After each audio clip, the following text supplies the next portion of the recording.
Well, all right, all right, all right. Hey, hi, hello. I am Ryan, your movie trailer for the next few minutes. Today, let me get started with some easy stuff, some articles I pulled up, all the scary things going on around the world. I hope everybody has been okay. It's been a good had a good Friday yesterday and having a good weekend so far since today's Saturday. For me, it's a non-working day, Saturday and Sundays, which is always awesome. Um, but anyway, we're gonna get right into it because I only do like 2 hours and stuff. I want to get a lot of stuff in because once I get off on a tangent, that's it. When I go on a tangent, y'all know how it is when I go on a tangent. All right, so I'm just gonna bring up some news articles I have.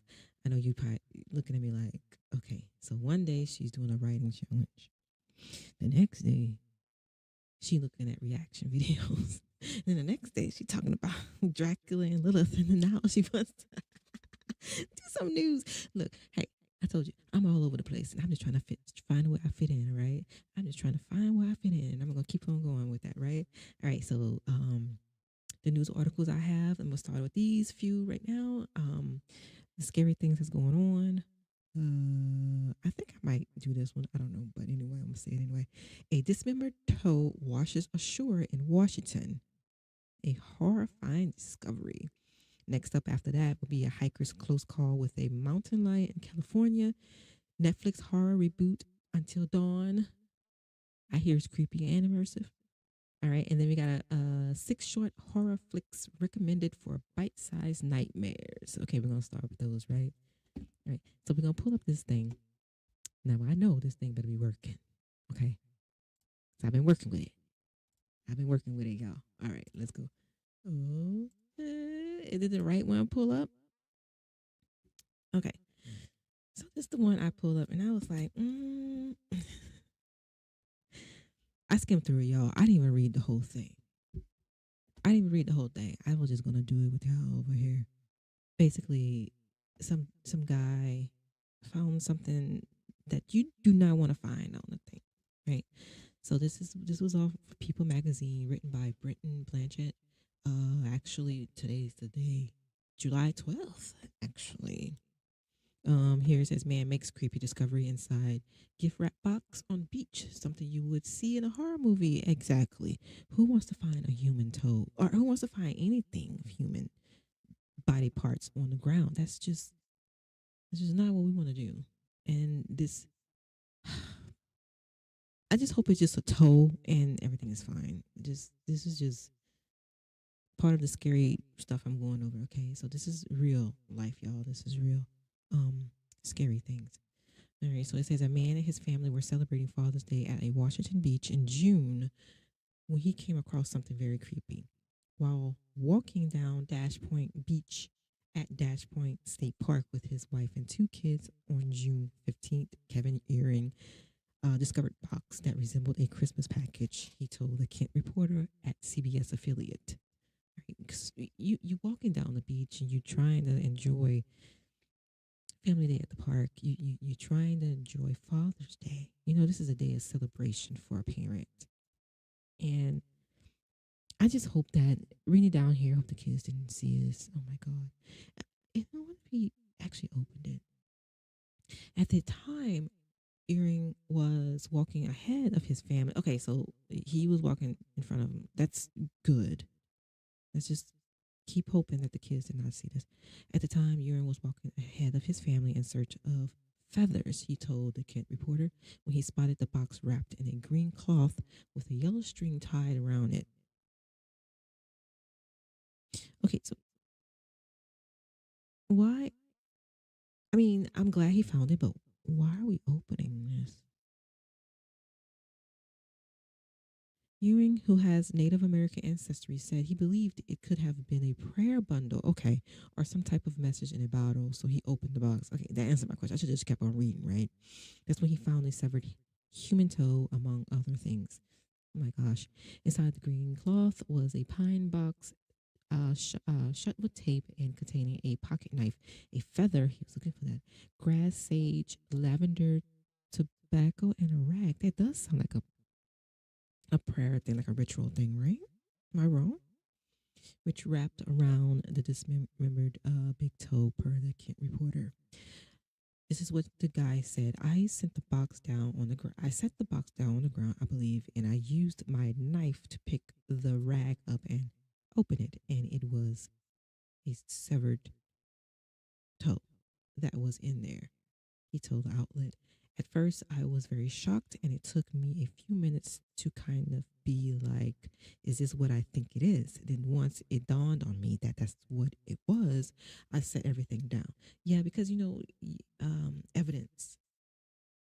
You don't want to mess with, first of all, you don't want to put your fingerprints on everything because they might confuse you as being the person who did this. We never want to be falsely accused of anything. That's even scarier. I said to everybody, like, no, just don't be falsely accusing me. Um, it's just very creepy. It is. It's like something you would see in a horror movie, he explained. Near the boxed toe was a seagull, which Earring told the Kent reporter appeared to uh, have been okay, so I don't know if I can say that, but he said it was unclear if the two discoveries were related. A lot of things are going through my head. Like, where is the rest of the body? Exactly. Where's the rest of this person? I'm just hoping it is just a toe that they were just sacrificing. I mean, it was wrapped. What it seems like it was wrapped in lavender grass, sage, tobacco, and a rag, right, and a feather. So somebody somewhere probably believed, they were doing something for this person. Could it be like a no? They wouldn't use that for exorcism. They wouldn't just take off a body part like that. That's not right. That's insane. Um, Near the box, I read that part. A lot of things, blah blah blah.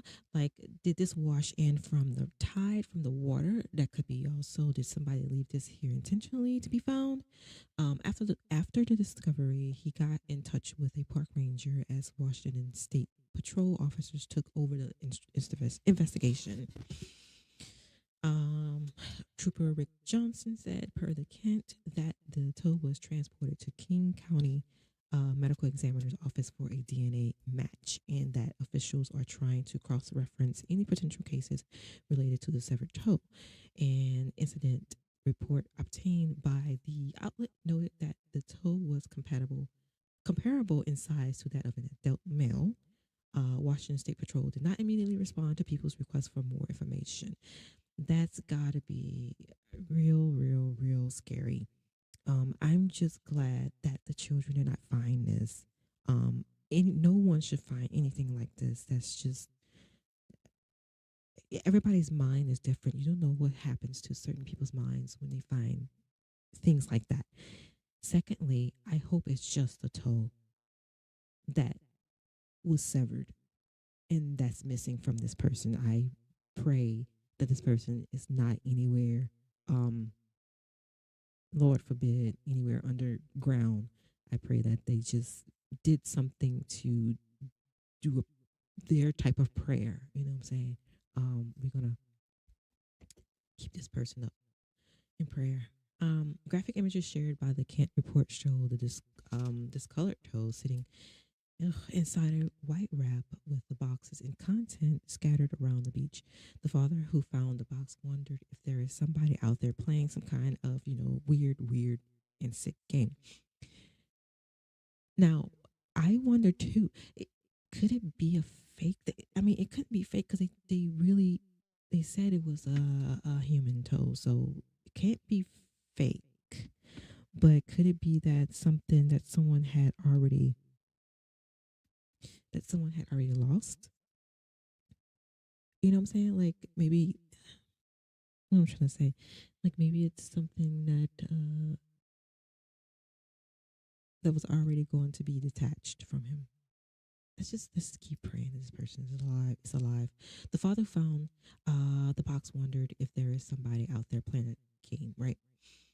To a missing person per both, and if the toe belongs to a missing person. He also said he left the area after he realized what he had found in case someone was hiding in the bushes. True. Somebody could be coming back for the evidence that they left. They probably dropped it. They probably left it there, for a ritualistic thing, and was like, I'll come. They probably have a certain time of day, whatever they have to leave it out there, for night. pick it up in the morning or something like that. Always be safe. Always check your surroundings. I'm glad this guy ran in case someone was hiding in the bushes. Just very odd. He said the toe definitely did not look like it was amputated. Oh, okay. It definitely looked like a surgeon had taken it off. It didn't look like a very clean medical cut. Now, Urine hopes the owner of the toe is identified. We sure do hope so, sir. We sure do hope so. All right. So we got a hiker. Had a very close call. This is another scary thing with wild animals in the wild. Not only in the wild, but in people's backyards. You so I I try to keep my location secret, but that's not going to help me, and it's not going to work, right? Where I live in the South, South is a very vast area. You got from Texas to Florida, Georgia to South Carolina, right? um, but we have alligators, and alligators come knocking on the door, and alligators don't just knock on people's doors in Florida. They're in the South, okay?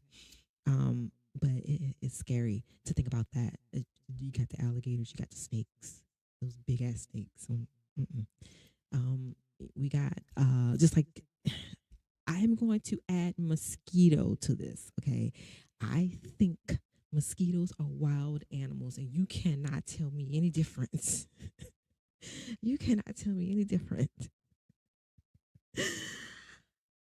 Just like today, it rained and it's humid. And you know how it is in the South when it's rain and humid. Oh my God. Those mosquitoes come out. It's like the other day I was being eaten up by a mosquito. Today I was getting eaten up too. I left the front door open because I was bringing groceries in this morning, and I was like, God dang it, mosquitoes, the bugs gonna come in. You know, we have like those big old, people don't understand. We got those big palmetto bugs. Oh my God. Ugh, I'm pretty sure one of those got in too, because they always get in. No matter how clean your house is, those suckers comes in. They don't care. Okay, they don't care. You find them, you're like, God damn it, I just bleached the damn floors. What? How are they coming in? And you're just thinking about it. If you leave the door open, obviously everything comes in. Creature, wild animals, men. Come on now. All right. So this article is about a Southern California hiker's harrowing close call with mountain lion is truly terrifying. This is the next on my news list for all the scary things. Um, let's get through this article.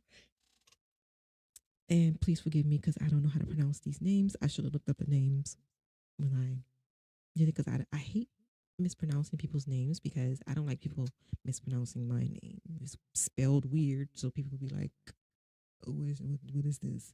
Anyway, summer is the perfect time to go running, walking, or hiking, but it's always important. I'm sorry, y'all. This article is from Yahoo Life. Looks like Pet Helpful. It was written today by Gabrielle LaFranc. All right. So where did I start? But it's always important to stay aware and be prepared. Whether you're hiking with your dog or going on a solo adventure, you never know what challenges and surprises you may run into. Exactly. Like I said, where I live in the South, we have fucking alligators. We got alligators like nobody's business. I'm telling you. The swamp carries all the way from Texas to Florida, honey. Those suckers be everywhere. You more likely hear mostly in the news about how Florida gators be at people's doors, but I'm telling you, gators are not just in Florida. All right. On one Southern California hiker named Courtney Wasura, please, like I said, forgive me for the name pronunciations, Jesus.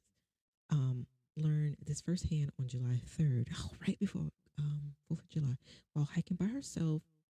Okay, so I think I've discussed this before. Always bring someone with you. Why do I say this? I've said it in every video I've had about all the scary things. Always bring someone with you, because someone needs to tell the story. This lady was blessed to have told the story on her own because she survived it, right? but always bring someone with you. One southern hiker named Courtney came through that. Herself on the Gridley Trail in Ojia, Ojaya, Ojaya. I'm gonna look at the pronunciation later. She was looking at her phone while walking. Oh Lord, pay attention to your surroundings. She was looking at her phone while walking on a popular trail when she caught a glimpse of a mountain lion, also known as a cougar, stalking her from the corner of her eye. The moments that followed were tense and terrifying, though thankfully neither Courtney nor the animal were hurt. I like how you put that in there. The animal was not hurt.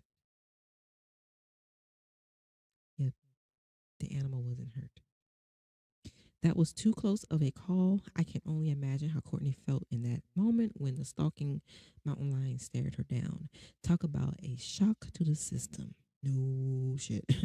While some commenters believe that the mountain lion's body language showed he wasn't concerned with her, others aren't so convinced. I, in that matter,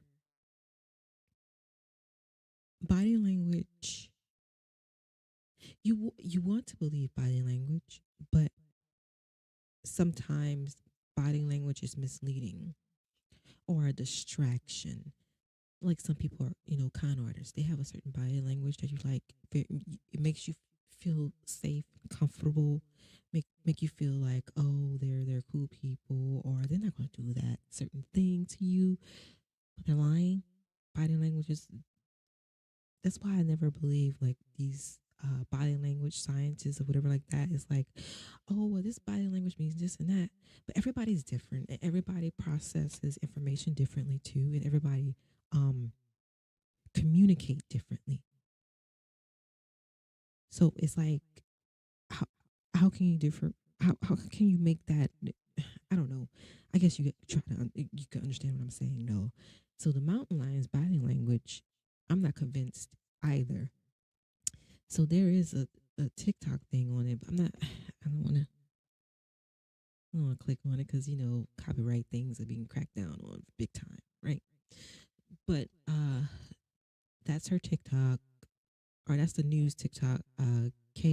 KTLA News, and you can watch the thing that happens. Um, Climbing a cliff is even more dangerous. Another viewer shared. They're known to hop on top of their prey from trees and cliffs. You know what else is frightening, and people might laugh at this. Another animal that lurks in the trees that you don't realize they do. Raccoons. They like to jump out of the trees at you too. You cannot tell me they don't. I've heard they've done it, and that's like the scariest thing. Um, that's genuinely terrifying. Is terrifying when you find something that comes out of the tree, a snake or anything that could climb up in the tree, a bear, a black bear. Come on, come on now. Although there was nothing Courtney could have done to avoid this wild animal encounter, she responded calmly and effectively when the situation arose. If that were me in her shoes, I'm not sure I would have been so calm. Me neither. I would cry. One commenter admitted, me too. People often forget that fight or flight responses are instinctual and automatic, but knowing what to do in case of a mountain lion sighting could save your life if you find yourself frozen in fear. This one I intercede and say like this. You don't you don't know yourself. Everybody like, oh, I would do this, I would do that. Do you? Would you? Will you? Could you? Answer those questions. But things happen and people are often like, oh man, you should have did this or you should have did that. If that's how you reacted, doesn't mean that's how someone else is gonna react. Let's take a spider for instance. I know how the fuck I will react if I see a spider. I'm gonna go crazy. I don't like spiders. I'm telling you, I don't like them. They creep me out. Okay, they creep me out. I don't like those spiders.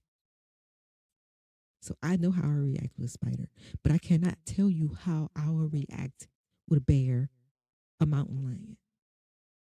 right? Because I've never been around them. My instinct may be to run, or my instinct may be to fight, or my instinct would be, okay, stop and think out of this situation. Everyone's different. Everyone's different. So it's like you really don't know yourself until that shit happens to you. Okay, so what to do if you see a mountain lion? As an experienced hiker, Courtney knew not to run when she saw the big wildcat. That's also true.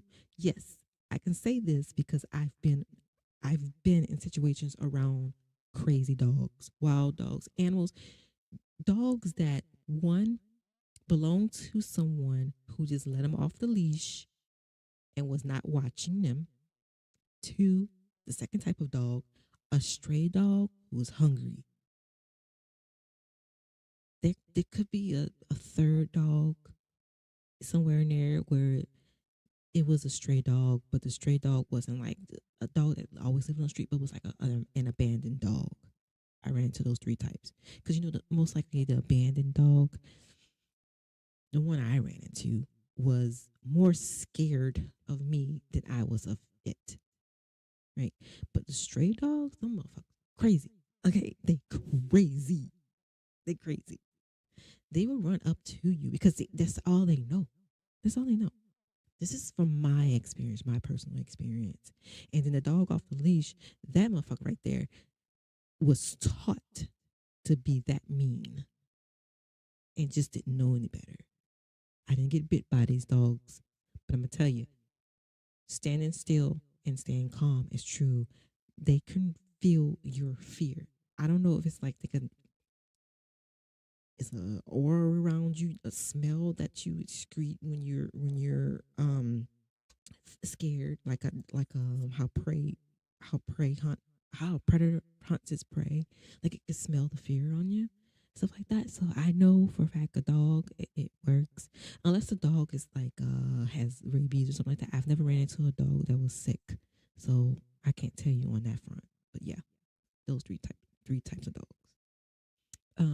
Okay. So fortunately, most mountain lions are just as eager to avoid confrontations as people are.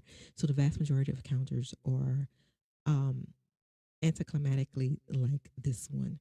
And also the he probably or it probably was not hungry at the time. But what do you do if it's hungry?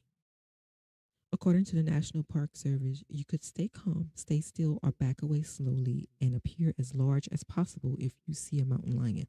Don't bend over or crouch for any reason. Yeah, because just like when you training your dog, you don't go on eye level with them for a reason. You got to see that you were in charge. If the lion begins to move towards you or acts aggressively, do everything you can to appear large and intimidating. Raise your arms, open a jacket, or use a loud voice like Courtney did. The idea is to show the lion that you are not prey, which will be even easier in a larger group of people. Right. I'm so relieved that Courtney and the mountain lion are both perfectly fine after this encounter. Now everyone can breathe a sigh of relief. Yes. Yes. I'm glad that all parties in this are okay. And let's hope that mountain lion find some find some food as well. Because we we seeing a lot of wildlife coming into our areas is is because we are building our areas into the wildlife's home areas. Just like the alligators and the snakes and the bears, right? We're constantly building and building, building, building. Like I said before, just because we have just because we have green, just because we have land doesn't mean that we have to build on it. And these animals don't know where to go. They're venturing out because not only are we building on their in their area, we're killing their food. When we're killing their food, they have nothing to eat. To survive, they have to expand, right? They have to come in and fucking coexist with us in the city. Um, Amazon Prime Day deals are still alive and well. Save 50% on Apple, Samsung, Dyson, and more. Yeah, that's another scary thing. All the scary things, Amazon Prime, y'all. Amazon Prime is a scary thing. I think my microphone went out. Did it go? Oh, there it is. All right. It didn't. That is a scary thing. So we're gonna move it along. Um, let's see. All right. And the next story up is we got Netflix. So Netflix got Until Dawn, right? I didn't think I usually watch a lot of Netflix usually watch a lot of Netflix trailers. But I can say I don't know about this one.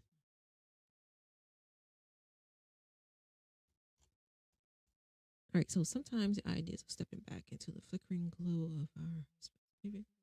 All right, so I think I'm stuck here. My computer froze, y'all. Oops. I guess it's doing too much at once. Well, anyway, um,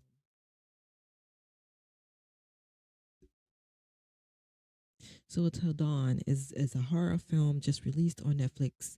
It's a creepy new adaptation of the popular 2015 survival horror video game by Supermassive Games. So, spoiler alert, I'm guessing. I don't know. But the premise of this is a group of friends reunites at a remote mountain lodge for a winter getaway. But what begins as a night of nostalgia spirals into a deadly game of survival, with each decision having butterfly effect consequences, where one wrong move means death. The movie plays with time loops, slasher tropes, and supernatural elements.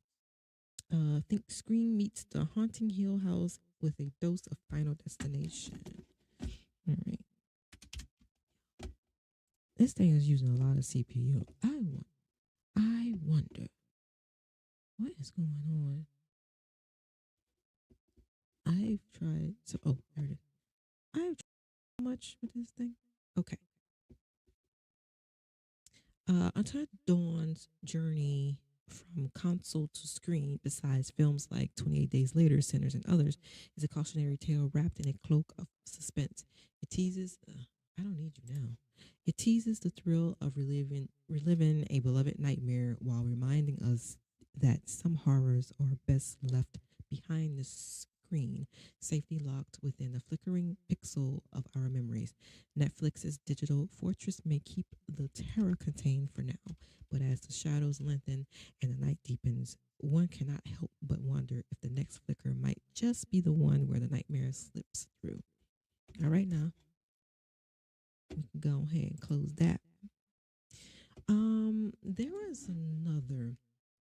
Yeah, that's the one right there. So it's like six short horror flicks. I've never seen these, obviously, because it's short indie horror. Um, Found this on bloodydisgusting.com. hopefully, hopefully it's okay. It's showing here. Let's see. I mean, I went through them, but I'm still iffy on that. All right. So, number 6 is outside of the box. It doesn't really give you like it doesn't really tell you what it's about. It just lists it. All right, so outside of the box is from 2018. Oops. Uh, Katsumi for all those fours. I don't know what that. Four means death. Translated. So you know what that means. 1998. Dining room. There is nothing. 2006. We got fake documentary Q Basement 2023. That's a rather new one.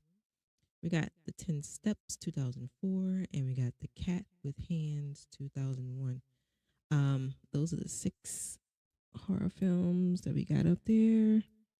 All right, so we talked about that. I'm going through these fast because next on my list is to go down my rabbit hole of searching monsters. I know last time I was doing werewolves because I really didn't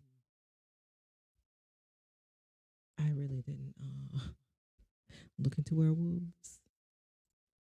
But yeah. All right, the next article, I think this is the one yeah, this week in weird news. What we got here? This is not the one I wanted. That's not the one I wanted. Oh, creepy. Okay, so this shit right here. This is why I have a hard time staying in hotels and Airbnbs because of this stupid crap right here, and I hate it. Creepy shower in Airbnb booking has travelers shocked. I don't know why this is such a shock. I'm trying to pause this thing. I don't know why this is such a shock to everyone. I just don't know why. This is on my thing. Why is my mic? Yeah, it's still there. Right, I need to close you. Um, so let's start reading this thing. I once booked accommodations that had warning notes all over the home, telling me that cameras were watching if I took a book home with me. A book. What? I thought that was the creepiest it could get when traveling, but apparently not. No, because there's a lot of stuff that just I don't know. All right, so this is the view from the shower. A traveler recently took to Reddit to share their own creepy experience when staying in a room they booked online. And this one had people both shocked and laughing hysterically. I don't know. I don't know. Funny. I don't know if this could be funny or not. That's just, I'm sorry. I'm sorry. Just, all right. Booked an Airbnb for vacation. This is the view from the shower. I'm hoping this is like oh my God. Along with it came a picture of the ceiling of a shower, which boasted a lovely view, just not one for the person staying in the actual accommodation. The window opens up to what appears to be other windows in the building. There is no way to cover it up. This is y'all. This is I guess you could say it's funny, but I don't find it funny. Why are you putting who who built this place? Why would you put the window? Uh, why would you put a sunroof? You put a sunroof in the shower. You put a sunroof in the shower. Well, people could actually look down on you while you're showering. Like it's just like a that sort of hotel or building. What's going on? What's happening now? Yo, mm-mm. This is creepy. This is crazy, and this is scary. When you go staying at these hotels and these Airbnbs, you already on edge, thinking that someone's watching you. There's no privacy whatsoever anywhere anymore. Like what the fuck. Um, I bet that's where the owner lives. Yeah.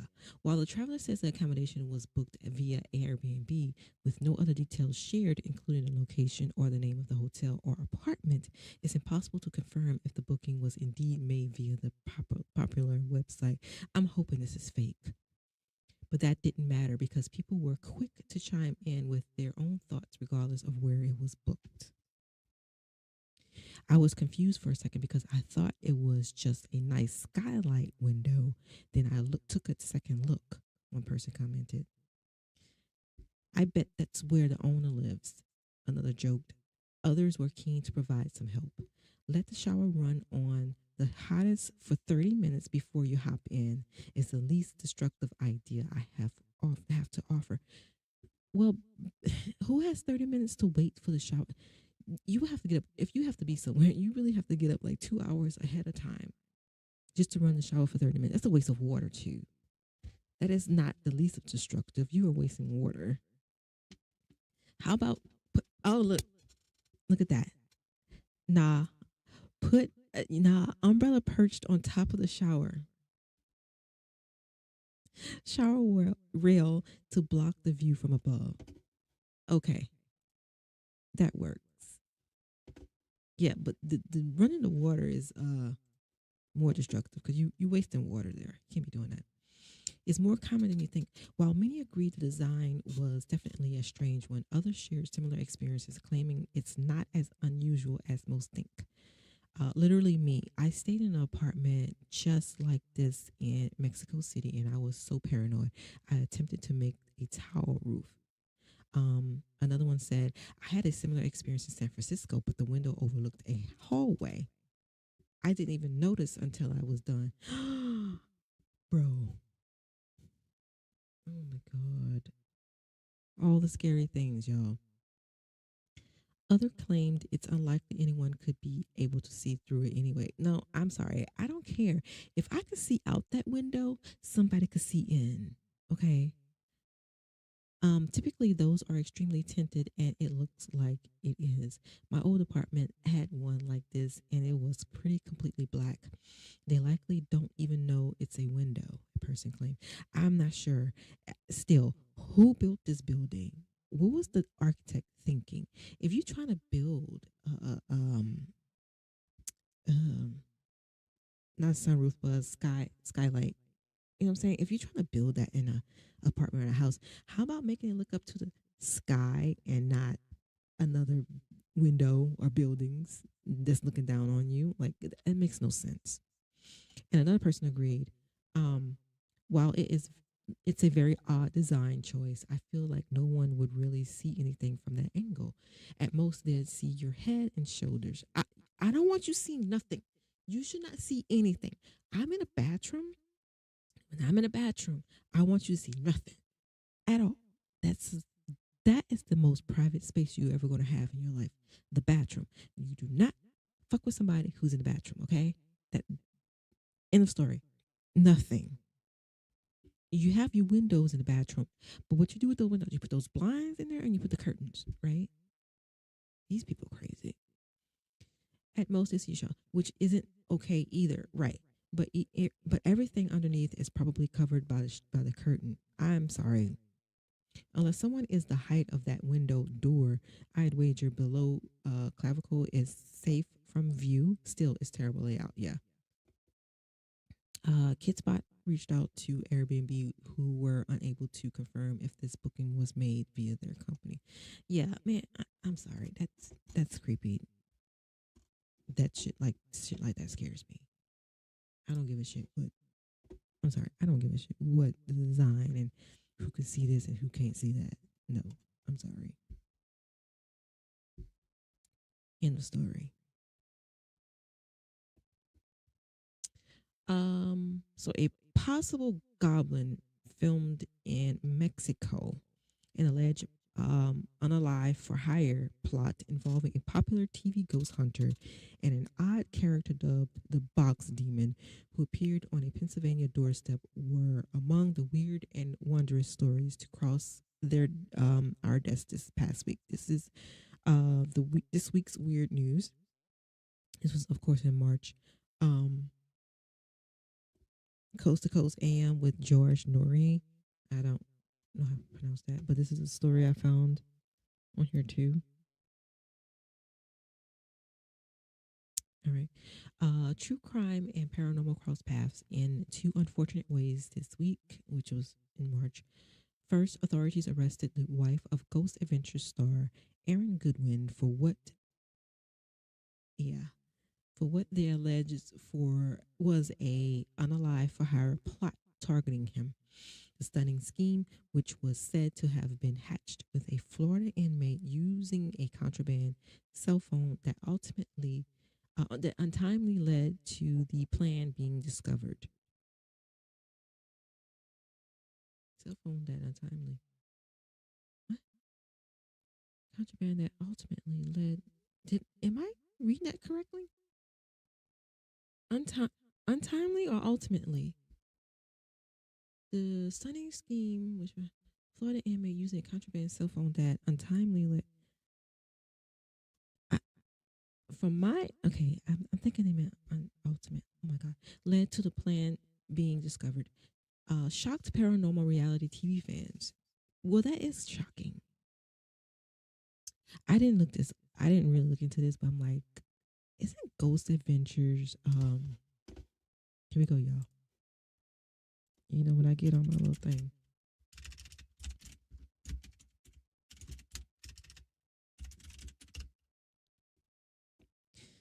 this guy right here, the one that they prove and debunked all of his shit.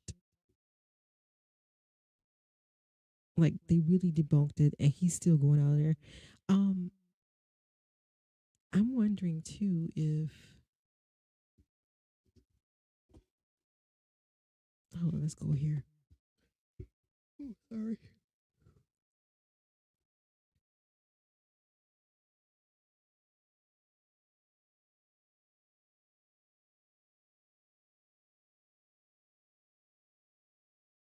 So where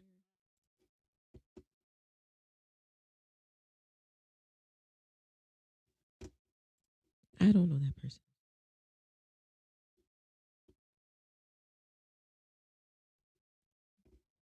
He must be a he must be behind the scenes person. Okay. Let's see. The ultimately it has to be ultimate. It cannot be untimely. It has to be ultimately. Later in the week, a Japanese fortune teller was implicated in a pair of mysterious deaths that occurred back in 2020. The astounding case saw the mystique ensnare two men who became devoted to her teachings until they met their demise in what she called a spiritual cleanse. All right, so here we go with the box demon. This past week, which was in March, saw the debut of a new kind of phantom character akin to creepy clowns and clandestine cat shavers. The box demon. I, what is? You know what? Here we go. Here we go. Here I go, y'all. We gotta find out what this is. Okay, so the term box demon refers to an individual who, in early March 2025, appeared on a Pennsylvania homeowner's ring doorbell camera wearing a homemade paper plate mask and carrying an empty box. The person, who identified themselves as the box demon, left the box on the porch. Police later identified the person but did not disclose their identity. The incident gained attention due to the unusual nature of the encounter and the creepy message left by the individual. Some news reports described the encounter as disturbing or eerie. The individual's mask was made of a paper plate that's decorated with flower petals, and he left a message declaring that the box was a gift. This is an NBC News. I wonder. I can't play that on here. I wonder if there's a YouTube. Maybe it's easier to get on YouTube. Let's find it on YouTube, yo. That'll be better. Is my volume still? Okay.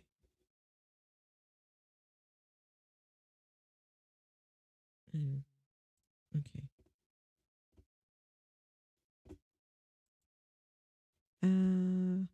Hold on, y'all.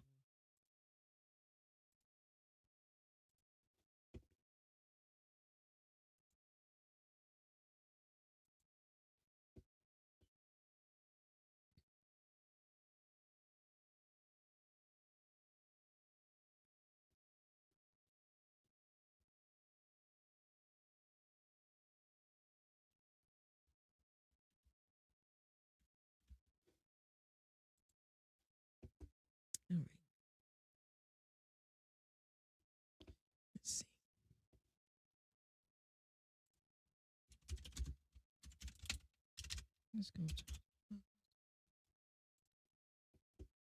Right. Let's see if we have inside ABC. Trying to see if somebody uploaded it. That's not the news because the news are quick to. The news is quick to ding you. Let's see. Is this the news? Oh yeah, that's dang it.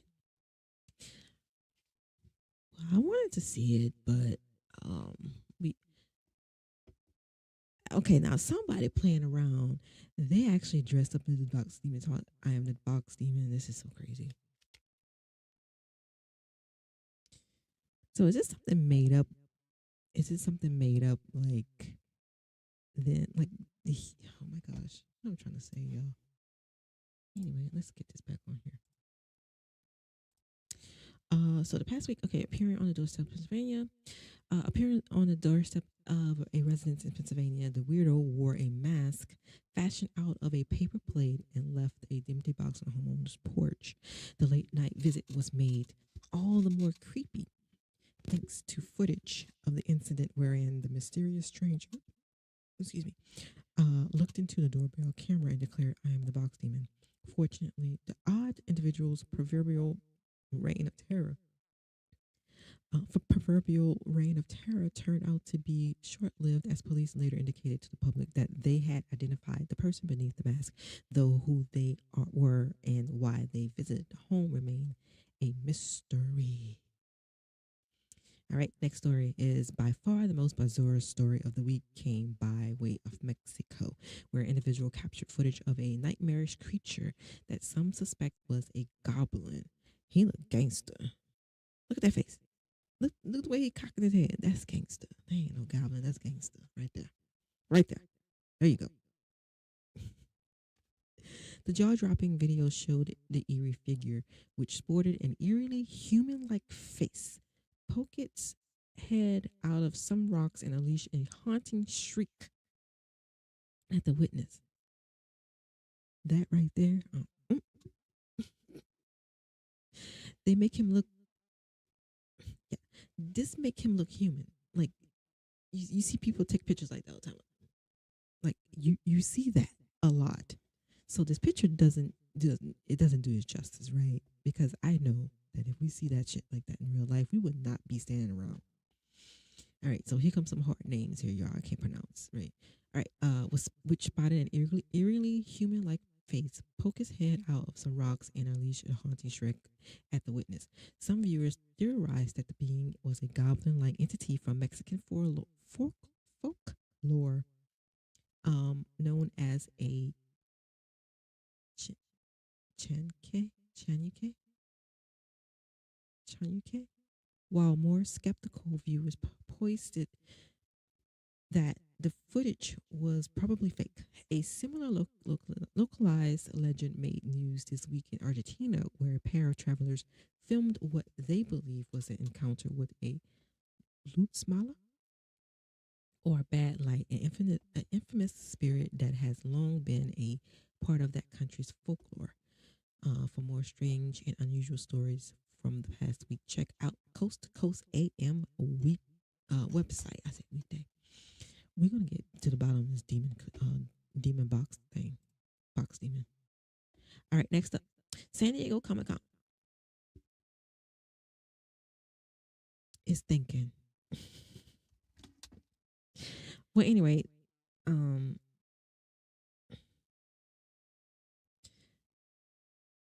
so basically, The Strangers has part 2. And it says expect blood curdling trailers, behind the scenes secrets, and perhaps a sneak peek at what terrifying home invasion nightmare lies ahead. All right, so that's what came out of San Diego. And my computer is thinking again, yo. Really, really, really need to figure this. All right, let's go. So I still want to look up this box demon thing. It's crazy. Let's go. Oh, come on, man.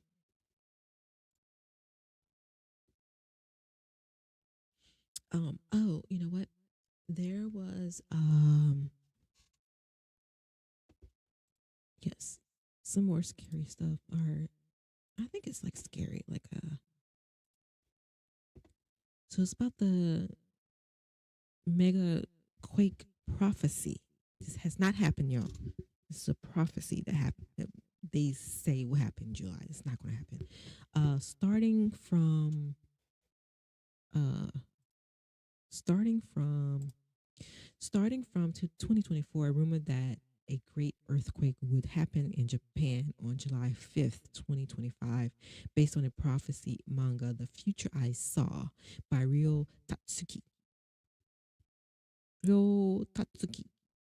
Um, began spreading in Asian countries and had a considerable impact on Japanese tourist industry at the time.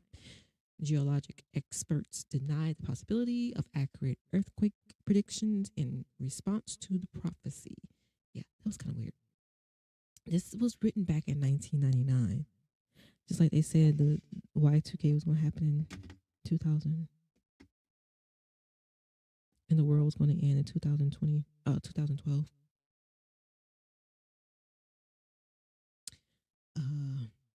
So the reprint included the text "The Real Disaster Will Strike in July 2025" from another of Tatsuki's dreams. Yeah.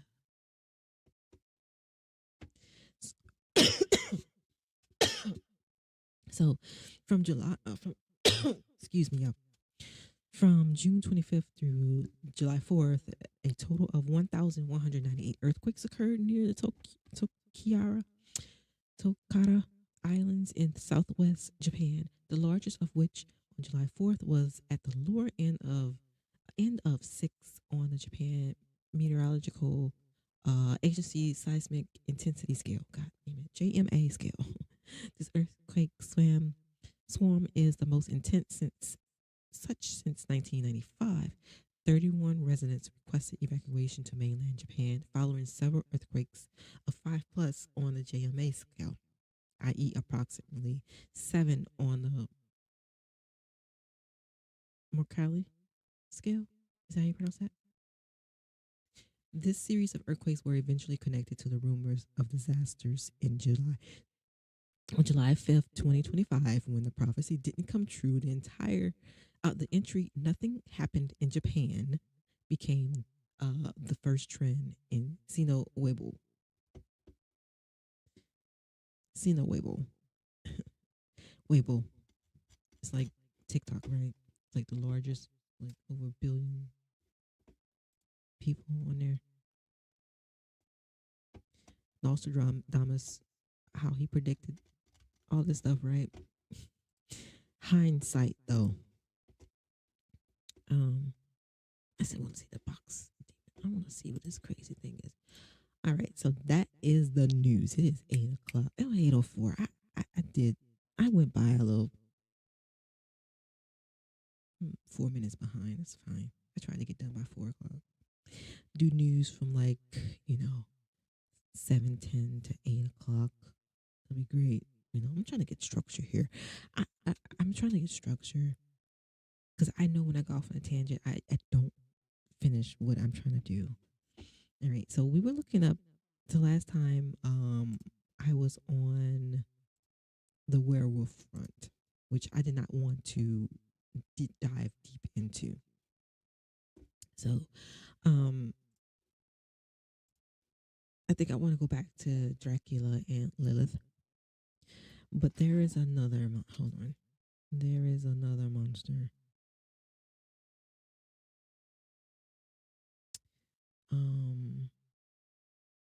I wanted to look up real quick.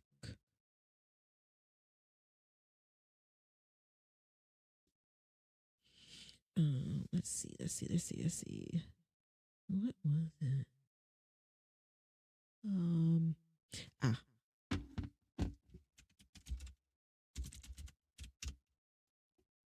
I know this is a comic. This is a comic.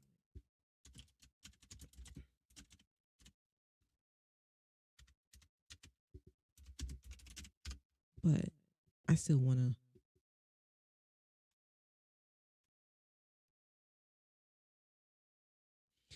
um look into it. Let's see.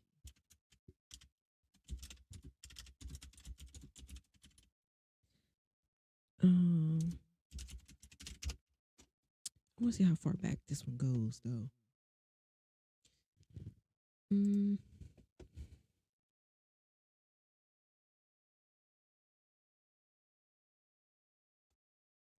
I thought he would be based off of something.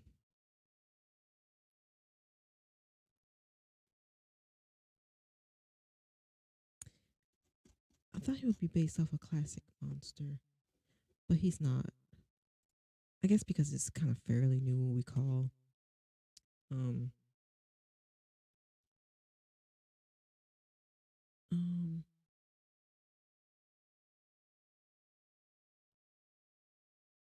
yeah, I'm not gonna do him then. Let's see.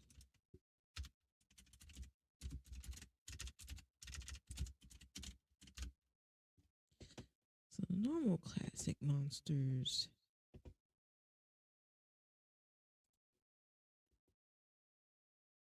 are like, oh, you know what I found? I found a YouTube channel that actually looks into like the origin stories of Jason and Freddy Krueger and Michael Myers and stuff like that. So, um, I guess you know what? Did I save it in my playlist? Let me check. Let's close that. Mm.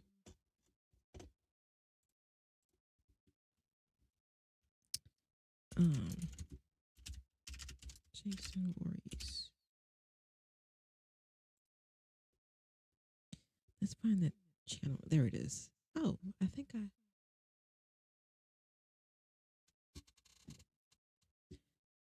We could. All right, let's just go to it, and then let's see. Obviously, I have to go into his thing.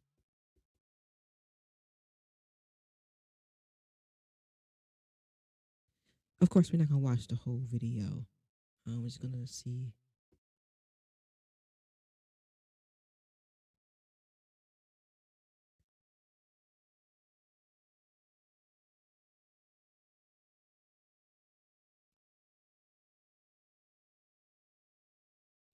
Let's just see if it's okay if we can react to it. But obviously, we're not gonna watch the whole thing because first of all, this thing is kind of long. But it'll be interesting to get a little story behind Jason and Freddy and them. Jason, Freddy, and the big boys. You know, the scary boys. I am so sorry.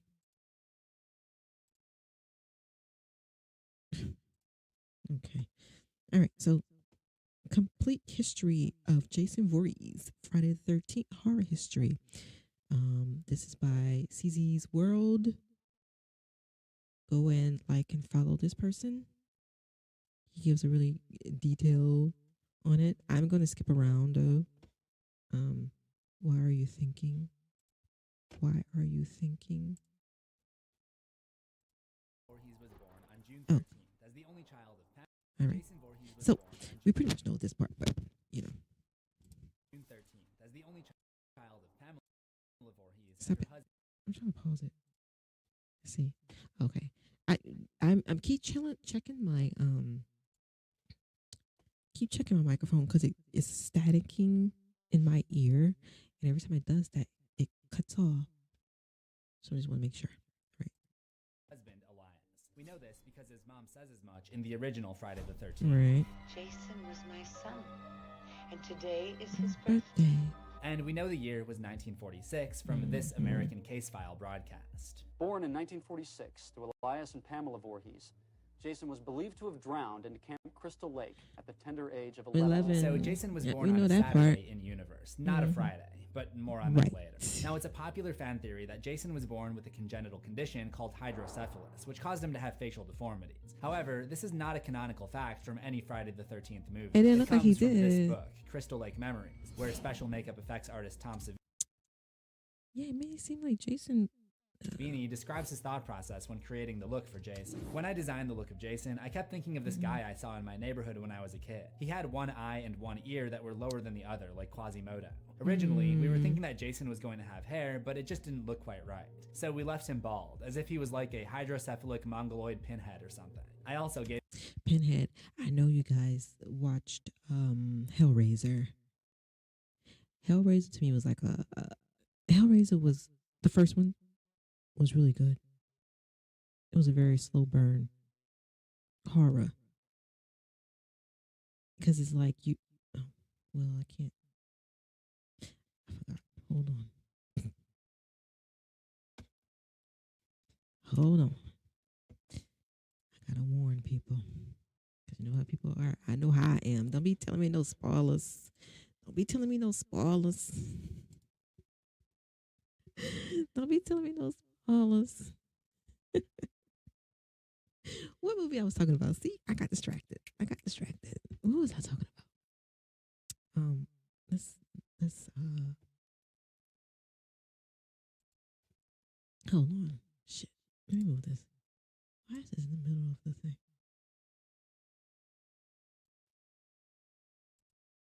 All right, maybe that's better. Let's see. Much better? I don't know because I haven't updated yet. Bam Balam. All right. Hellraiser, Pinhead. How the build up was when Homeboy was trying to put himself back together, and then at the end, your boy came back. It was like, no, bitch, that's not gonna happen, sirs. That's not gonna happen, sir. And just ripped them apart. Sorry, I don't know why I like that part so much. It was just crazy. And Chisel, what's his name? Chisel. Chisel scared me more than Pinhead did. Pinhead looked civil. He looked civilized. He looked like a civilized monster. It's so crazy. But Chisel scared me with the teeth going like this constantly. I hated his teeth. It's crazy. Yeah. Okay. So let's move on. gave him more of a dome head for the I'm just crazy. I'm really crazy. Don't mind me. So I watch so many movies that I sometimes combine them together and be like, wait, was that movie? Was that the person in that movie? Like, was that real? So if you hear me talking about a movie and I mention somebody, you're like, wait a minute, he wasn't in that movie. But fuck, they got like 4 freaking Hellraisers, right? I think I'm remembering the first one. Yes, I am. Yes, I am. Yes, I am.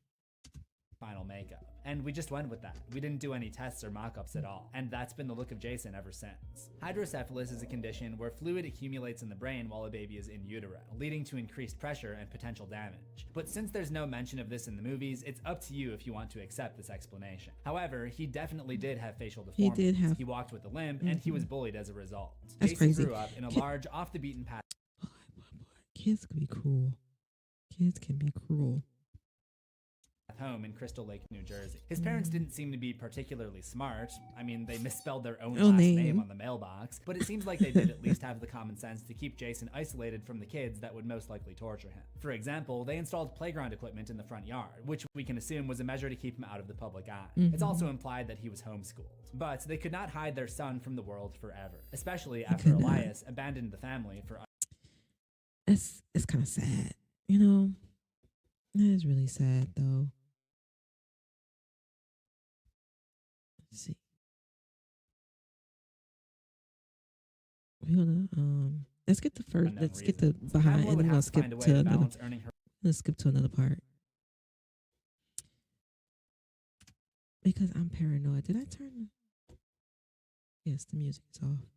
I hate when the music is playing whenever her own income and watching over Jason to make sure that he stayed out of trouble. On June 13th, 1957, Jason turned 11 years old, and it was time for him to interact with some other kids and join the real world. To camp. Pamela's solution was to get a job as a cook at the local summer camp at the nearby Camp Crystal Lake. I imagine her thought process was that she'd be able to work while also being near Jason, who could attend as a camper in case there were any issues. The one potential pitfall was that Jason could not swim, but as long as she informed all the counselors, he could just be excluded from these swimming-related activities until he learned how. But you know how it goes, right? And here comes the whole thing about the theme about teenagers and their hormones, right? Trying to scare kids and not doing something. Superstition. Like I mentioned before, how superstition is something just to keep you from doing something rude and being mean, or simply to scare you out of doing something. Just like how Jason came back in the movies. You would think. I mean, that's what any reasonable person would do. In the summer of 1957, while Pamela was busy preparing meals, the other campers formed a mob around Jason and bullied him, chanting "freak ass kids," around his head. These cruel ass kids.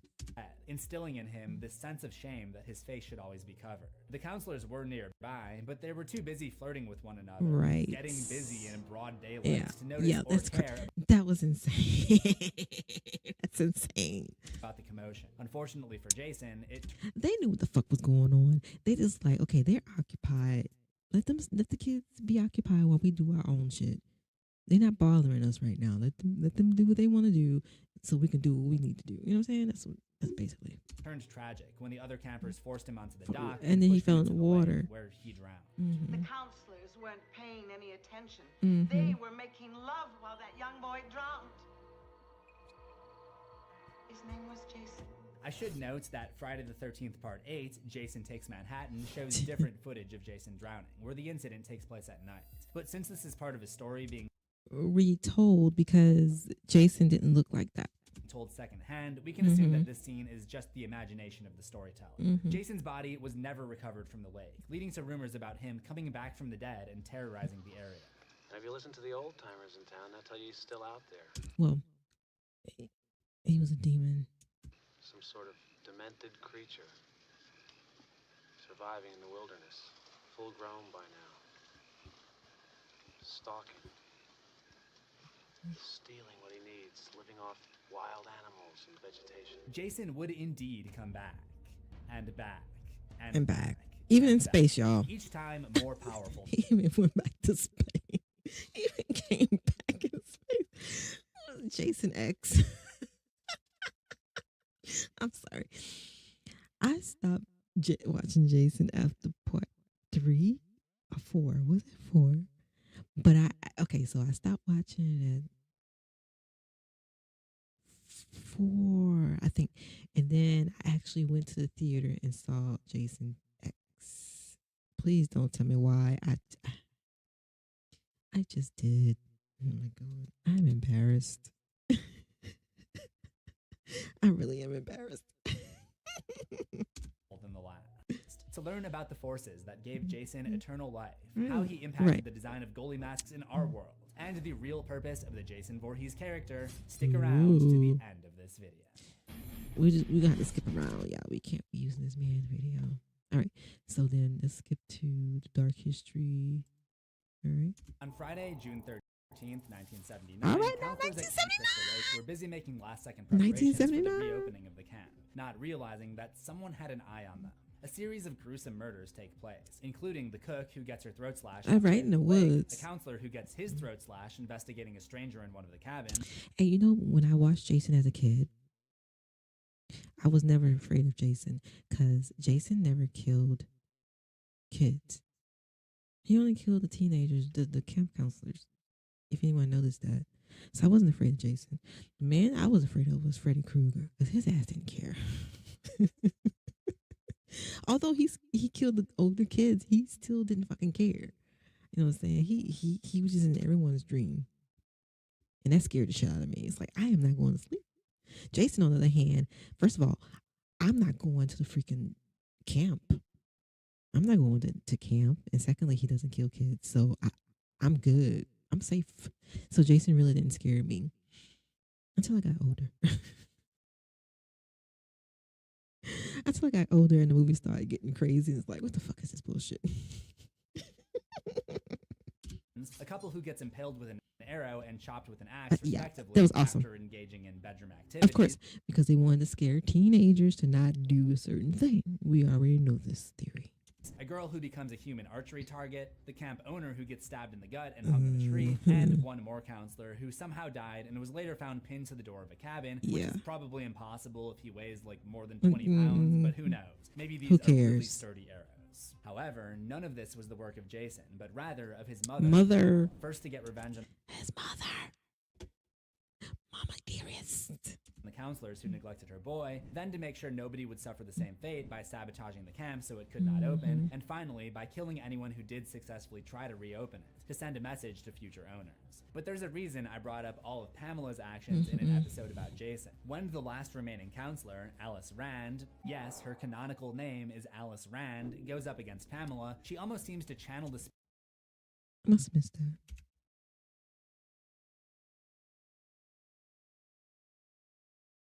Yes, her canonical name is Alice Rand, goes up against Pamela, she almost seems to channel the spirit of her deceased son, as if they're both living in her body. Kill her, Mommy. Kill her. Don't let her get away, Mommy. No, she was just crazy. But yes, Jason was a demon.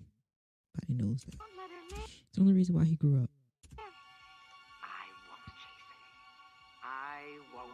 There's no way of definitely knowing if she was really carrying Jason's spirit or if she had just lost her mind and developed dissociative identity disorder as a means of coping with her son's death. But I believe that she really was channeling Jason's spirit because of this book found in the Voorhees house after her death.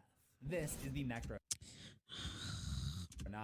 a grimoire or magic spellbook that was often referenced in the stories of horror author H.P. Lovecraft, first appearing in his short story The Hound, and later more notable works such as At the Mountains of Madness and The Call of Cthulhu. The Necronomicon often... That is so interesting. All right, let's go to this part. I love chapters. One, Jason Best just freaking invention ever. Chapters on videos, so you could just skip to it. Continued aging after coming back from the dead. He drowned when he was 11, so he'd be 16 in 1984. Well, the first theory is probably because he's a demon, and a demon makes you grow. Get you stronger. You can't be a child like. You have to be a man like, right? To be stronger. Some 16-year-olds look like adults. When I went to summer camp as a kid, there but he's 11. was this one counselor that we assumed was like 25, but then we found out that he was 16. However, he had a beard and everything, right? I've got to slash this theory because it doesn't take Jason's second encounter with Alice Rand or his first encounter with Christine Higgins into account. He's fully grown when he kills Alice, at which point he'd still be 11. Theory number 2, the multiple Jasons theory. This one posits that 49-year-old Pamela Voorhees... Oh, word? I never thought about that. There's multiple, but the way he dies, though, it doesn't seem like he's another person. He couldn't have accomplished all of those killings by herself. Right. So she possessed some random truck driver to help. Possessed, or she recruited? This one does have some interesting things going for it. Like the fact that some of the kills in the original are done silently, but when we actually see Pamela, she seems to be incapable of shutting up about why she's doing what she's doing. True. However, as I got deeper into this one, I realized it was actually proposing that there are like 3 or 4 Jasons to explain the minute differences in Jason from movie to how would they be? Movie. The mental gymnastics get pretty strenuous, I'd say. The author even admits that it's a stretch halfway through. I'm slashing this one. Theory number 3. That really didn't make sense. Like, they would have to have, but their features were, I can't wrap my head around that one too. Jason never died. This theory is actually presented in universe by Jenny. Okay, so hear me out. I thought the same thing too, because his facial features are the same thing. But the way they killed Jason after every movie, he had to have died at some point. Even if he died as an adult, he could have either gained powers as a demon and in the water in the lake, like the lake may be cursed and cursed Jason when he was drowning, or he really did die and he just became a demon. That's just my theories. That's just my theory. He'd be grown by now, right? Right. He would We be can grown. expand on it knowing what we know now. Maybe Jason was always invincible. After drowning in the lake, he just got up Or and he marched got right up out and- that night, but yep. nobody knew that he was alive. Mhm. If that's the case, then Alice Rand's encounter with the child Jason must have just been a dream. Okay. See what I'm saying? He must have seen the whole thing happen. He must have seen his mother get killed. If you're willing to accept that Alice just fell out of her canoe during a dream, this is mostly a clean theory, but it doesn't do much to explain how Jason became She does invincible. pick up. So, theory number 4. It's magic. In the interview I mentioned earlier, where You cannot have it is. I'm going to stick with that theory that he's a demon. Adam Marcus explains the inclusion of the Necronomicon, he mentions that it always bothered him that Jason grows up so quickly, and he feels that Pamela's magic deal with the devil is what causes Jason to accelerate from a boy to a man. Right, just like what's his face? Ghost Rider. How he made the deal easily. The mama made a deal. He made Jason to live forever. And in a couple of short months. Theories number 3 and number Cause that's a serious plot hole. That is a serious plot hole. 4 can both work depending on what you believe.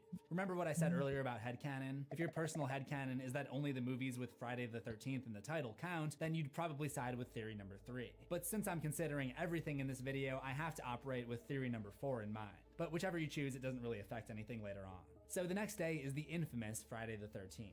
Part of the fear around the date has to do with the superstition that Friday the 13th is bad luck. But where does that mentality actually come from?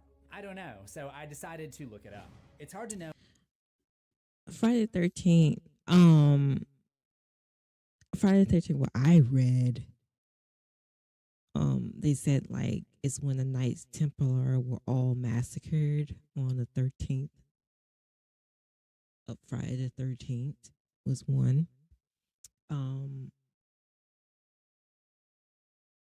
Oh, what's this one?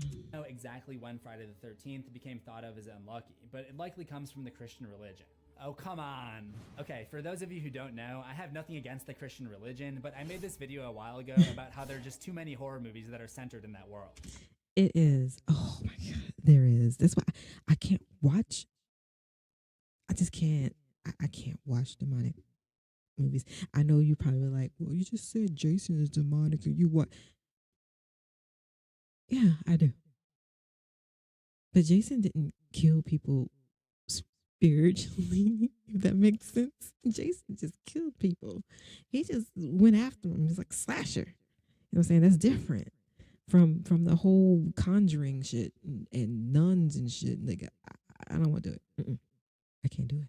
I call it religious horror, and ever since making that video, it feels too many horror movies that are centered in that world. I call it religious horror, and ever since making that video, it feels like I just can't escape from it, no matter what topic I do. You can't. I did briefly mention Friday the 13th in that video, because the 9th movie is Jason Goes Goes to to Hell, Hell, but I didn't right. know it went this deep. Apparently, they are superstitious about Friday the 13th because in the Christian Bible, Judas, who is said to have betrayed Jesus, was the 13th guest at the Last Supper. And That and the Knights Templar being murdered, or I'm sorry, being massacred.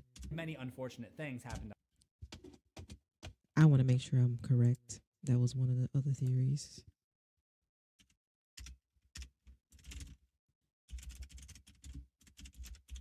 Or they were portrayed or something like that.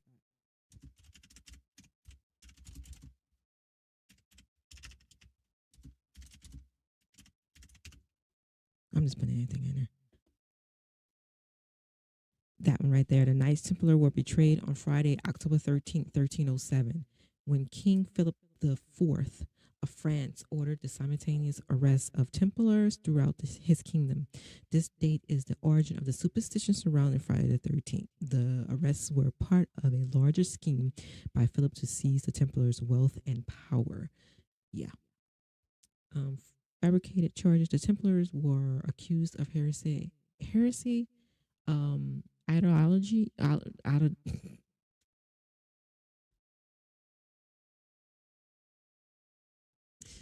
told y'all. in my head, the word is spelling, the word is reading, but when I'm trying to speak it, it doesn't fucking come out. And other crimes, but these charges were wildly believed to be false. King Philip meticulously planned the arrests, ensuring they were carried out simultaneously across France. Philip was motivated by a desire to eliminate the Templars' power and seize their wealth to replenish his depleting coffers. It's how everything comes down to money, no matter what time in history. From the beginning of time, and always gonna be to the end of the time. And what I say is, people say like money is the root of all evil. I think people are the root of all evil. Money, you need money, right? I'm going off on a tangent. Sorry. Let's go back. On Friday. This article from National Geographic also We're talking mentions about that there may Jason. be a more We're talking about Jason. Stay on focus. Stay on track. Come on. logical reason that the number 13 is seen as cursed, because many things come in sets of 12, like 12 months in a 12 year or 12 eggs in a carton. So going beyond God was the man of God is a man of God. God is a God of numbers. He even have a book called Numbers. So everything's about numbers. Number 12, number 7, number 10. that The is seen as 6 of uncanny. That still obviously. doesn't explain the Friday thing, but regardless of the origin, I think the reason that it's still seen as unlucky today is confirmation bias. It's such a widespread superstition that people Yes. are more likely to believe that something bad will happen on Friday the 13th, Mhm. making it more likely for something bad to actually happen due to cognitive behavior. Yes. The same way that the positive power of belief can lead to the release of endorphins in the brain, research shows that negative beliefs can lead to negative physical Yes. symptoms. The other side of that That's why it's hard to break superstition. Like you hear Christians mention like some superstition, you're like, well, if you believe in God, you shouldn't believe in these superstitions. It's kind of hard to break that though, because I believe like if you believe in bad luck, if you believe in good luck, you have to believe in bad luck. Just like if you believe in God, you have to believe that it's a devil. You have to believe there are demons if you believe in angels, because they don't exist without that, right? Each other, right? So the superstition thing is really kind of hard to explain, because I know in my generation growing up, it was bad, especially the town I'm from. It's just superstition. It's just it like I say, tradition, superstition, and religion will kill you. That's all I can say.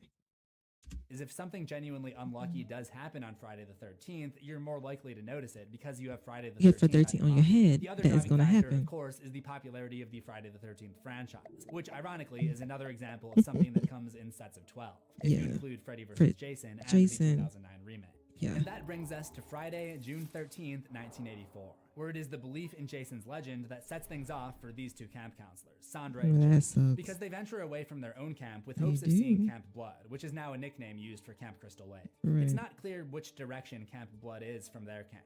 Here, they're walking with the lake on their left, but in the next shot, the lake is on their right, as if they're now traveling in the other direction. Maybe they're they going don't know back. where it is, Yeah. and they're just searching by trial and error.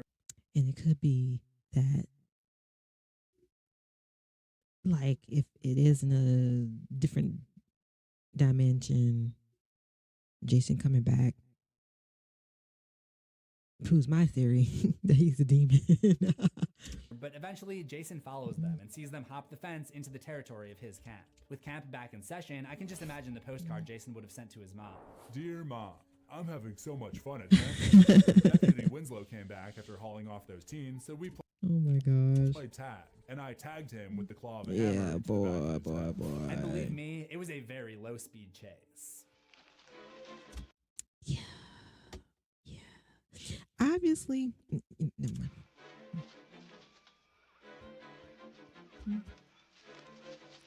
That's that Jason If this music. camper had a favorite camp activity, it was definitely hunting, as the rest of the counselors would soon find out.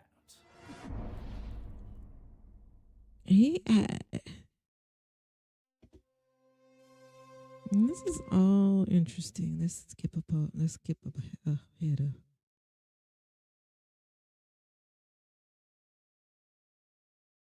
Let's go here. Speaking of revival, on June 16th, 1984, Jason was lying in a morgue in the Wessex County He Medical was Center, lying in the where the morgue. coroner, Axel, is flirting with one of the nurses and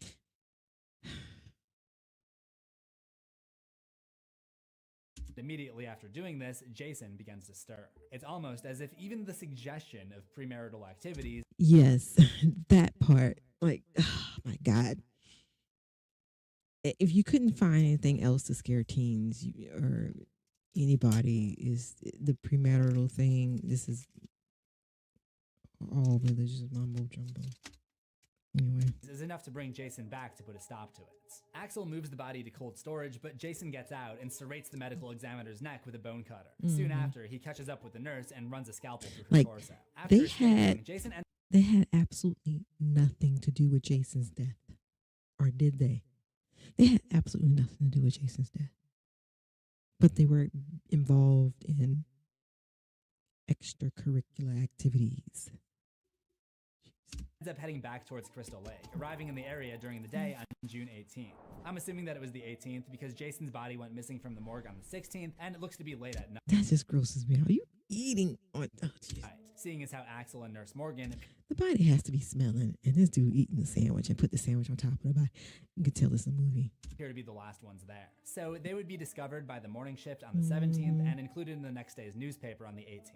He takes out at least one person on the... Oh, the hitchhiker. Bro, that banana... I'm sorry. I don't know why that bothered me so much. Never mind. Way, a hippie hitchhiker with a Canada in love sign who he stabs in the neck. She represents the hippie movement Yeah, the way the... Okay.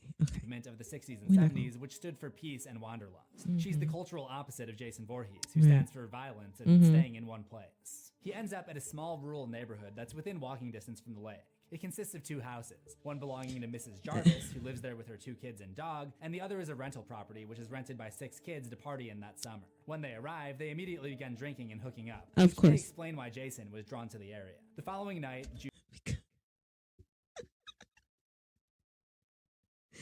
Jason's a pervert. Because he sit there and watch them. He sit there and watches them. And then he does what? Then he murders. Then he unalives them. It's crazy. June 19th, he encounters one of them by the lake. If Jason were to list his accomplishments in a postcard to his mom, it would look something like this. Oh my God. I got the girl in the dinghy with my knife. The dinghy. The boy who came looking for her with Shelley's spear gun. Uh-huh. I just missed the one camping in the woods, but I wrecked all his stuff. One twin sister got caught with me in the rain. Yeesh. One boy needed help finding the corkscrew. Yeesh. Where the hell's the corkscrew? He found it. Oh, I didn't mean to do that. They won't stop it on there. The other twin sister got too close to a window. Yeah. And you know how I hate windows. And a boy named Teddy spent a little too much time watching something he shouldn't have in front of the TV. No, seriously, Teddy finds this old stag film reel and he finds it absolutely hilarious. One of the prime examples of fictional characters being entertained by something that isn't remotely Are entertaining. you not Because 10 minutes entertained? Are you not entertained? Jason's next rampage wouldn't happen for another 6 years during a high school graduation celebration. This request has gone all the way out to Here we Crystal go. Lake, the senior Here class. we go. They'll be graduating Well, all right. 13. In the US, graduation ceremonies typically take place in June. So in the real world, that's a Friday, June 15th we're looking for. However, Typically, the only such date during the 90s is in 1990. In the 90s, I graduated in the 90s, but mine was in May. Before the events of New Blood. We know this is after New Blood because we see Jason crushed under the dock just like after his battle with Tina. So maybe Lakeview High graduated in May instead of June. In fact, when I was in high school, our graduation was in May Right, because the seniors exactly. got to get out earlier than the rest of the school. Yes. If it's in We got May, out a then week there are two early. possible days, May 1992 and May 1998. Yes. 92 would be during New Blood. So Yeah. because of this line from one of the Lakeview High teachers, Jason Voorhees has been dead for years. I graduated it before must be 98 May though. of 1998. Don't be fooled into listening to this character, Jim Miller, who tells of Jason's drowning about 30 years ago. He must be misinformed. 30 years after the drowning would be 1987, and we're way past that at this point. Note how the visuals when he tells this story show Jason drowning at night, and he says that's when the murder started to happen, which is incorrect. So Jim Miller is just an Right. unreliable He just- storyteller. yeah, He he's- also claims that these are just stories, which is categorically untrue. Yeah. Something he'd know if he paid any attention to the news. Which he did. He would find out the truth the hard way when his boat's anchor cuts into a power cable under the lake, which Yeah. somehow results in Jason getting pumped with electricity. Like which, as we Frankenstein. know, is an effective way Monster. To survive. Like And, Frankenstein's as luck would monster. have it, Jim happened to have a replica Jason mask that he used to scare his girlfriend, Susie Donaldson. Yeah, you didn't This want to do also that. kind of shows that Jason's notoriety has grown in universe to the point that costume products are being made in his image. I suppose this could just be another hockey mask, but seeing as how this is nearly a decade after the last use of the old mask style in the NHL in 1990 by journeyman Sam St. Laurent, it seems more likely that Jason merch has made its way into costume shops. As is often the case, Jim and Susie made the mistake of rocking the boat. So Jason arms himself with a harpoon gun for a pair of nautical clothes. At this point, Okay. Jason takes control of their boat, and surprisingly, he voluntarily leaves Crystal Lake for the first time, driving the vessel out.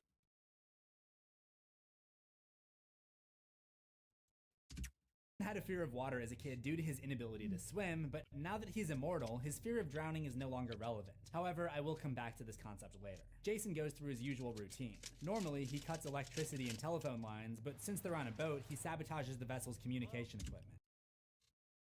It's also amazing too that Jason became more human. Like the things he did, his mannerism.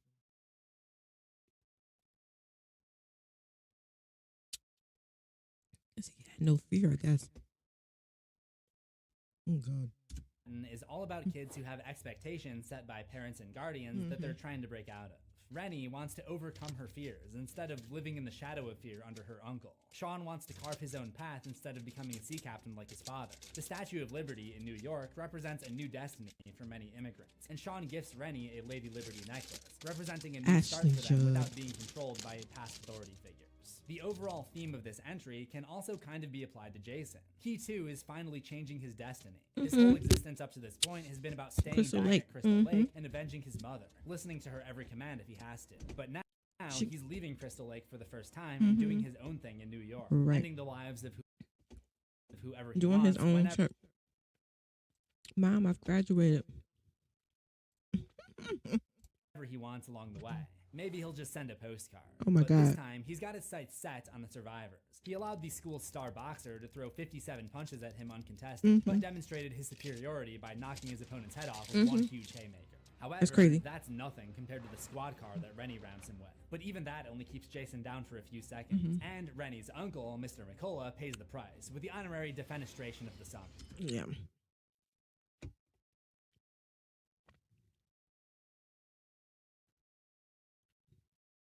Jason then dunks him. Diana Kimball had two more relatives in her bloodline, her daughter Jessica and her infant granddaughter Stephanie. A Decent day after bloodline. killing Diana, JJ hears Jessica's TV host boyfriend, Robert Campbell, break into the Voorhees house. So he traps him and takes over his body, hoping to use it to trick Jessica. I'll obviously be calling this one RJ. When RJ finds Jessica, it's pretty funny because she's all like, "What the heck, Robert, where have you been?" And he just roars at her. I don't know why Jason roars when he's in other bodies, when he never even utilizes vocal cords at all on his own body, but I'm not gonna try to think too hard about it. Steven once again arrives to save the day, ramming his car into the possessed RJ on the way out, which is starting to become a trend on the Jason timeline. Not as much as the window breaking thing or the door smashing thing. Right. So that also proves my theory that Jason was a demon. If he's possessing other people. Arrives at 1428 Elm Street, the current home of high school senior Lori Campbell. He sneaks Freddy into the back versus door and Jason. finds a pair of teens, Gib and Trey, using the upstairs bedroom. And when Gib hops in the shower, Jason shows Trey his own version of Pamela Voorhees and instructs him to wake up and go to Elm Street to strike fear into the kids now living there. This gets Jason's heart beating once more. He climbs out from the spot he was dragged under and begins his journey to Elm Street.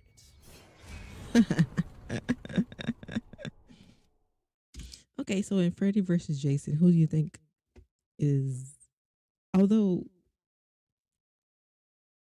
I still got the spoiler alert. Spoiler alert. Although at the end, like Freddy was carrying Jason's head, right? Wait, was that right? Hold on.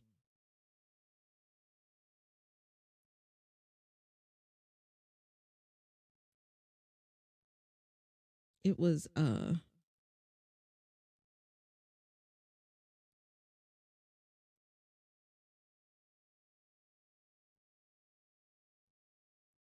looking it up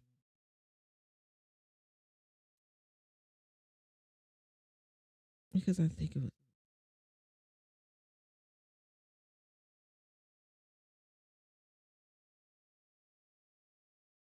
I think that's right.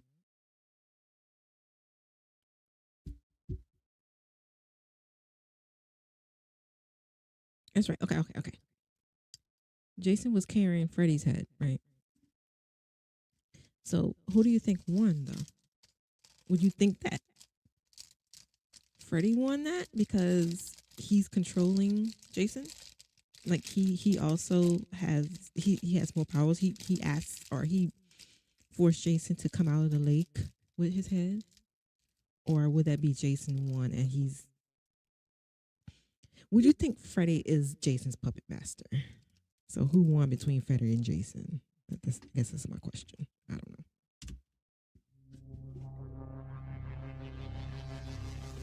Jason arrives at 1428 Elm Street, the current home of high school senior Laurie Campbell. He sneaks into the back door and finds a pair of teens, Gib and Trey, using the upstairs bedroom. Yep. And when Gib hops in the shower, Jason shows Trey his own version of the downward thrust, with his machete, that is. Jason doesn't realize it, but the older generation thinks that Freddy Krueger has returned. Yeah. Killed in bed? Jesus. He wasn't asleep though. It's even the same damn house. Mm-hmm. 1428 Elm Street. Thinking he's regained enough of his power, Freddy makes an attempt to kill Trey's best friend, Blake. But he hasn't yet regained enough strength, so he continues to let Jason do his thing. So he does, decapitating Blake's dad and slicing through Blake himself. Right. The next night, the teens of Springwood hold an Ohio Skibbity Riz So cornfield dance party. from all this, Freddy versus Jason, Freddy would have been Jason's puppet master because Freddy, like he didn't, like they said, he didn't have powers to off the people he wanted to, but he let Jason's run amok and do the thing that he needed him to do. He really he's like a leader, just like sitting back and watching. He didn't even have the blood in his hands this time. And even after they got into the little tiff they had, right? Jason still went and brought Freddy out of the water. Well, it was an Ohio cornfield dance party. That much is true. Naturally, this was an epicenter for teenage degeneracy, which means Jason Voorhees was able to smell it from miles away and Of course. to the spot. Jason grabs some kind of pipe, and when an inebriated... It's like, bro, you died way back in the 50s, 1957. You were 11 years old. You're a grown-ass man now. Like, even if you are a demon, was brought back as a demon, as a grown person, you a grown person now. Won't you leave those people alone? Leave those kids alone. Leave those kids alone, okay? It doesn't matter anymore. Gib walks away from the party. Freddy pulls her into one of his Nightmarish dreams. But before he can finish the job in the dream world, Jason gets to her in the real world, Yeah. impaling Gib and also this glow stick wearing loser who is trying to take advantage of her. And taking out the glow stick guy was kind of the third good deed that Jason's done now. Yeah. I guess a broken clock really is right twice a day, or in this case 3 times. Jason eats the rapey rave goer into the corn and proceeds to cut down 7 more victims, effectively breaking up the party faster than the cops ever could. Yeah. Speaking of the cops, one of them figures out who's behind the recent killings and joins 5 of the surviving teens to try to put a stop to it. Jason follows them to Weston Hills Psychiatric Hospital and busts down the door, squashing the security guard. He catches up with them in the hospital server room, where he accidentally electrocutes himself with a missed machete. Yeah. However, he's That gives him strength. able to grab the cop, Stubbs, and slam him into the malfunctioning control panel. He throws Stubbs through a window before coming after Laurie, Will, and Thea. However, one of their classmates, Bill, doesn't seem to be as afraid of Jason as he should be. And upon getting closer, he realizes that it's actually Freddy, who has the power to control dreamers by making them sleepwalk in the real world. These are my children, Jason. Go back where you belong.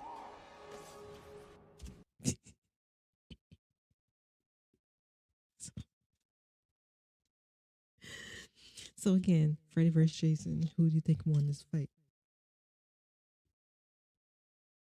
So, for the first time, Jason finds that he's not necessarily the main villain of his story. It's not the first time that there have been other evil characters, like the abusive doctor in New Blood, the murderous bully Tamara aboard the Lazarus in Jason Takes Manhattan, or the disciplinarian who went too far, Mr. McCullough. But this is the first time that Jason has really been asked to share the spotlight. Right. The way it comes about is interesting, because at that point, Jason had soundly been defeated like never before, and finds himself trapped in the underworld of hell. But Freddy is the one to unleash him, hoping to use him to regain power, not realizing he would become a dangerous rival. Yes. This is a classic tale in the horror genre, the opening of Pandora's box. The obvious example is Hellraiser. Hellraiser. Which contains a literal Pandora's box, Yep. but it goes back much further to ancient Greek mythology. If he does the Hellraiser, I'm gonna look at that. I'm gonna look that These up. stories typically involve curiosity as a catalyst for horror being unleashed. Yes. There's an interesting parallel in Freddy vs. Jason because the human characters have opened a box of their own. Those who have had their dreams crashed by Freddy Krueger have been relocated to this psych ward where they administer a dream suppressant medication for their own protection and the protection of everyone in town. But by digging into what they see as some kind of sinister cover-up, they're actually opening themselves up to Freddy's return. They're opening Pandora's box.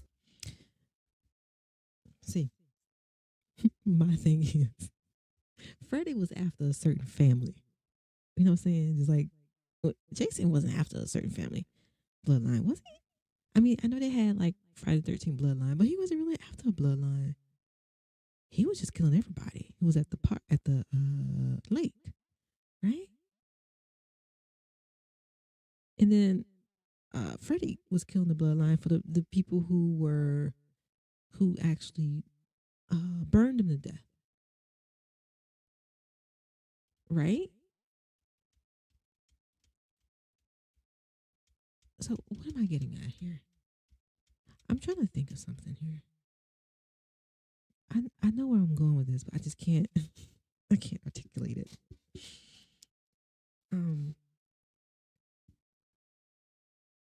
I guess that kind of baffled me. In the original Greek mythos, the box is said to contain all of the evils and misfortunes of the world, which would escape when opened. That's what I was trying to say. So if Freddy was after a certain bloodline, sacrifice the family that he was after, right? Go after the people who the whole town would have been saved, and all the people would have died when he went after them in their sleep. I don't know. Leaving only. But Jason, on the other hand, I don't think he was after just the bloodline, right? I know I skipped around and stuff like that, so it's like watching the movies, you just watch the movies and just like, oh, Jason's back and da da da. But like I said, I haven't watched it. I watched 1, 2, 3, 4, and then I watched Jason X. I don't even think I watched all of Jason Takes Manhattan. So I really don't know what happened in. Let's see. Hold on. When was I did see Bloodline. Right? Yeah, okay. Vengeance, Bloodline, that was 2. And then what was 4? Shoot, stop. That's not what I wanted. What was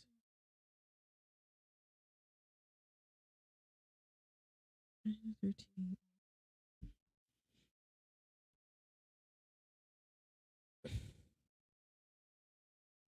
The final chapter. That's what it was. The final chapter. It was the final chapter. Corey found. Oh yeah, Corey Feldman was in this. Friday the 13th. Oh, did you guys know there was a Friday the 13th TV series? It was mostly it was like Friday the 13th TV series wasn't like Jason.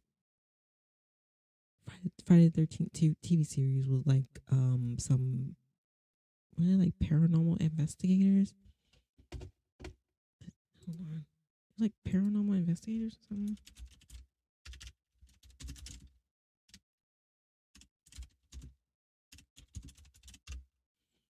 Because this came out in the 80s too. I believe, right? Yep, 1987. So they were like, the series was titled 13th Hour, which was kind of confusing because it was named Friday the 13th. So I'm guessing because Friday the 13th is a bad luck name, so people were kind of associating it with Jason's Friday the 13th, but it wasn't.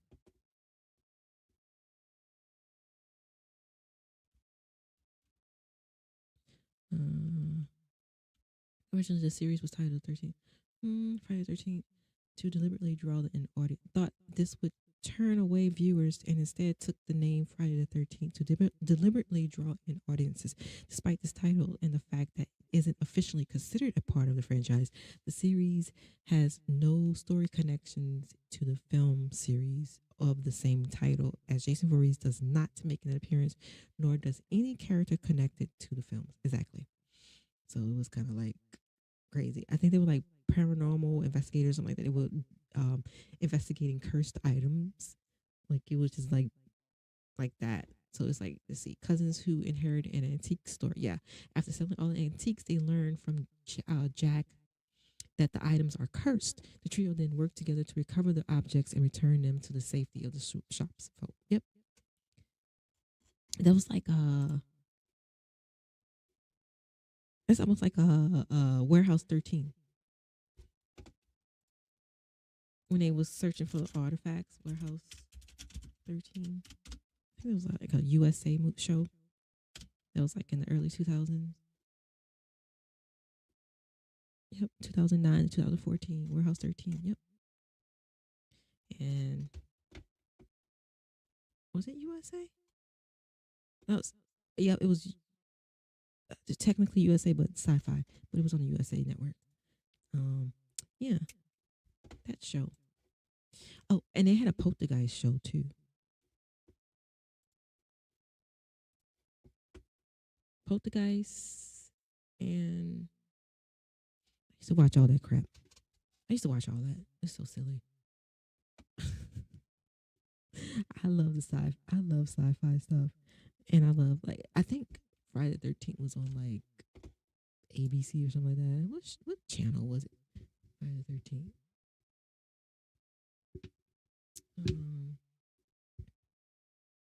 What TV show took it? Now I gotta know, cause 26. 2 seasons had 26 episodes on to decline as this first season continued. Johnny Venture wasn't all that popular either.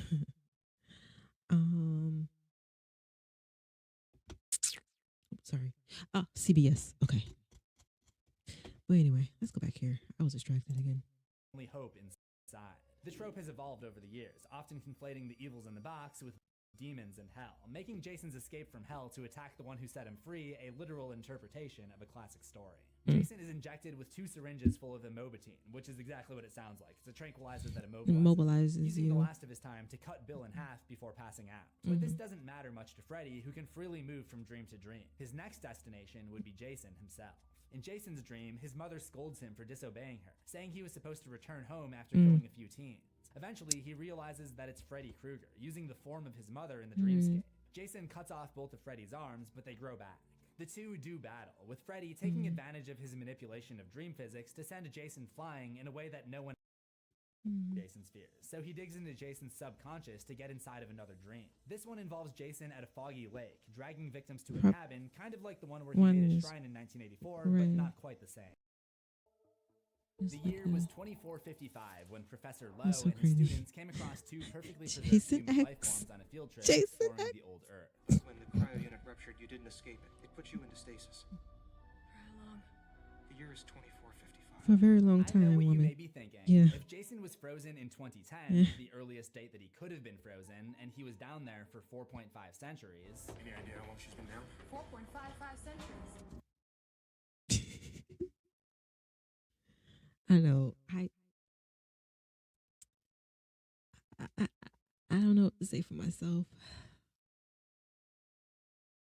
I just wanted to see it, I guess.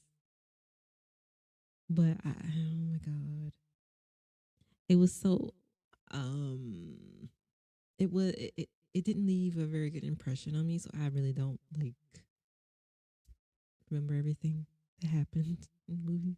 Then 2010 plus 455 years elapsed would be 2465, not 2455. They was off by However, 10 it's never years. stated that Earth 2 has the same solar cycle as Earth Prime. In other words, if a year on Earth 2 lasts 372 days compared to the 365-day calendar on Earth 1, then this discrepancy actually makes sense.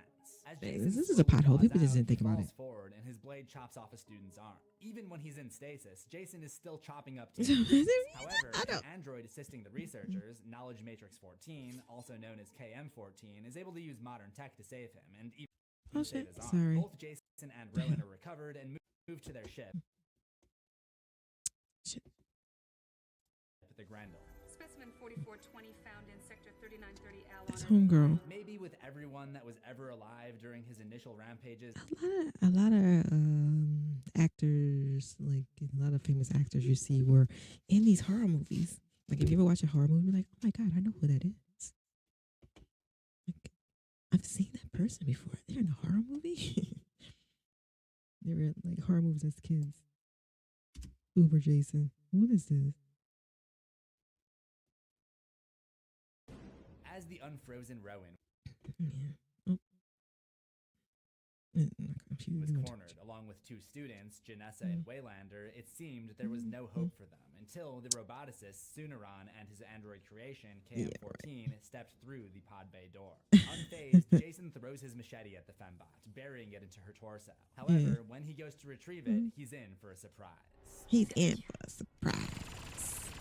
For the first time, Jason finds himself truly outmatched by her computer-level accuracy, lightning-quick movements, and machine-powered strength. Yeah, but Jason's a demon. Okay. Everyone always praises Interstellar for its accuracy to real-life robotics by cartwheeling for maximum speed, but let's not forget that Jason X did it first.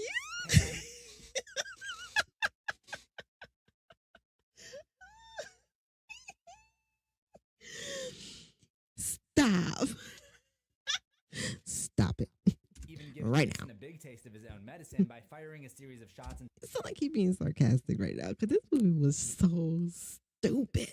the panel behind him so she can This is like somebody like, okay, I'll be in this movie because if you pay me, you got to pay me. Okay, I need the money to pay rent right now, so I'll be in this movie. This was what it looked like. If you ever watched Leprechaun, oh my God. Watch Leprechaun. Being in the movie is just paying bills. It's just paying the bills.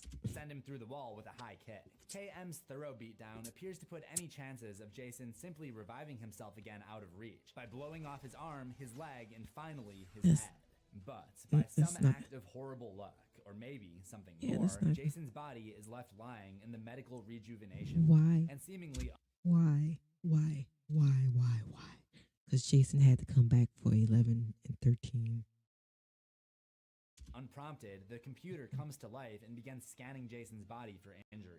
You can't help but wonder if this is somehow the work of Pamela Voorhees, or the Necronomicon magic cast by her so many years ago, now intervening. He just so happened to be in the rejuvenation machine room. Yeah, okay.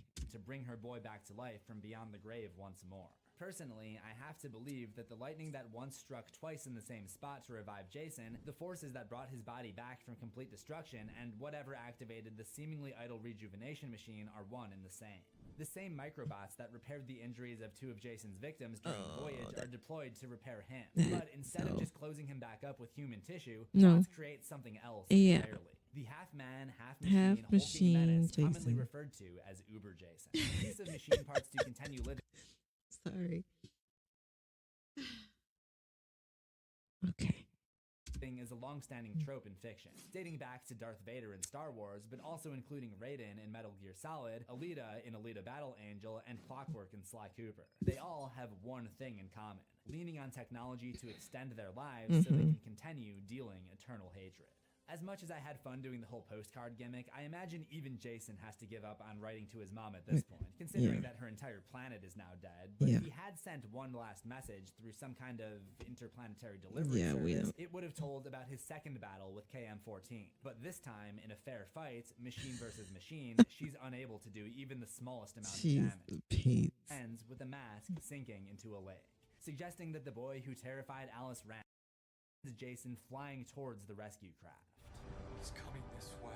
It's coming this way. Oh shit! No, no, the writers are not kidding you. The writers are not kidding you. I'm so sorry. I am absolutely sorry about that. He isn't kidding you.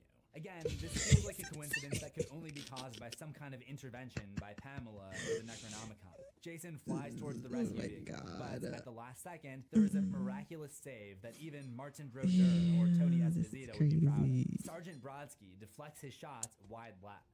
How fitting that after 35 broken windows, Jason is finally defeated just before the one he doesn't break.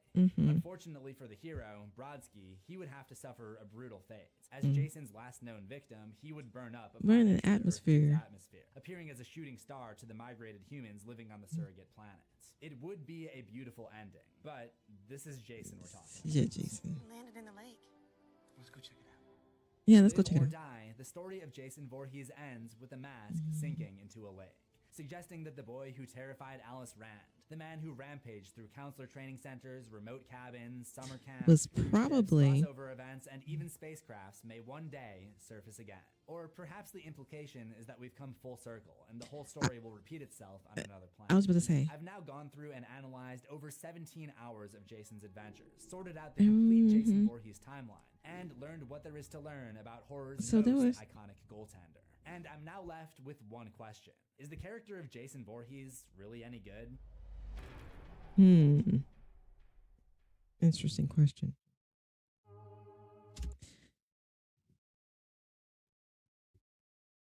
Like I said, I watched the Jasons because he didn't target kids.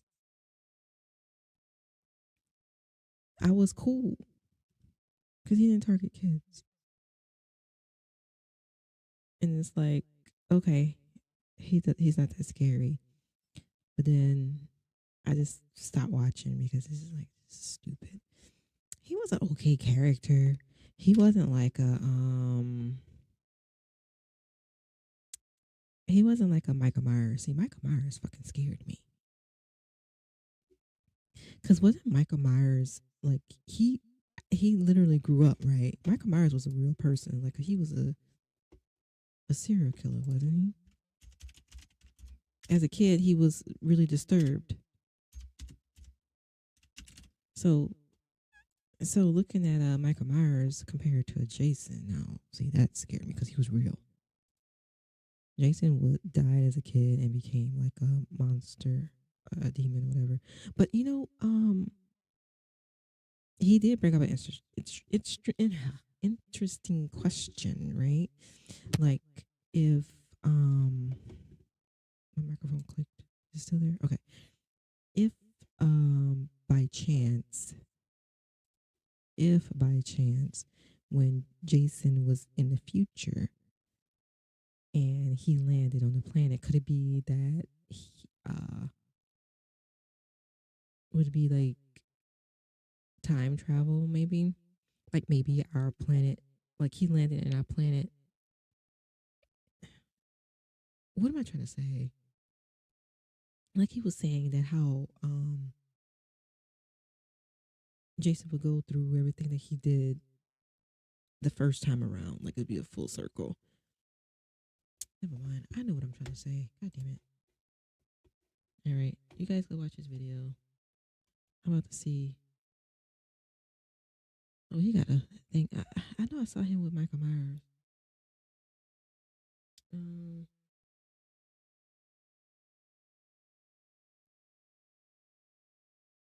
The history of candy. That motherfucker scared me. Oh my Lord. Do I want to click on that one? The complete history. Damn, he took a long time to. So he took an hour and 40 minutes to explain Jason. An hour and 30 minutes to explain Freddy. But he only took like an hour to explain Candyman and about an hour to explain Michael Myers. Oh my gosh.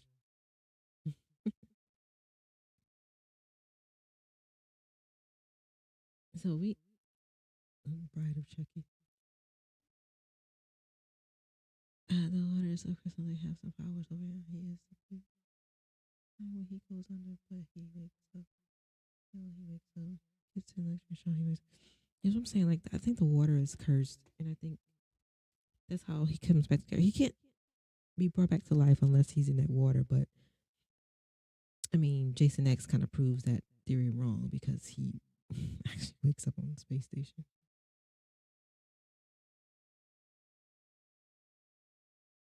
Ooh. Let's click on this one. It's interesting. Remember I was talking about the vampire Dracula Untold? Spoiler alert, that's the guy he met in the cave who gave him his powers for a few, I think it was like for a few days so he can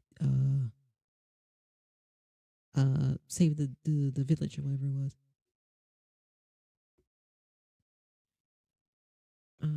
Let's go there.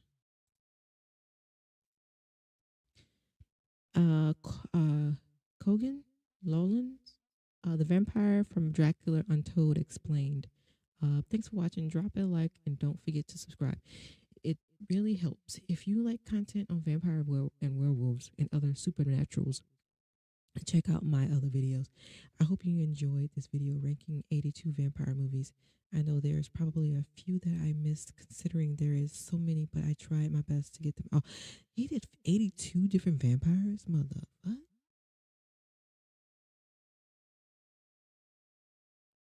You know what? Try that shit.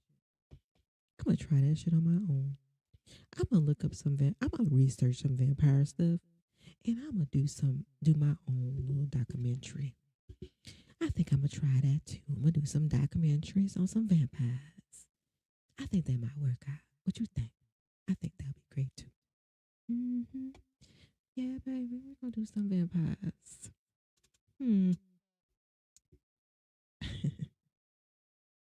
Because I was thinking about doing some on Lilith. But Lilith became a little boring.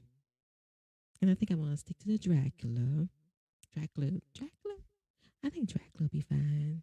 He'll be fine. And then we gotta do a little research on that Sinners too. Sinners came out this year. Did you guys go see Sinners? Sinners was good. Sinners was good. I like Sinners. That was some good movies, baby. That was some good movies. We gotta continue with the Sinners. Yeah. We gotta continue with some movies like that, baby. Yes.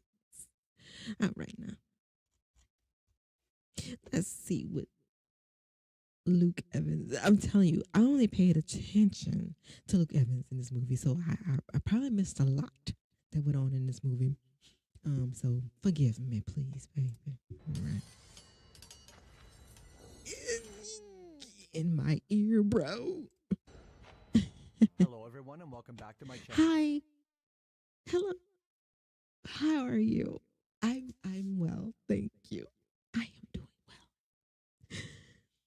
Luke Evans, you are so handsome. Ain't he handsome? I think he's handsome. He's such a handsome man. Oh, wait. But there's more.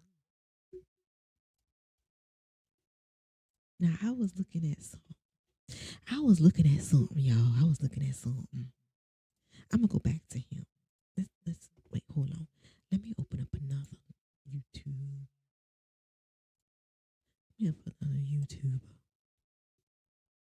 I was looking at something else, and I was like, oh, he makes a good vampire. And I wonder if he was a vampire. I don't know if he was a vampire or not, but I wouldn't mind if he was a vampire.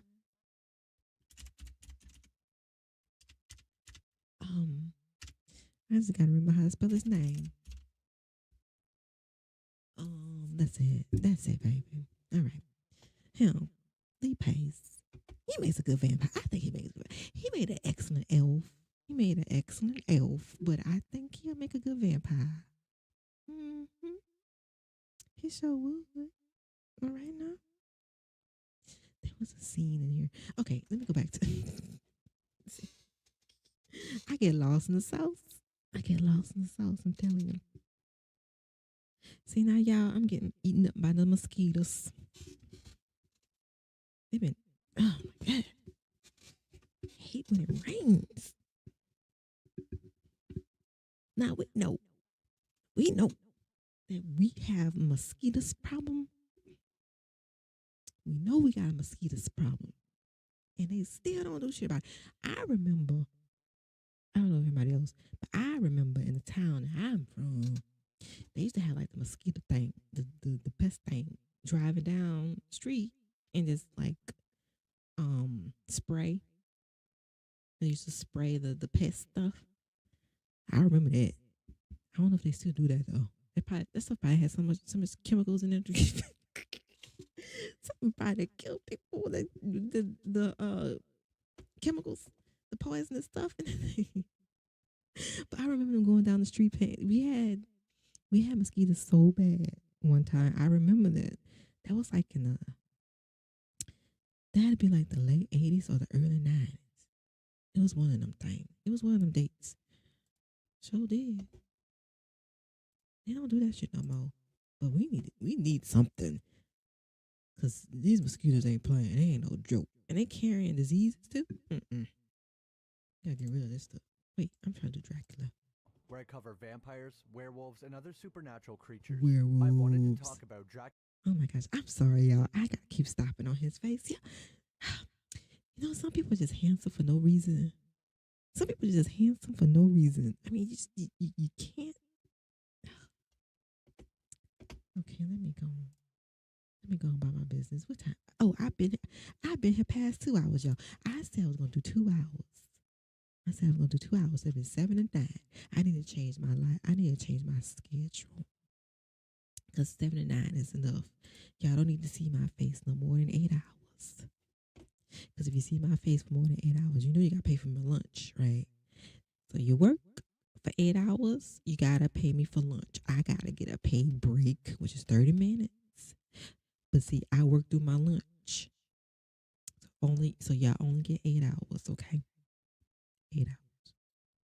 But I'm gonna go ahead and do this overtime because I went through my lunch time. But I'll go ahead and do this overtime because he's looking at me.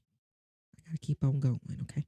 All right, babe. Dracula Untold for a while now, and finally here we are. In this video, we're gonna take Oh my gosh.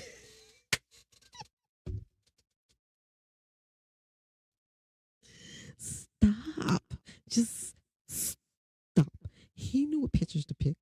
Stop it. Okay? Stop it. Oh, man. This guy is handsome. He's handsome for no reason. He's handsome for no reason. Now, let's look up Luke. Let's see if he have any controversies because I haven't heard from him in a while. Where he been? Let's go on to Wikipedia. Because I know Wikipedia be lying on people. Look at that face. Look at that face. Goodness gracious. I like him with the long hair. I'm not really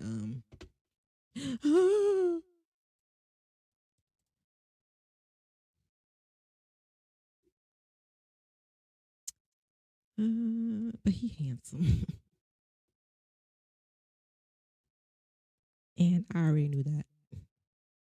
I knew that because he was in a magazine saying that. First he was bi, and then he just went on and said he was fully. But anyway, I'm trying to see if he had any controversies because I haven't seen him in a while.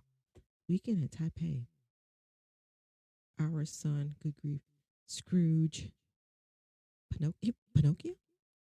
Here's the coach. That's the films he's in. He must do a lot of Broadway and television, Echo 3, The Way, video games, theme park rides, awards, and nominations. Well, I haven't seen him. What is this? This must be overseas. Yep, France and Taiwan. So I haven't seen that. What is he doing? Good grief.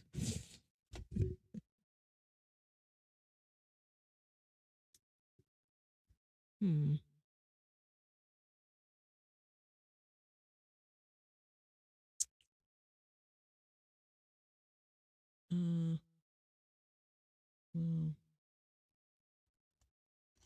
Oh, yeah. Where has she been, Ruth? I didn't even know she was Irish. That's crazy. She could do some accents. I'm telling you. Let's go back. Okay. Look at Vlad. He's still swinging. Look at that face. My gosh. The Impaler. The origin of the vampires, who is the master vampire, and some of the theories about the movie. If you enjoy videos about supernatural creatures, leave a like and I'm guessing Lilith is not the vampire origin. subscribe for new videos every week. And thank you so much for the continued support you guys have been showing the channel. I appreciate it more than you know. Now let's get into the video. All right. The beast was once a mortal man who summoned a demon from the depths of hell. The first and oldest vampire is known as the Master Vampire. He lives in a cave on Broken Tooth Mountain. The Master Vampire is portrayed by Charles Dance, who also played the vampire elder Thomas in Underworld. In Underworld, we learn how he was cursed from the priest in Castle Dracula. He explains the creature was once a man who summoned a demon. You know what? That'll be some shit if he was actually connected to the Underworld. Like if they did a connection. Did they?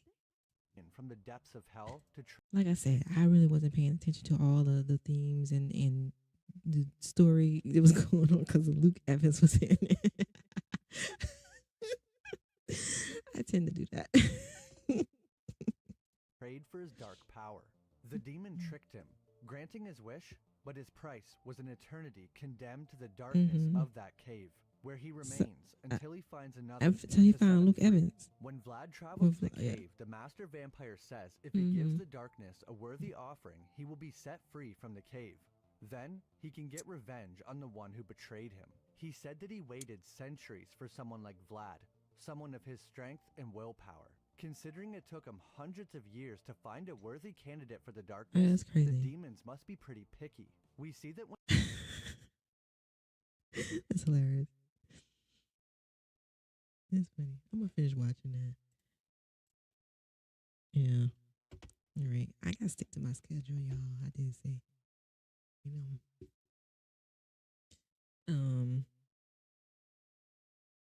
Oh, word? He can't code. What is happening? You know, all the scary things. Like I said, I was including the monsters and like weird things and creepy things that happen in the world. This shit is weird too. Like, man, people.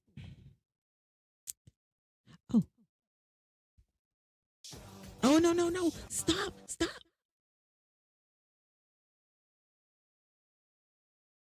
Oh my god!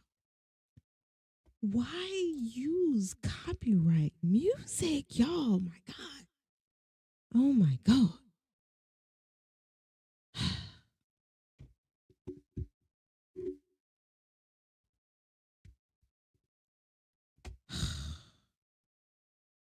I have to edit this shit out too. God damn it. Christopher Lee. All right. Oh yeah. Yeah. He was cute. He was cute. That was in Van Helsing with Hugh Jackman and what's her name? Oh my gosh, what's her name? Beckinsale.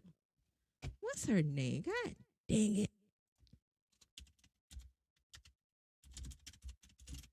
Van Helsing. Yes, Kate Beckinsale. Gosh dang it. Could not remember her name. Who was also.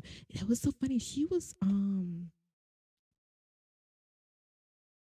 how she was a hunter in Van Helsing.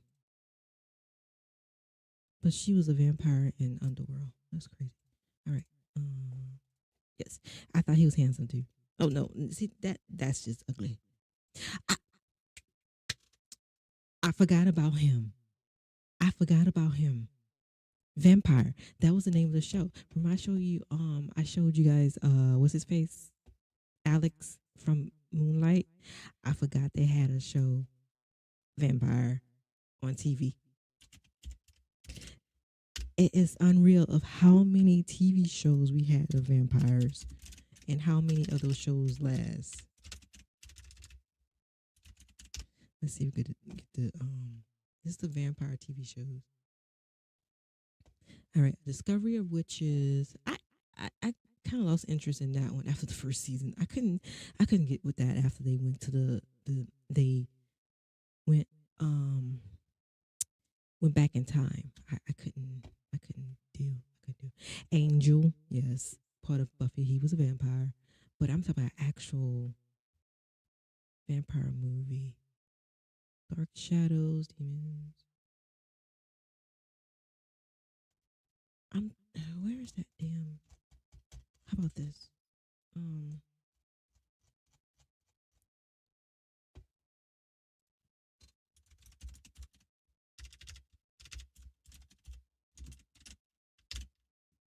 And I think they did my boy dirty. Oh, what the hell? His name is Jonathan. Is it John? Jonathan. Maybe if I spell Jonathan right. Is it Reyes? Hold on. Let me look. Oh, shit. This is how I find people name. I know what movies they have been in. Mortal Instruments. City Bone. Y'all. Okay, so you know how I was saying I was a grown ass woman reading Twilight.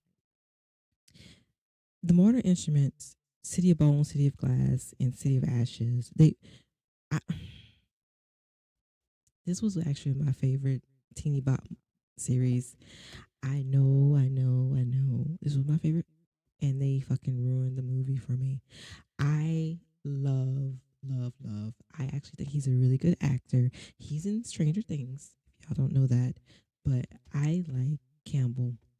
What's his first name? Jamie Campbell Bauer is what it is. But yeah, so City of Bones, Ashes, and Glass. I love that series. The Shadowhunters. I love that series. Okay, so Jonathan, I spelled Reyes wrong. Okay, I spelled Reyes wrong. He's handsome too, y'all. He was Tutors. He was in the Tutors as Henry. Henry the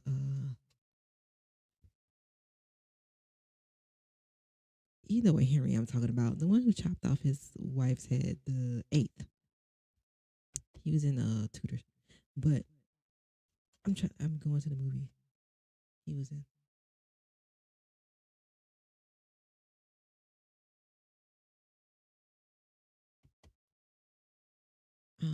Vampire came out.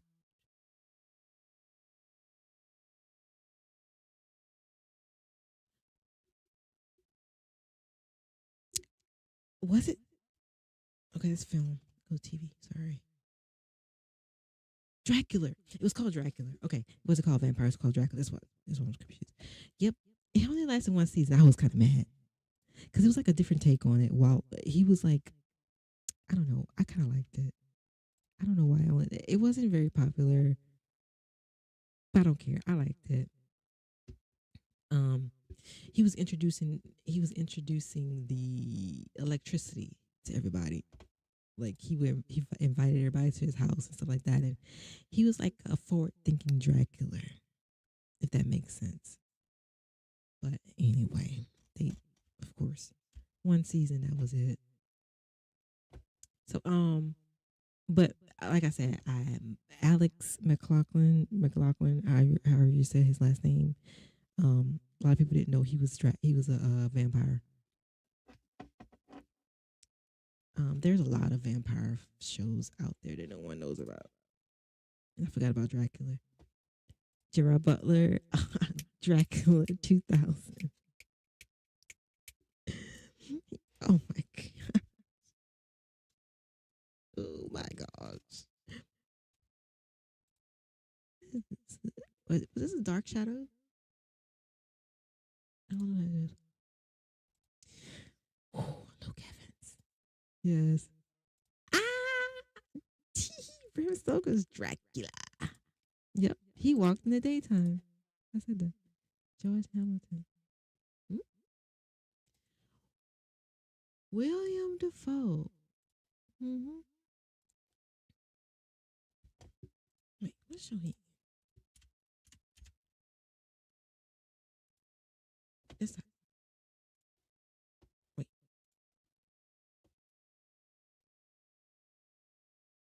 Was that Dark Shadow? No, it can't be. That must have been his Blood of Dracula. Wait, who was the Dracula in Blood Dracula in Dark Shadows? No, don't mind me, y'all.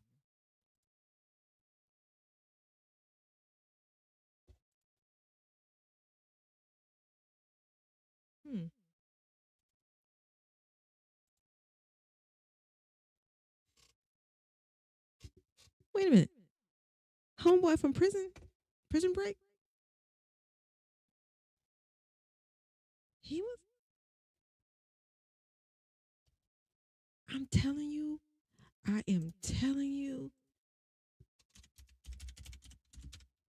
I don't know his first name. I am telling you. There are so many fucking Draculas out there, or vampires out there, TV shows out there we don't know about.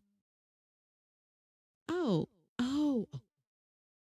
He was in Blade.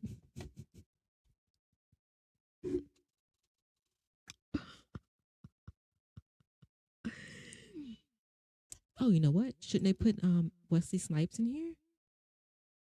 Leslie Nielsen. He doesn't count. Get it? Count. Nicolas Cage.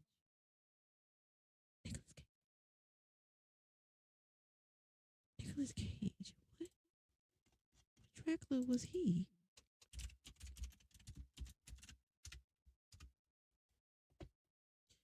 Shut.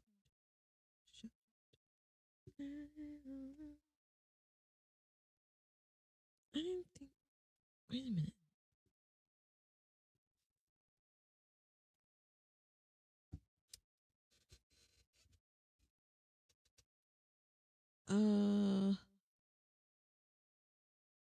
Renfield. Yes.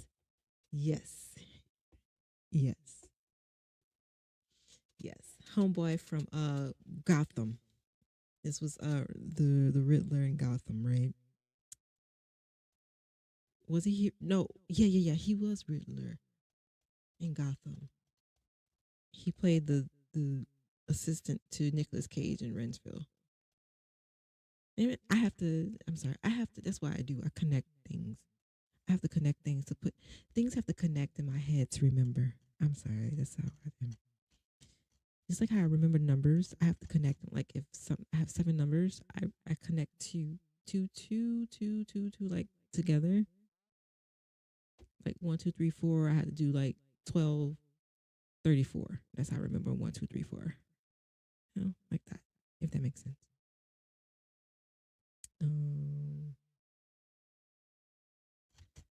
Wait, I'm trying to. They don't have a list of his.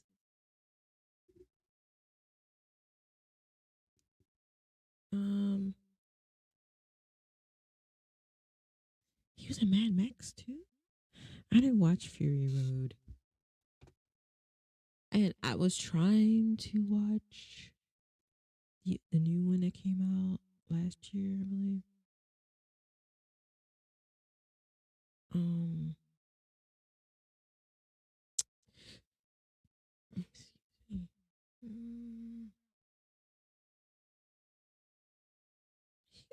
I am not crazy.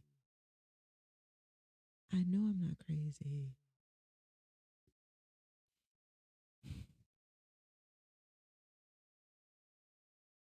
Wait a minute. He's Lex Luthor in the new Superman?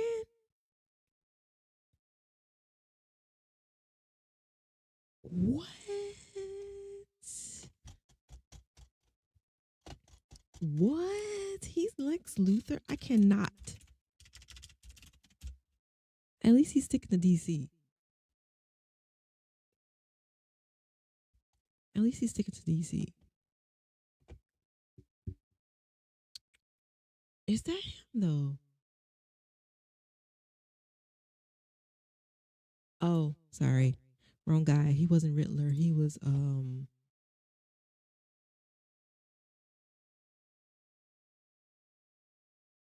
you cannot tell me he was not in here. What show was it then? I know him from somewhere.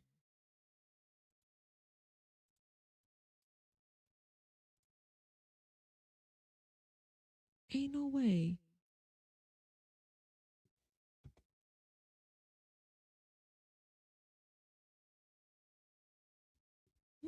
Hold on, let me now this is really bothering me.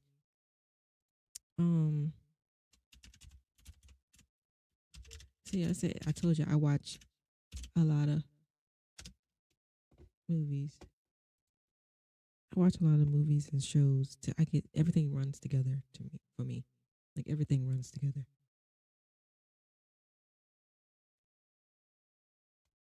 Okay, what's his name? I meant to put that name. I don't know why I did that. I don't know why I did that.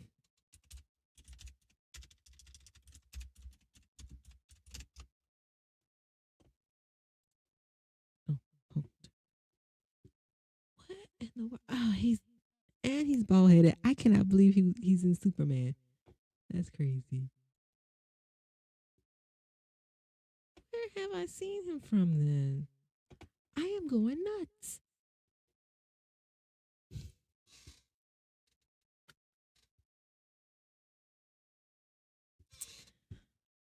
If he was a zombie in Warm Bodies, oh my God, was he the zombie? He cannot be. Oh my Lord, that was him. He was the zombie in Warm Bodies. But that's not it. I've seen him from somewhere else. Y'all, I am going crazy. I am going absolutely crazy right now. Okay, he was in Nosferatu. I know that. I saw him in Runsville. But he was in something else before that. He was in something else before that. He was in Deadpool. Uh-huh. Have I been thinking of X-Files? I mean, not X-Files, X-Men. Have I been thinking of X-Men? Holy crap. Why did I put this dude in Gotham? I literally put him in Gotham.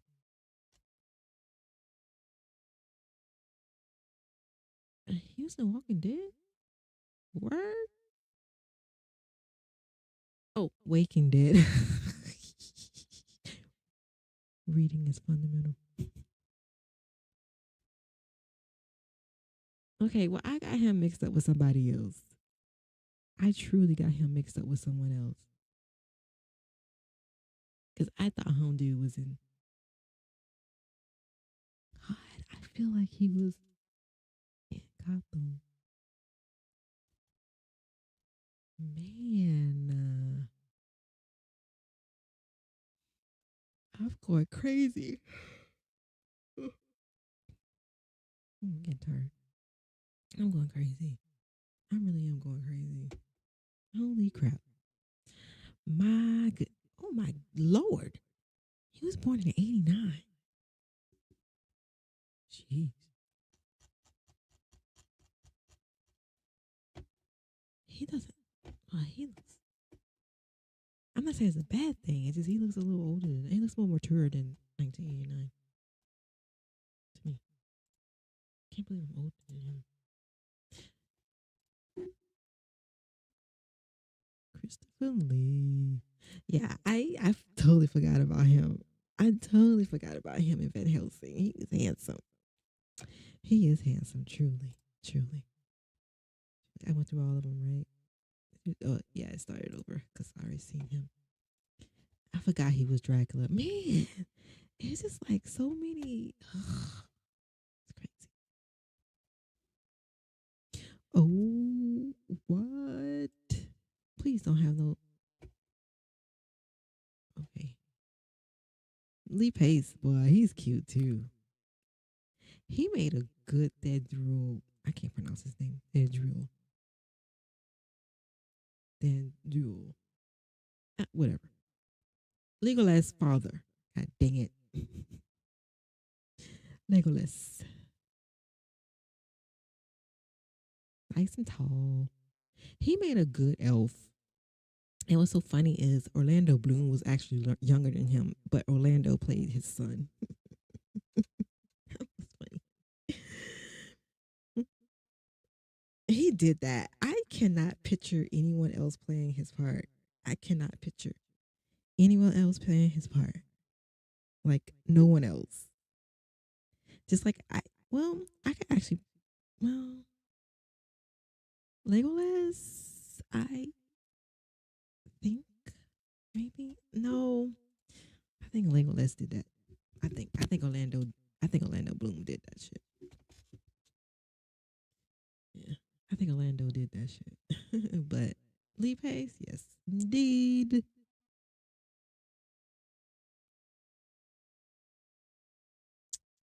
What other craziness going on? Look at that. Disney's Dark Secret. The shocking downfall of child star Tommy Kirk. Don't know who that is.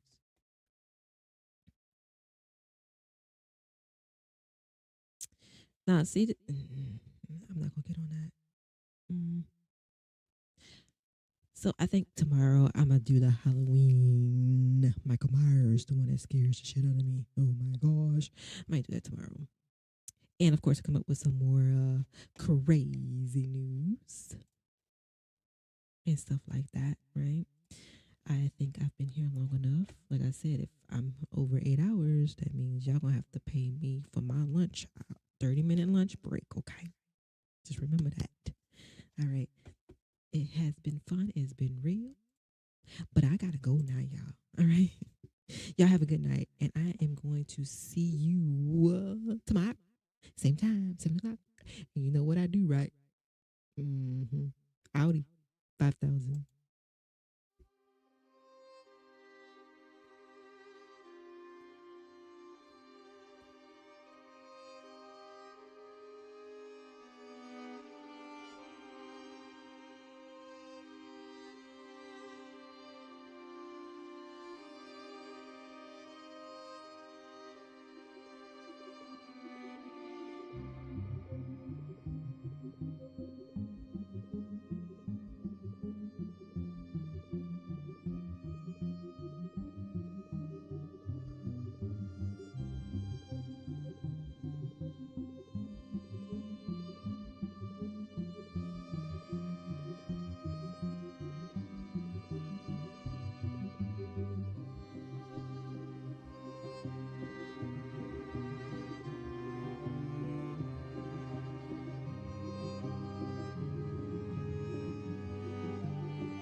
Well, hey, hi, hello. I'm Ryan, your movie trailer for the next few minutes, right? I'm late. I know. I am sorry. It's been one of those days. Um, I don't even have the articles prepared today. Yeah. I literally just finished eating. I made dinner. I was late on making dinner because I did some editing today. You guys should be proud of me. Video editing, not any excuse me, any book editing. That's another story. But anyway, so I was doing that and I got lost in the sauce like I always do. And well, actually, I got lost in the sauce because I actually finally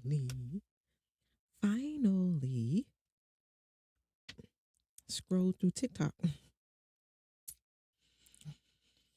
It's not like, well, it was addicting because it's like, not because it was like interesting. It was just addicting because it was like, are people really posting this online? Like, why would you do that? It's like, some stuff you just don't post online. But anyway, I don't know why I kept getting the ones about the police officers and the mishandling of people.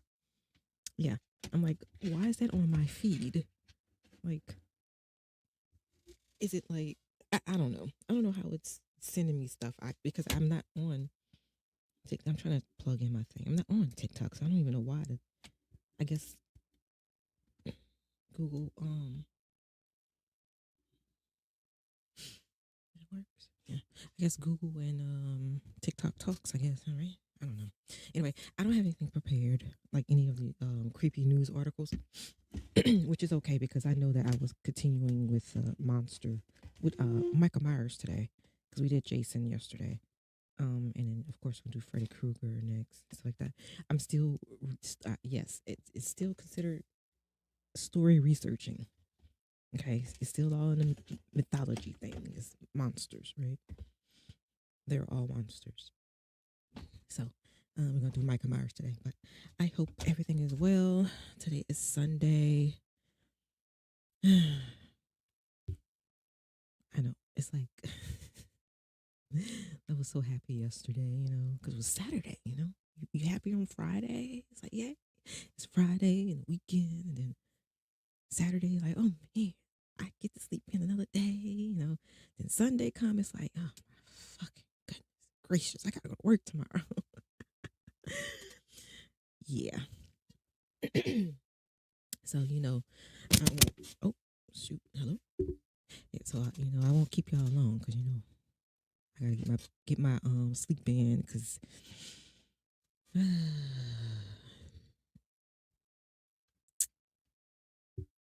the economy ain't great.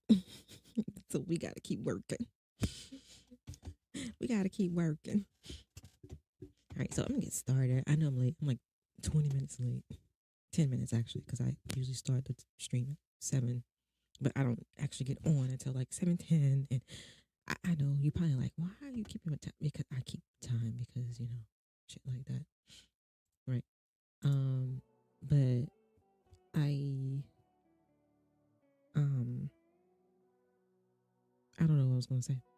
I always do that. And I go off on a tangent. Then it's like I start saying stuff and it's like, what am I talking about? Because my brain is flying past the speed of light when I'm trying to do like all kind of stuff. And don't mind me. I'm trying to get my hair was sticking up. I don't care. I don't care. I don't care. Look. There we go. Just stick it up. Stick it up. I don't care. I like my hair natural. I told y'all that story. I think it was like 2006 or 7, something like that. I decided to go natural. Because those relaxers was just eating my scalp up. Like, oh my gosh, I'm already tender-headed. But anyways, so let's get started with this because I'm going to be out of here by 9:30.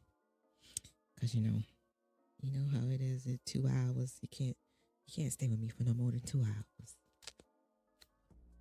Cause for me, I start getting sleepy. I start getting sleepy. Shit don't go right. Shit just doesn't go right. Let's see. Let me see if I can pull up. I don't do Facebook.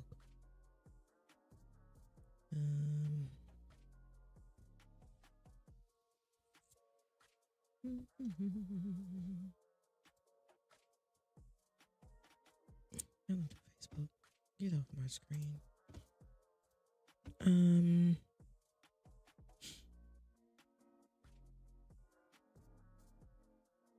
Well, I did find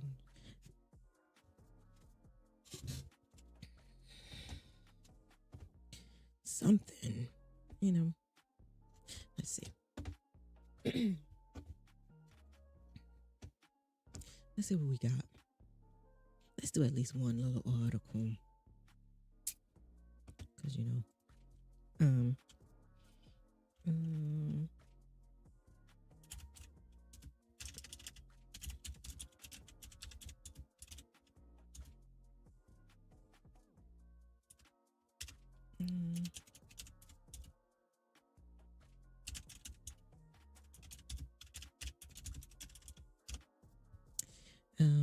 so go ahead, put it in there. I'm gonna do at least one article. Trying to stick with this thing. Oh my goodness, what is this?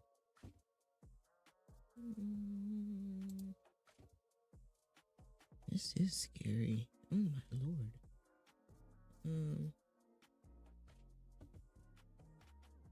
Oh my gosh. So I wonder. Oh, I don't want video. I don't want video.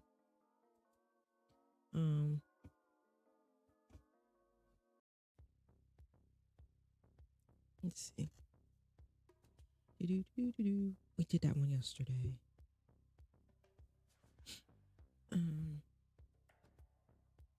We did this one yesterday. The earthquake and the severed limb or toe. This one. This is obscure news, but I don't think it's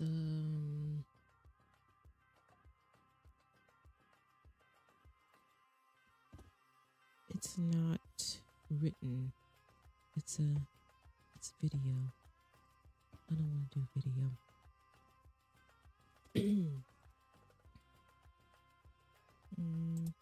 Let's see. You try to look for stuff when you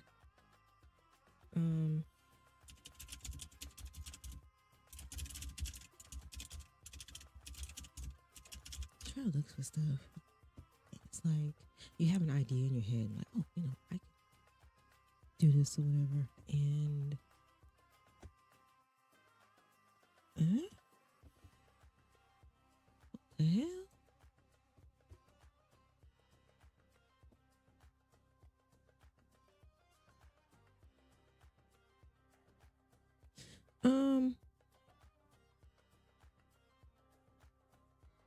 What?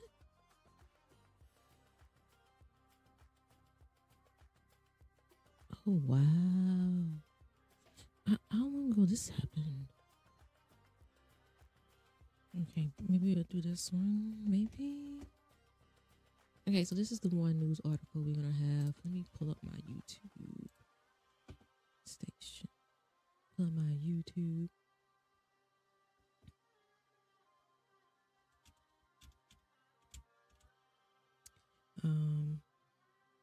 So we can have that going as well. Like I said, I'm gonna be out of here by 9:30, and I want to make sure things are okay. See, blah blah blah blah blah blah.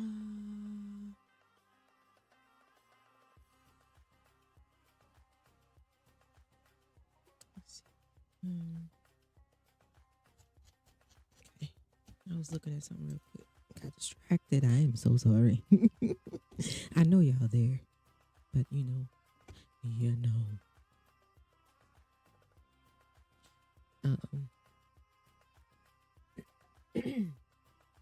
Let's see.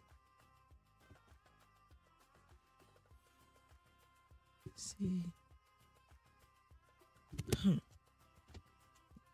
Oh Lord, everybody been reading about that Jeffrey Epstein thing. Mm-mm. I ain't touching that shit with a 10-foot pole. Okay, so let me pull up.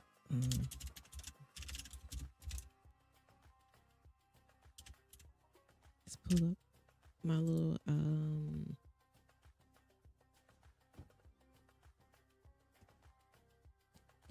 thingies. All right. This up here. I wanted to do stop. I didn't want you to talk. Hush, hush, hush, hush. Now, Michael Myers is weird for me because he, like I said, he scared the shit out of me. It wasn't like Jason, you know, because Jason didn't kill kids, and he was just after the, you know, the camp counselors and stuff like that, right? So he was cool. Freddy scared me because you just didn't want to go to sleep. You know, he was in your nightmares. 1, 2, Freddy's coming for you. 3, 4, you better lock your door. Everybody know that song. That sounds creepy as fuck. But Michael Myers, I can say I've only seen one of his movies. 2. What? Did I see the original? I don't think I've seen the original all the way through. He was still a child in the first one, right? The original. I think he was. It was a flashback or something when he was holding a knife and he was in a little costume and he was holding a knife, and that's when they put him in a ward or something like that. I think that was the first one. I don't know. Like I said, Michael Myers is weird. I saw the reboot, the Halloween. Was it H2O? Was that H2O or something like that? And then I saw the Michael Myers made by Rob Zombie. What was the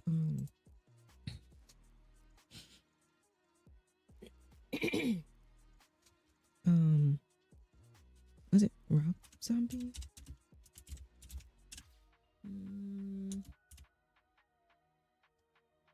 Yeah, that guy.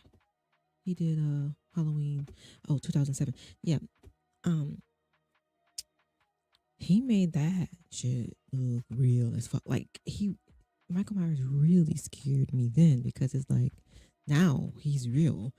Like he made Michael Myers just so freaking real in the make that Rob Zombie did. It was crazy. But like I said, I haven't really sat through any of Halloween's. Like I'm remembering bits and pieces of the very first Halloween. Like I said, when he was a kid, he was holding a knife and stuff like that. And then H2O, when it was like the remake or whatever like that. Let's see, wait, hold on. What's excuse me. Was it H2O? What was H2O about? It was that's what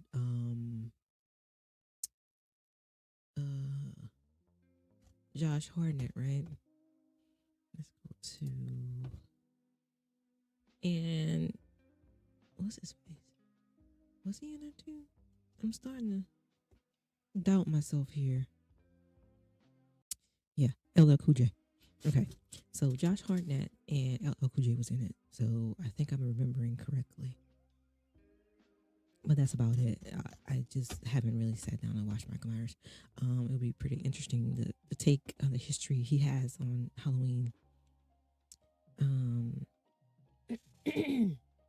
and stuff. I love Jamie Lee Curtis, y'all. I absolutely love Jamie Lee Curtis. She is a great actress. I loved her in True Lies. True Lies was freaking awesome. Oh my gosh. True Lies was really good with Arnold Schwarzenegger. Oh God. That movie was really good. I mean, I watched that movie over and over. And I think Bill Paxton was in it too. That movie was so great. I can repeat some of those words in that movie too. Some of those lines in there. It's so great. So I got my spoiler alert. My spoiler alert sign up early. Just want to make sure people see that we're talking about stuff that they may not have seen and want to see soon. But yeah, I'm just going through this because, it's not likely that I'll watch Mike Myers. It's not likely that I'll watch Mike Myers, really. So, yeah. I mean, I might go back and watch. I don't know. It's just, like I said, he scared me, and I'm not really that interested in being scared right now. You know how that goes. Okay, so H2O. I could get rid of this. I think I was looking at, what was it?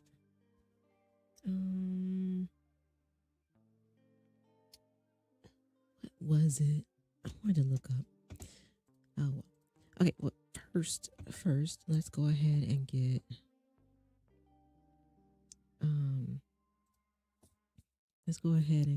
that article up, and let's read through this real quick because I said I want to at least do like an article, at least one.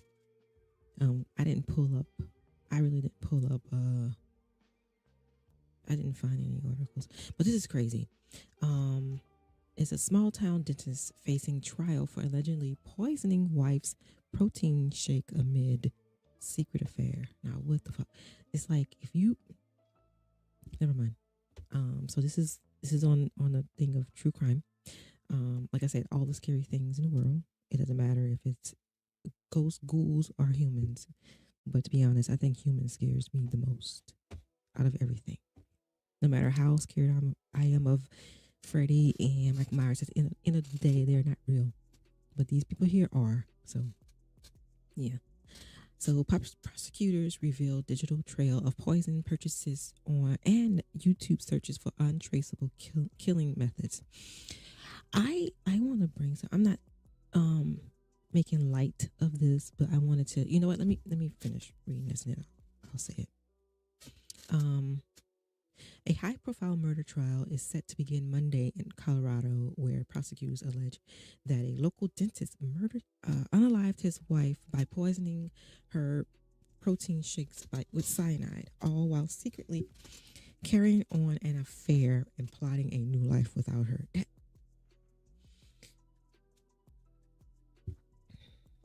James Tolliver Craig, 47, is charged with first degree after deliberation in the March 2023 death of his wife, Angela Craig, a 43-year-old mother of 6.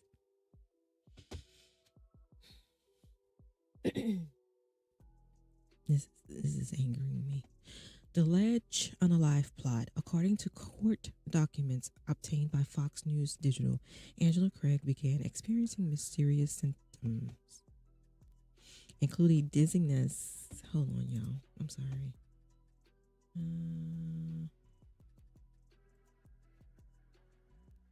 I gotta check something here.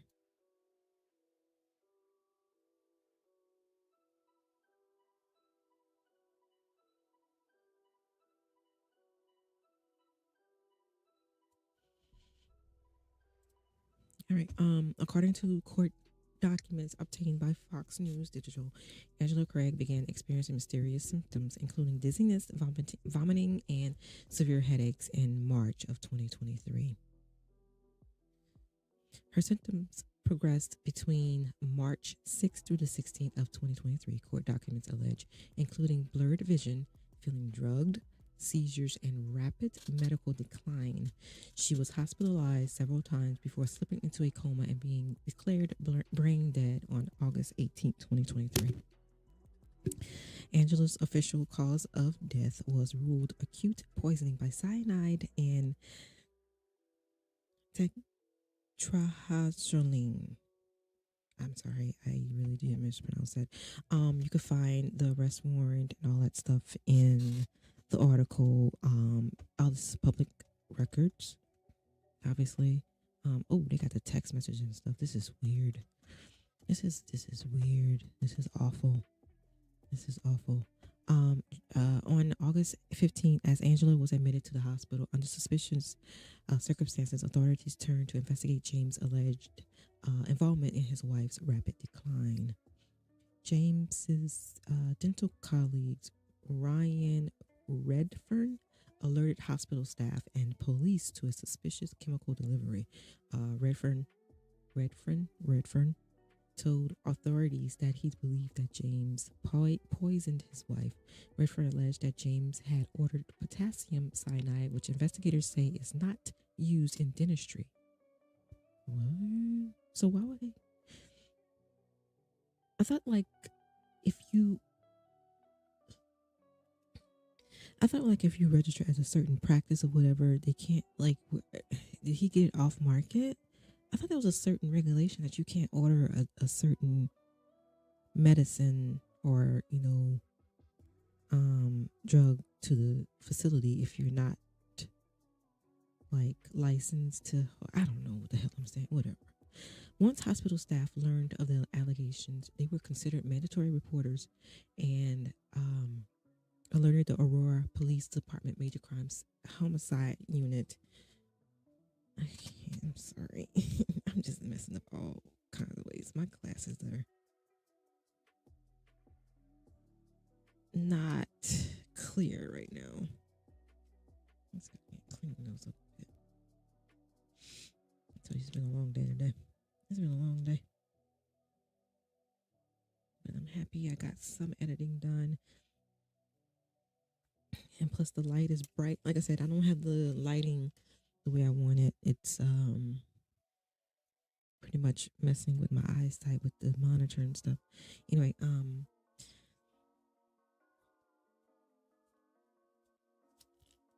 okay. Fox News has let's see, an alert Aurora Police Department Major Crimes Homicide Unit. Fox News Digital has reached out to Aurora Police Department for comment. Court documents reveal the chilling digital footprint that James allegedly left behind, including his alleged use of a secret email account to search for undetectable poisons and purchase arsenic and cyanide. This makes me so mad. If you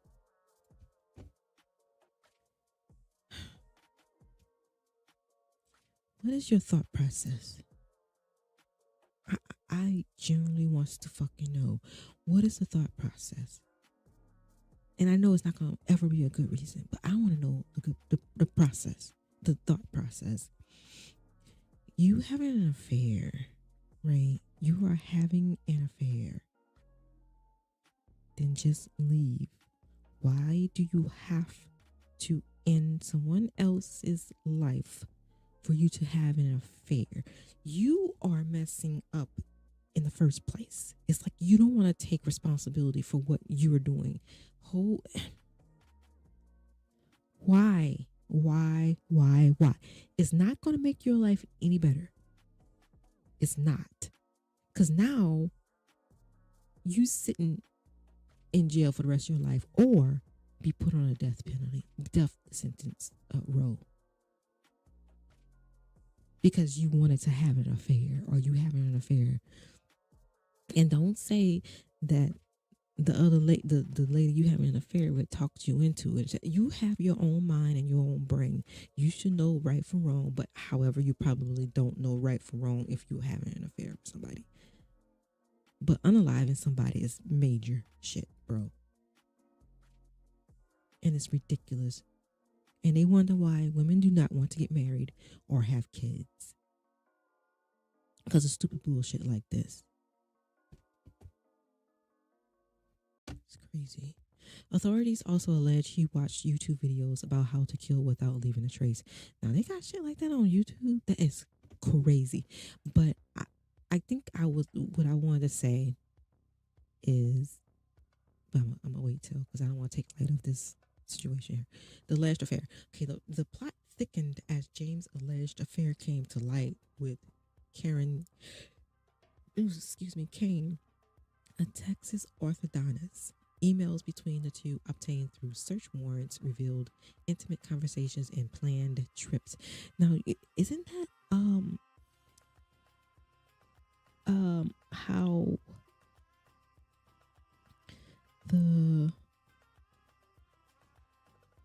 one of the ladies, I think I saw it on Netflix. Was it the Watts or the Petersons?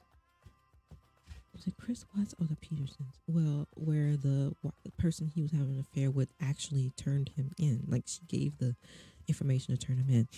So I am going to give her the benefit of the doubt that she did not. Well, okay, let's finish reading. Let's see if they mention it. Okay, authorities said James appeared to want to deliberately conceal his relationship with Karen using a secret email address. Well, yeah, I mean, if you're having an affair, you're going to keep it secret. I mean, you're not going to be like, hey, I'm having an affair, wife. No. Of course, he's going to deliberately conceal it, which he created on February 27, 2023. Oh, my gosh. So she passed away. She passed away in August of 2023. He just started his affair in February. To communicate with Karen. His secret email account was not found on his phone, laptop, or Angela's phone. It was only accessed on the clinic computer in dental exam room number 9, authorities said. After allegedly learning something had happened to Angela, Karen wrote, "I'm so sorry for what you're going through. I wish I was helping you and not pulling you away," she wrote to James. "I want to be there for you, but I don't want to mix in with your family and friends and pretend to be only a friend when there's something more."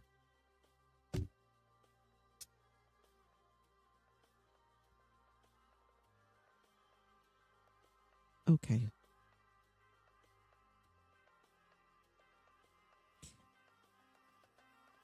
She knew about his marriage.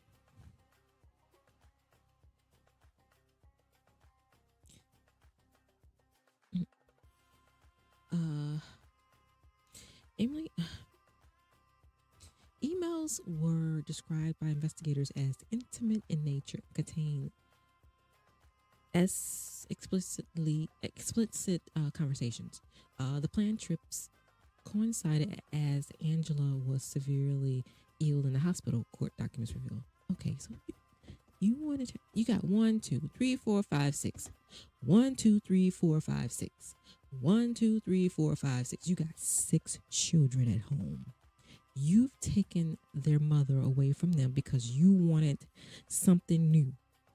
Some greener grass on the other side that's not even green. Bitch, please. He needs to fry. I'm sorry. I said it.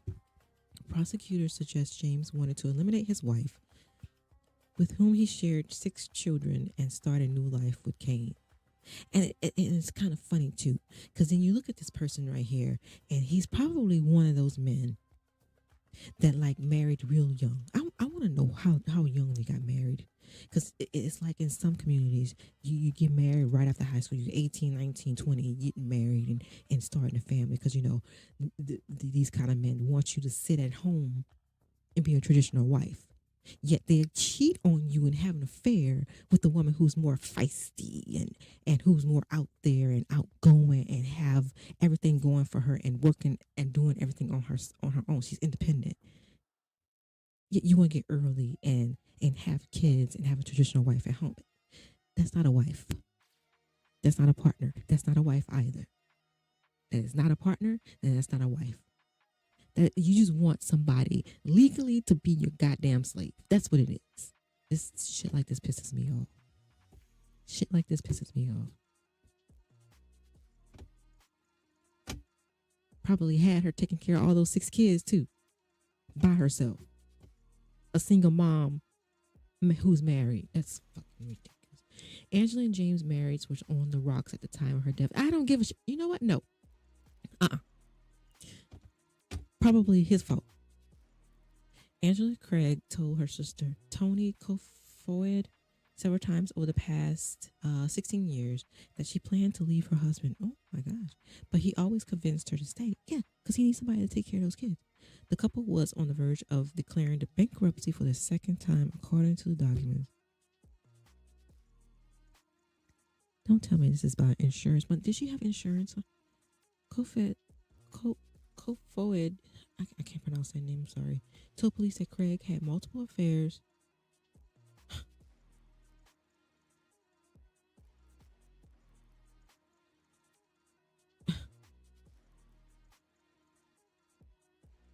Bro. Had multiple, and she stayed there. You know, I know how parents be like, oh, I want to stay together for the kids. You're not staying together for the kids. It is more harm. It does more harm than good for two people to be in the same house and have all that tension and hatred and all this negative energy and all this fighting and all that stuff around the kids. People don't understand. Everyone has been a child before. All these adults have been children before. You can see things your parents think you can't see. This is crazy. He looked like a manipulator. He looks like he made her stay. I don't think that I think he forced her to stay. I think he did something to make her stay. He didn't convince her. No, he made her stay. He probably was 16 years that she planned to leave her husband. Well, he always convinced her to stay. The couple was on the verge of declaring bankruptcy for a second time, according to the documents. Kofoid told police that Craig had multiple affairs with several women and that he had drugged his wife about 5 years earlier because he had planned to unalive himself and didn't want her to stop him. Oh yeah, homeboy had something wrong with his brain. Long time. The arrest of James. James was arrested and charged with the murder of his wife Angela in mid-March 2023. James Craig is charged with first-degree solicitation to commit perjury and 2 counts of solicitation to commit tampering with physical evidence. What? Unalive to hire plot targeting Detective Bobby Olson. Wait, hold on now. James allegedly offered a fellow inmate $20,000 to unalive Detective Bobby Olson, the lead investigator in his case and author of the 52-page affidavit. What? The plot surfaced through jailhouse conversations, which were recorded and reported by other inmates. Has no one learned to shut the fuck up when you in prison? Has no one learned to shut the fuck up? No one there, no one in that fucking prison is your friend. No one is your friend. But I'm glad he said this shit because now he definitely ain't getting out of prison. Put him under the jail. You know what? Don't even unalive. Don't even put him on the unalive rope. Don't even do that. You know what? Let him suffer. Make him suffer. The plot surfaced through jailhouse conversation. Prosecutors said Craig also tried to fabricate a false unalive himself narrative for Angela, directing inmates to plant fake unaliving letters suggesting she took her own. What? He allegedly promised free dental work in exchange for cooperation. Bro, you are You really thought that was going to work? That you were going to be out and give these people free dental work? As well as money or other benefits. He done lost his damn mind. James' trial was delayed in November 2024, when attorney Harry Steinberg withdrew from the case just weeks before the trial was set to begin.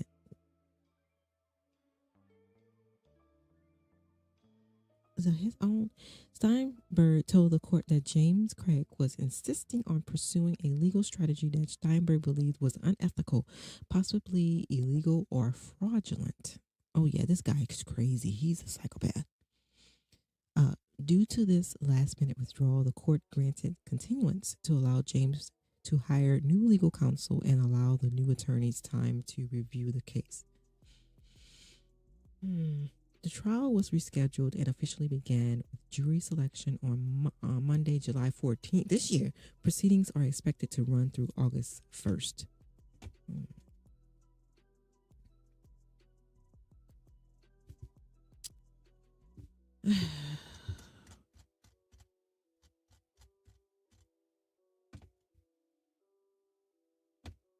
I just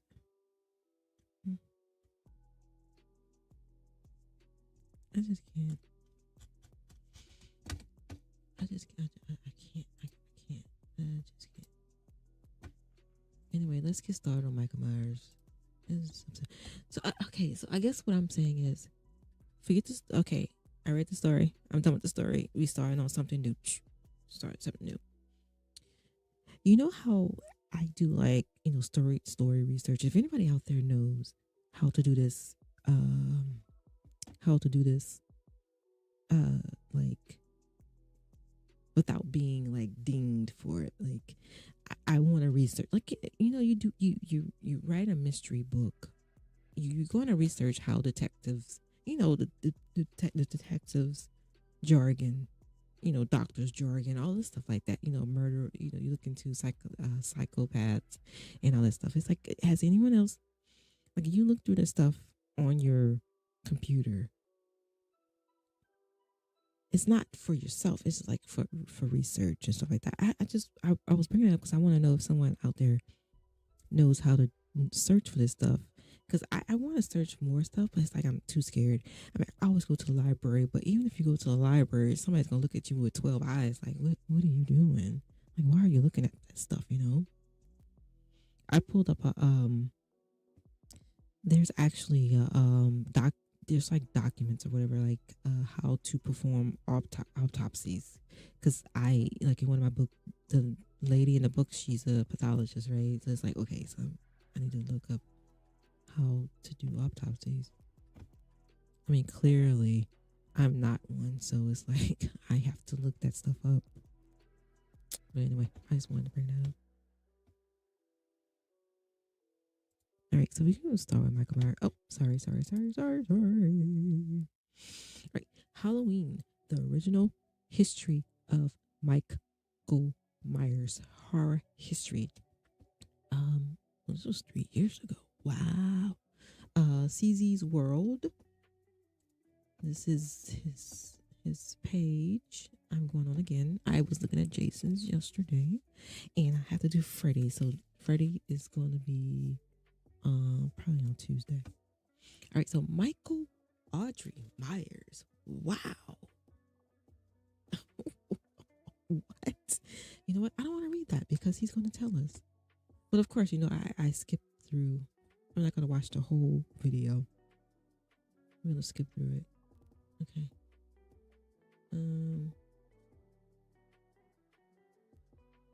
Special characters, place of physical. It's a horror film. Remember to turn on. All right. This guy's pretty good. I like his analogies. I like his analysis. Oh, somebody did one for the Paranormal Activities, but that's 4 years ago. Oh, he did one for The Conjuring. I'm too scared. I want to. And Insidious. Well, he's horror history, so I'm pretty sure he's gonna do all of them, right? Oh my gosh. I know y'all see that. I've been watching The Boys because I follow another. I follow Internet City on YouTube. I watch Well, actually, you guys know that because I did a reaction to their reaction to horror things, and I watched The Boys, and a few years ago I watched what is his name? Sam and Cody or Kobe or Cody, whatever it is. I remember watching them a few years ago, but it's like it's entertaining. It's nothing that's like to me it's not real. It's entertaining, and it's like you get lost in it. Like you're watching a movie, you're like, oh man, that's really cool. Oh my god, that really happened. Oh my god, look, the ghost is there. But then after it's over, it's like, bro, it's all fake. It's not real. It's just staged. It was staged. You know, it's just too. Everything happens too perfectly and too coincidental. You know, it's like, but I'm not gonna knock them for it because I think a lot of us out there have more sense than that to know that it's not real. So I don't know, but yeah, I watched The Boys, and what's his name? Papa Meat. I think that's his name, Papa Meat. I went through a lot of his videos. He's not a hunter, a ghost hunter per se, but he does a lot of true crime and stuff. You just have to watch him.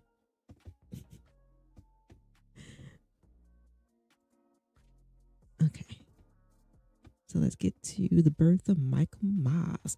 So we're gonna watch that part, and then we're gonna go to. Oh damn! He go through the ancestors.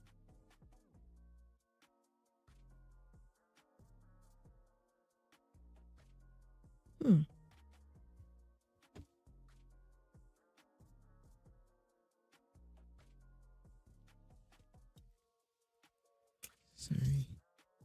And he go to the ancestors. I'm trying to see where I can skip because I don't want to watch.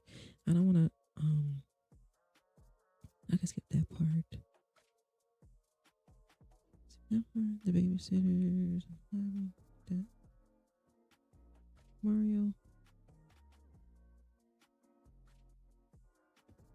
He's.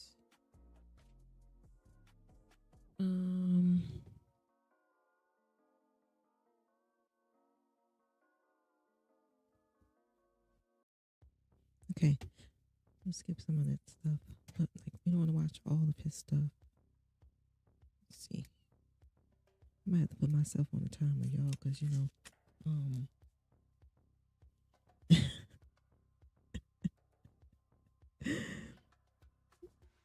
because I don't want to talk too much.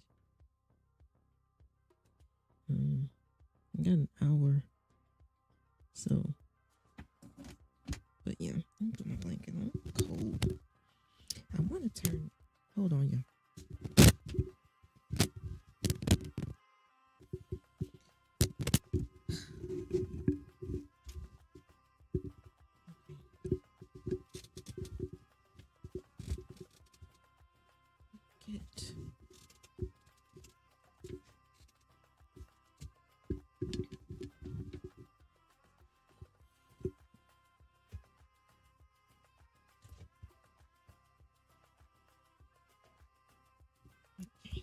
Here we go.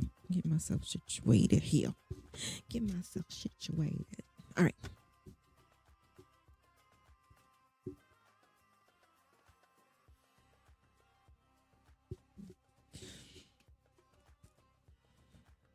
I'm just trying to see who's home. Okay. Michael Audrey Myers was born in the year 1957.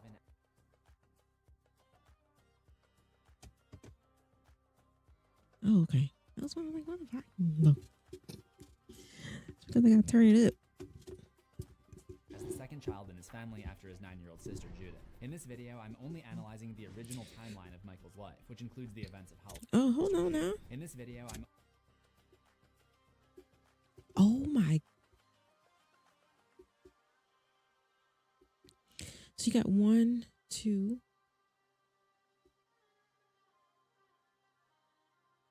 Wait. Oh, he split.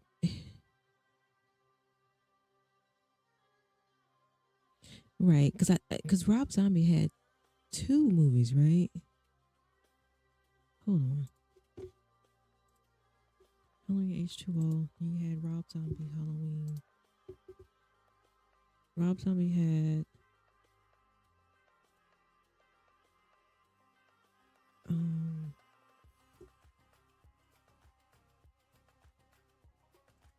Halloween 2.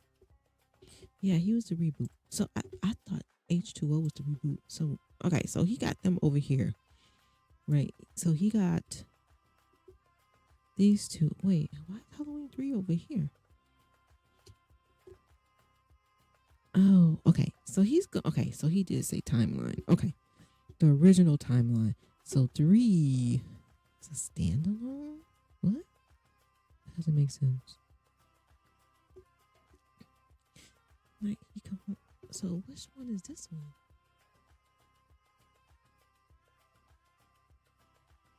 Scariest Halloween of them all. All right, let's just see.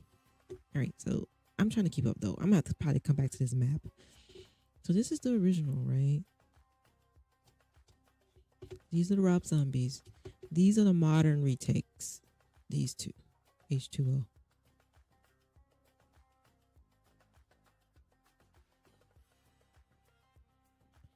How many motherfuckers? So 1, 2, 3, 4, 5, 6, 7, 8, 9, 10, 12. That can't be right. I'm confusing myself, y'all. I know he's gonna explain it, but I still want to go in.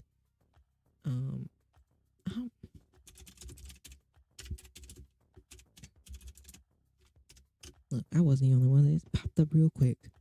So how many Halloween movies were there? 13. There are 13.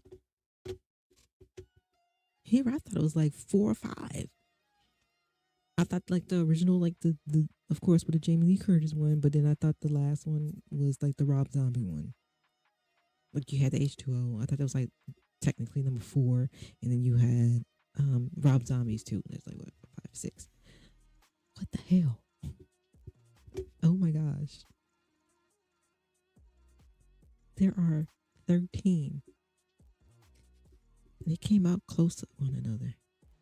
All right, so you had the Halloween, John Carpenter's, and you had Halloween 2, then you had Halloween 3, Season of the Witch, then you had Halloween 4, The Return of Michael Myers, Halloween 5, The Revenge of Michael Myers, then you had The Curse of Michael Myers. I think I've seen this one. 2, because this one sounds familiar. Then you had H2O 20 years later, which is from the original.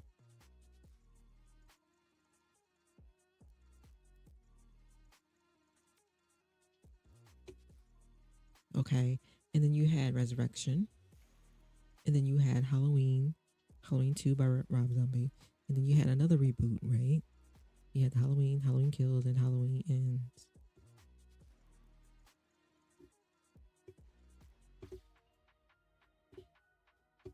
All right, so 1978. Oh, so H2O, right? So H2O is connected to because it says 20 years later, obviously, because it's 78 one, right? So these are connected, and the Resurrection, that's obviously connected. And then the reboot is the reboot of the originals.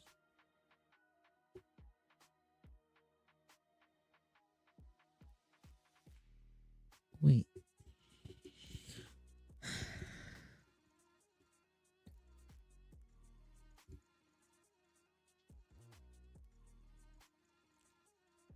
So why wouldn't Halloween 3 be a part of the series? So it says Season of the Witch. Came out like a year after Halloween 2. Maybe because it was something else, right? Maybe because it was something. All right, so Halloween H2O was 20 years after 78. And you had the Resurrection. Okay. And then the originals were rebooted in 2018 with Halloween Kills, and Halloween Ends. But the original timeline has Halloween 2, Halloween 4, 5, and The Curse of Michael Myers.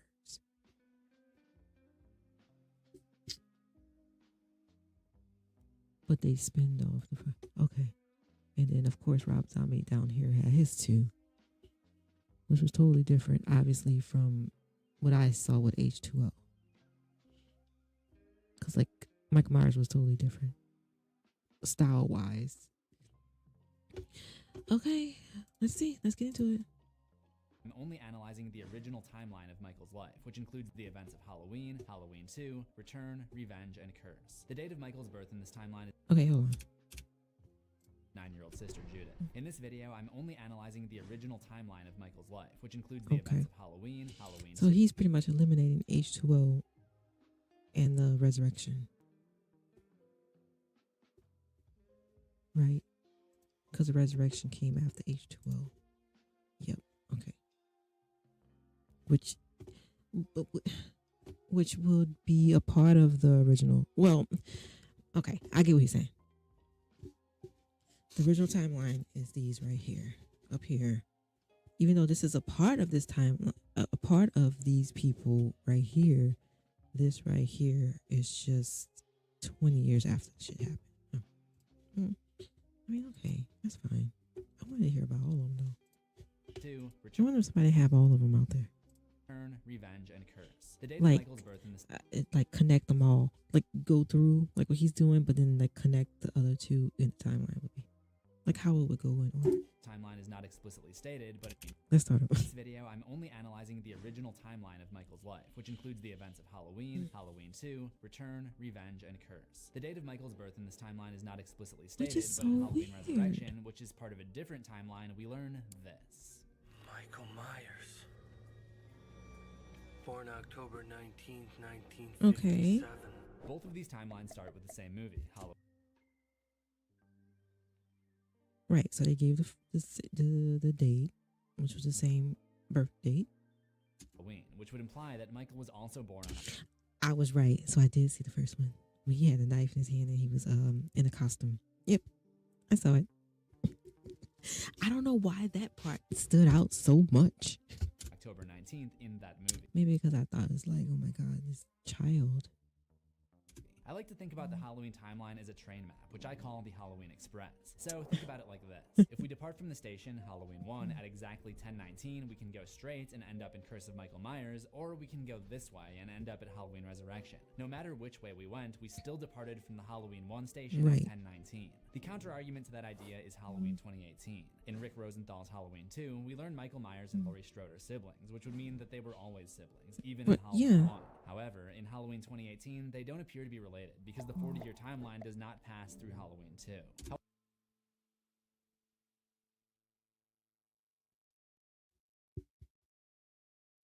What? Did any of y'all catch that shit? I didn't. Okay, so we on the train. I get that. But now he done threw, hold on, he done threw. Counter-argument to that idea is Halloween 2018. In Which was technically a reboot. I thought it was just a reboot, right? Of the originals. You had the. So why would that be included? Rick Rosenthal's Halloween 2, we learn Michael Myers and Laurie Strode are siblings, which would mean that they were always siblings, even in Halloween. I think I knew that part. 1. However, in Halloween 2018, they don't appear to be related because the 40-year timeline does not pass through Halloween 2. However, it's possible that they still are related, just nobody ever finds out. Wasn't it her brother who, like, cold-blooded mutilated all those teenagers? No.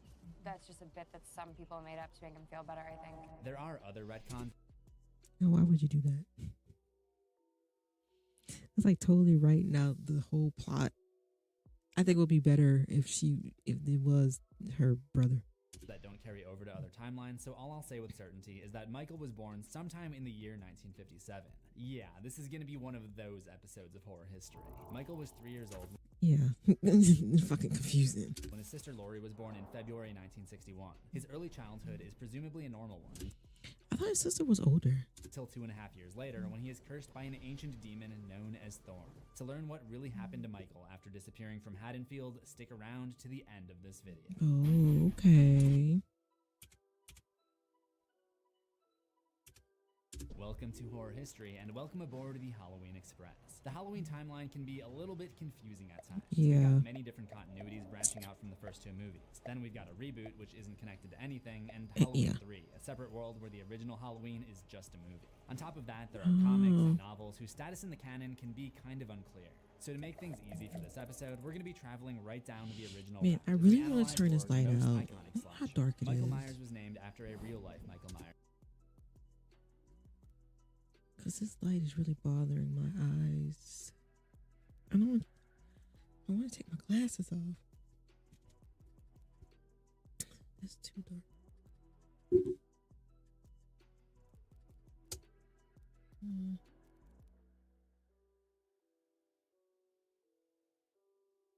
Let's see.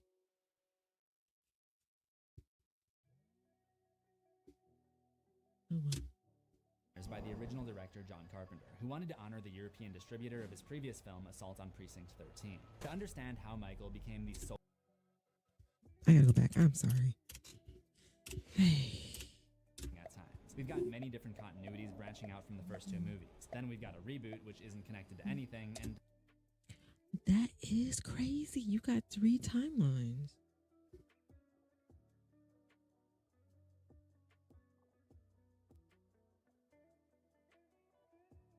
Two of those. Okay, so look. So 2 of those timelines. Well, all 3 timelines stems from the first movie, but 2 of the timelines stems from the first movie and the second movie. I think the more he puts the map out and explains it, the more he confuses me. I had it straight in my head, but now he's confusing me again. But it's okay.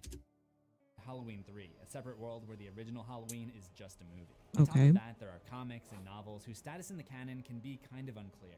So to make things easy for this episode, we're going to be traveling right down to the original route as we analyze horror's most iconic slasher. Michael Myers was named after a real-life Michael Myers by the original director John Carpenter, who wanted to honor the European distributor of his previous film Assault on Precinct 13. To understand how... Wait, what?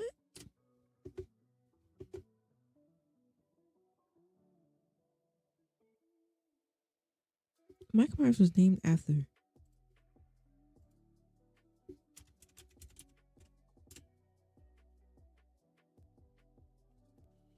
He was. That doesn't make sense. Iconic slasher. Michael Myers was named after real life Michael Myers by the original director John Carpenter, who wanted to honor the European distributor of his previous film Assault.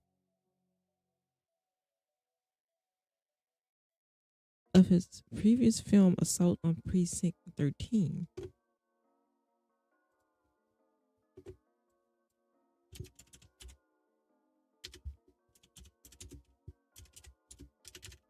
Oops. He should have.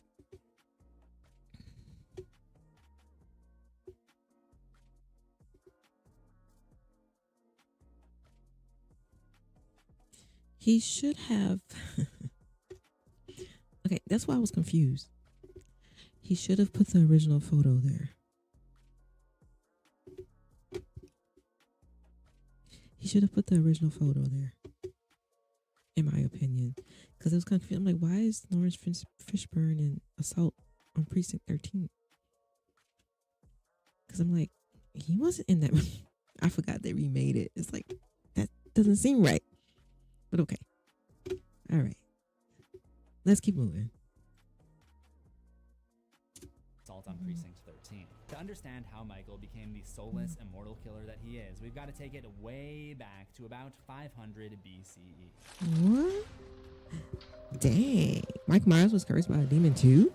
The Myers family is descended from an ancient druid tribe who worshipped great astronomical deities. The druids were a mysterious Celtic order known for their studies of religious scriptures, philosophy, astronomy, and divine lore. They were said to... Oh. You know what?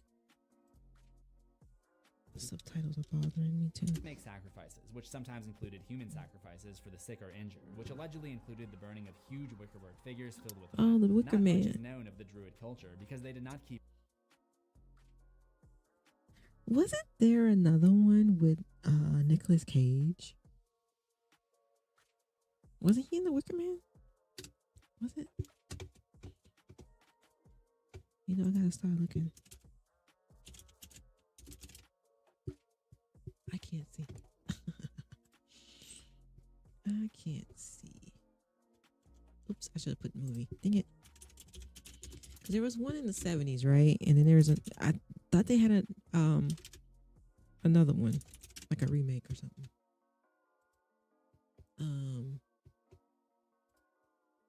Did I misspell?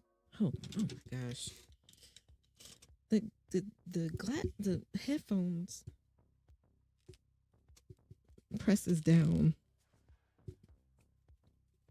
on my ears, with which presses down on the glass arms, so it just hurts.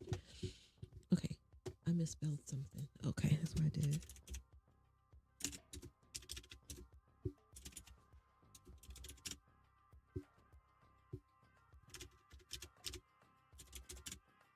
I also gotta get a microphone arm because this thing is in my way. Okay, so yeah, sure was. Okay, I saw this one.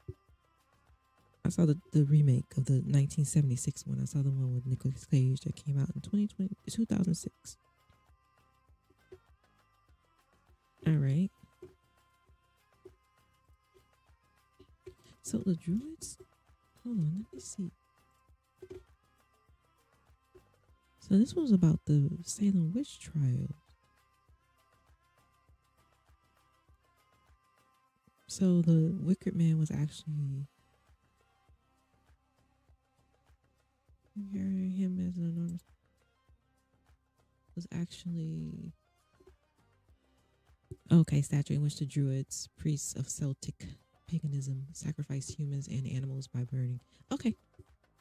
All right. Keep any records, but around 500 BCE, they did create an ancient alphabet carved into stone and wood runes. These runes were used for pagan rituals in order to help the tribe predict future events. One of the icons was the symbol of Thorn, which was designed after the Thorn constellation and was used to represent an ancient demon that plagued the Celtic people. Among the ancient druids, Thorn represented a demon that's... I thought you said Thor at first. It's like, what? All right. Wait, who is that? Spread sickness, destroyed crops, brought death to hundreds of thousands of people. According to Celtic legend, one child from each tribe was chosen to be Wait, which one is this one? inflicted with the curse of Thorn. While knowledge of the demon Thorn faded into legend over the coming millennia, the bloodline of the tribe stayed intact, and one offshoot of the population ended up in the Midwest region of the United States. Illinois. They continued to practice their ritualistic They look like sacrifices Illinois. in fear of the malicious region of the United States. Yep, it's Illinois. They continued to practice their ritualistic sacrifices in fear of the malicious demon, and they called themselves the Cult of Thorn. In the early 1960s, the leader of the cult was a man by the name of Terrence Wynn, who worked at the sanitarium known as Smith's Grove by But day. Mike Myers was already born, unless he got possessed after. He must have got possessed one after. Of course, you gotta sacrifice the human, so they chose Mike Myers. All right, I'm following. Yes, I'm talking through this because obviously I have to add my own content, so I won't be stealing somebody's video. So if you want to watch the thing all the way through without me talking and stuff like that, just go to his page. Just like I said, I'm gonna skip forward after this though. Each tribe was chosen to be inflicted with the curse of Thorn to offer the blood sacrifices of its next of kin on the night of Samhain. Halloween. The sacrifice of one family meant sparing the lives of an entire tribe. So you had to. That if he and his cult placed the curse of Thorn on one child, the child would be compelled to kill his entire family, but the rest of the tribe would be protected from. That's crazy. Oh my God.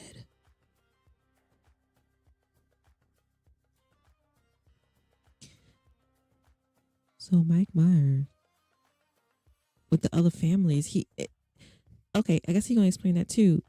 Did Mike Myers go after the other families of the tribe? Because he killed his own family. He unalived his own family, right? So he has to, if he's angry. Things like disease, death, plague, and drought were declared generation. I You do get not that off know the how their screen. selection That's process so went, gross. but Dr. Wynn ends up choosing a 6-year-old boy by the name of Michael Audrey Myers. The curse must be placed during the festival of Samhain, which is a Gaelic festival of pagan origins where the barrier would supposedly be down between the real and the unreal. Okay. Sacrifices The what is it? The upside down. be those crops, animals, or in the case of the Halloween movies, human sacrifices to be Oh, made. yeah. Samhain takes place every year at the end of the harvest season. Today, in the Northern Hemisphere, we call that Halloween night. Halloween. However, in the eyes of the cult, some Halloween nights were more special than others. The Druids were also Okay. great mathematicians and astronomers. Isn't Halloween like All Hallows Eve? Let's see. Is that a certain night?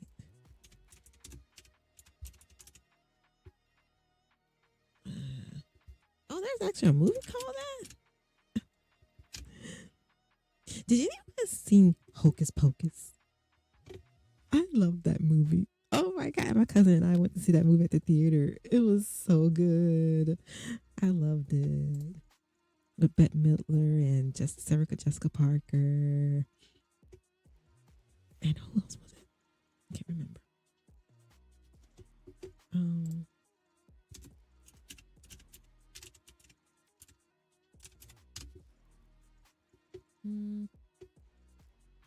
Oh, so it's All Saints Day. Okay.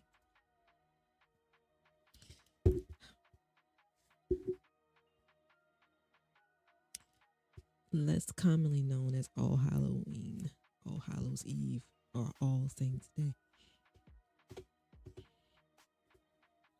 I don't know. I think I've always heard of All Hallows Eve. Well, I don't know.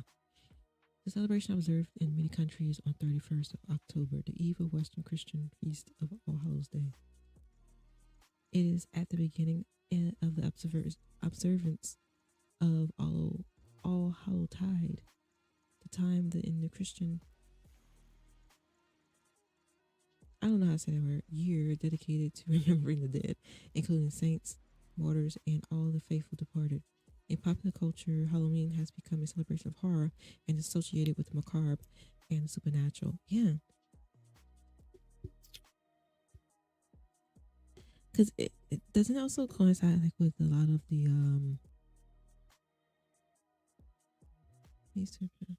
have rituals that began the night before and did the Feast of All Hallows. Like, I really didn't have Catholic friends.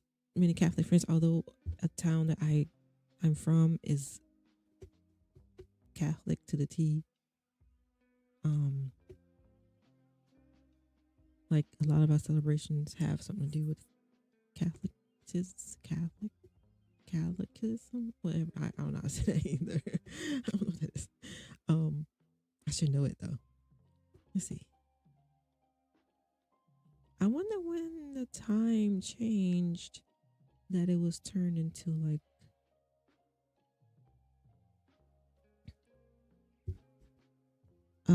horror thing, like with ghosts and ghouls. Let's see. Time when Western Christians honor all saints and pray for recently departed souls who had yet to reach heaven. I didn't know that they believed it. Wait a minute. We actually believe that? Like the departed souls hadn't reached heaven yet? Huh? Okay, so I know every religion has a different belief and everything. We talk about Mike Myers. Let's move on. Oh God. Astronomers. The thorn symbol is actually a constellation of stars that appears from time to time on Halloween night. Whenever it appears, he appears. I'd like to know. I love how that's Paul Rudd. It's got to be Paul Rudd. I love how he's telling the story on Halloween night, and the constellations appear.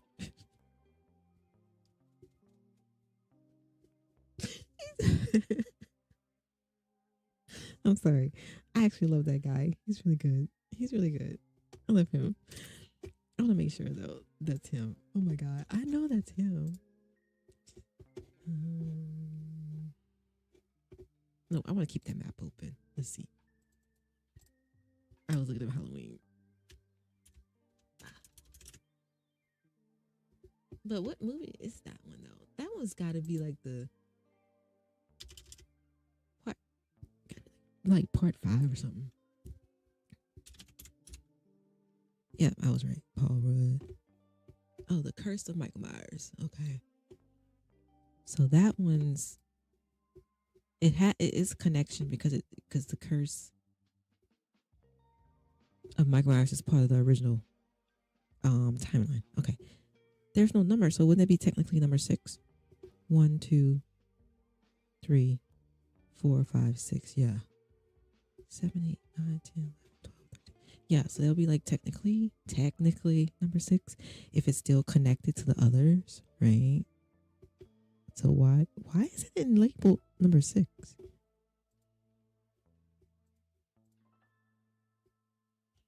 That's weird. Why is that one labeled number 6? Did he label his?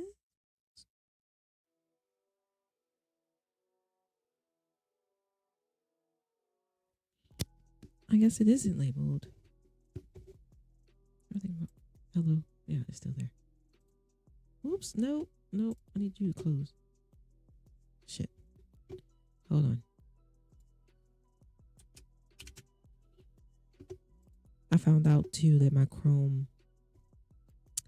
Google Chrome takes up a lot of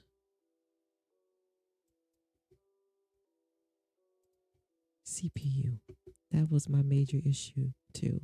When I was trying to stream, I can't stream and have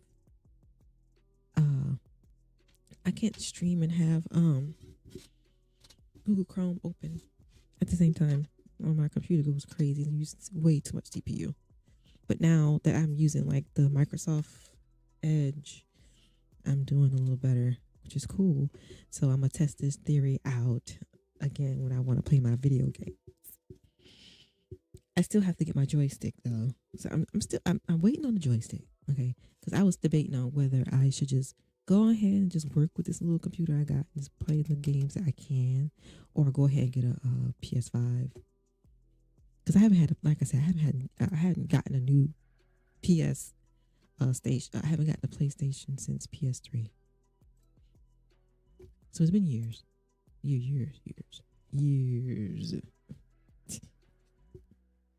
So, okay. So I ended that task. Now let's go back and get back to this task. Oh my God. Why I'm so used to clicking on Chrome, y'all. Oh my God. Here we go. Ay. Look at that. CPU went up just that fast too. Get this off. Stop. I need you to end task. Get off. Don't be doing that. Come on now. Work with me. Work with me. There we go.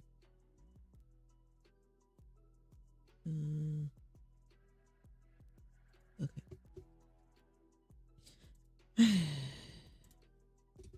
All right.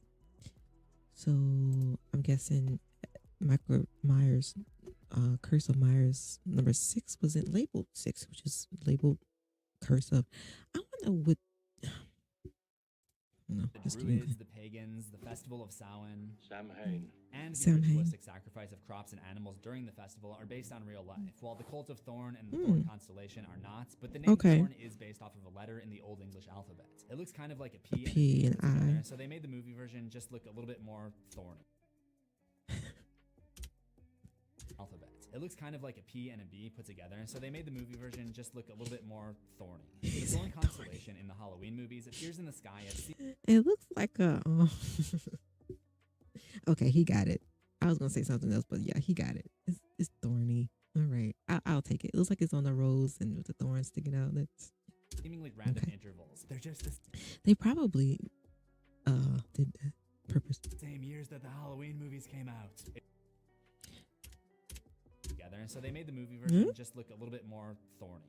The Thorn constellation in the Halloween movies Hmm? appears in the sky at seemingly random intervals. They're Okay. just the same years that the Halloween movies came out. Its first appearance in Michael's life Well, that's one way of connecting the movies. time comes in 1963, and this is the night that Dr. Wynn and his cult place the curse on the young boy, forever changing his behavior and making him an empty, soulless killing machine. In my Things You Missed episode on Halloween 1978, I talked about how Michael's actions that night could be interpreted as representing a release of psychosexual trauma that Michael was Here we go. Always, always, always. They had to send somebody in there to scare the teenagers. That's all it is. too young to understand. I went in Mhm. depth with the psychological interpretation on that video because it doesn't fall in line with the information presented in Halloween 6, The Curse of Michael Myers. So in this video, since Maybe because people not in the 90s, nobody was as stupid anymore or as conforming to those ideas anymore, I guess you could say. I don't know. I'm stupid. Don't mind me. we're analyzing his entire character, that psychological interpretation doesn't make sense. Michael is simply possessed by the cult. Mhm. Michael Myers' power is described by Dr. Wynn as something greater than a man driven to commit crimes. Evil. Pure. Uncorrupted. Ancient. On October 31st, But why would you? It's 1963, like, I don't know. These fucking cults, man, they ruin people's lives. They just ruin everything. Let's see.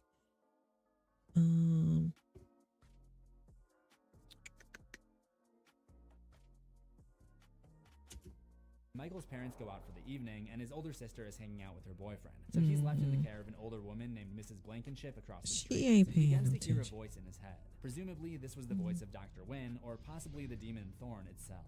Michael It's the doctor. heard a voice. It told him to kill his family. And that's exactly what he does. Is it just what he grabs a did? knife and goes to take out his sister by stabbing her several times before his parents eventually come home to discover what he had done. Michael is sentenced to Smith's Grove Sanitarium and assigned to a doctor named Samuel Loomis. In a hearing 6 months later, It's always those crazy doctors who just a psychopath that just as psycho as them. in April 1964, Loomis was instructed to report on Michael's progress to the court 2 times a year. Further, Michael Audrey Myers shall be brought before the court. Aubrey Myers. Called his whole government name. First birthday, where he shall be tried as an adult. Michael was seemingly in a catatonic state, causing nearly everyone to see him as harmless other than Dr. Loomis. His Yeah. initial stay at Smith's Grove lasted Okay, yeah. And then when he came home, all hell broke loose again. Let's see. Let's go here.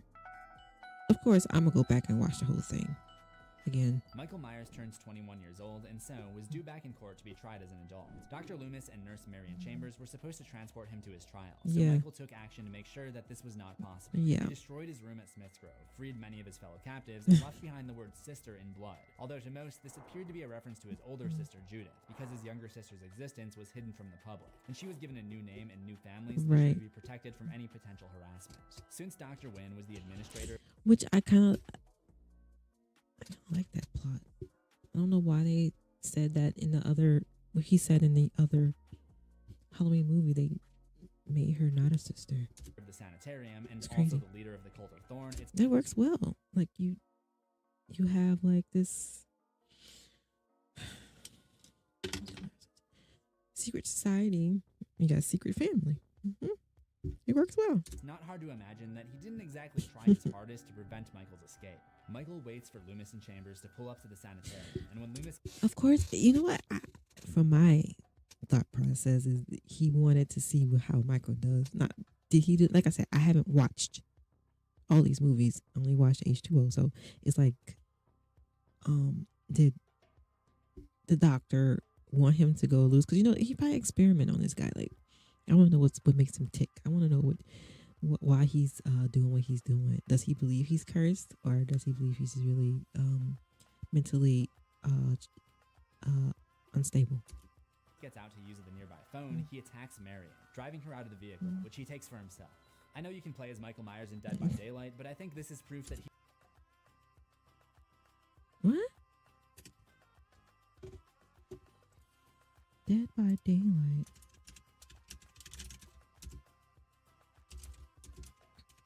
Okay, maybe I don't know what the video game was about. I thought it was about vampires. Hold on.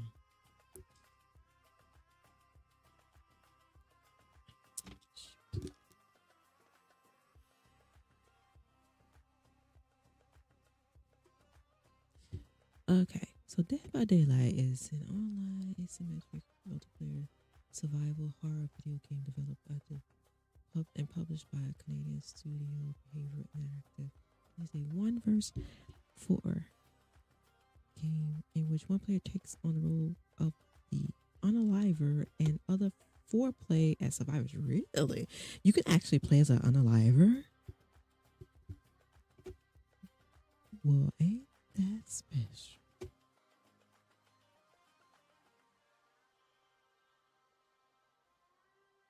Hold on now. So,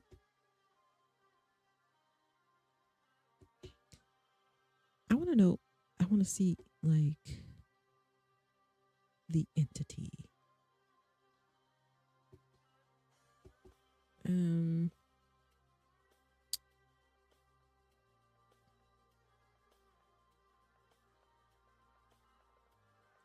So,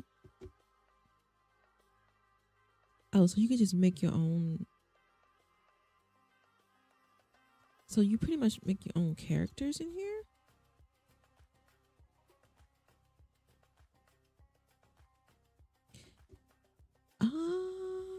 What? The Shape, which was Michael Myers. The Hag. They got Leatherface up in here? Yo. Saw the Pig, Illusion. Ash vs. Evil. Survivors. They even got the survivors in here too. I did not know that. I was just focused on the. They even got the Resident Evil in here. Silent Hill. They got Hellraiser. No way. No way they got Pinhead up in this. Yo, I didn't know that. Excuse me. Hi, I'm Chucky. Wanna play? They got Nicolas Cage as Nicolas. Oh, he's a survivor. Okay, I'm like, wait a minute. Hold on. They ain't got nobody. Alan Wake, Dungeon Dragon, Tomb Raider, Laura Croft, Castlevania. Yo, no, they got the Dark Lord. That's the vampire I was thinking about. Oh, the Ghoul from Tokyo Ghoul was just added this year. Yo, for real?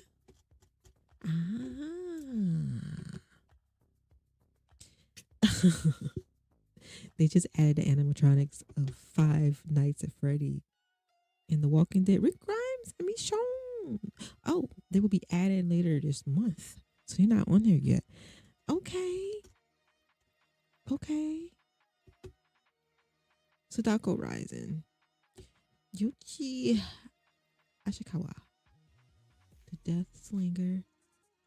That's crazy. The Executioner from Silent Hill. My goodness gracious. Got Ghostface? Yo, for what? Whom shall I be? Oh my gosh. I think I would play.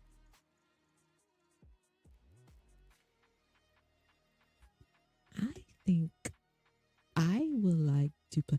I don't know. I guess I like going around saying, "Hi, I'm Chucky. Want to play?" Oh my gosh. The Ghoul. Perhaps.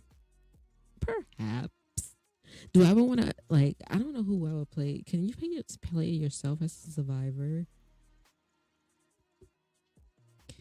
That would be great if you play yourself as a survivor. Oh my gosh. Darkness Among Us. Oh, I'm sorry. I just yawned. Okay. That's fine. Let's go back. He should also be playable in GTA. This is. Let's go bowling. Michael's ability is Stop. Stop. Mike Myers driving. The Shape is driving. What the hell is wrong? What in the world? I should say not driving, but he has a cell phone. Okay, that's another question. So Mike Myers got in the car, right, and drove off. What? How did he learn how to drive?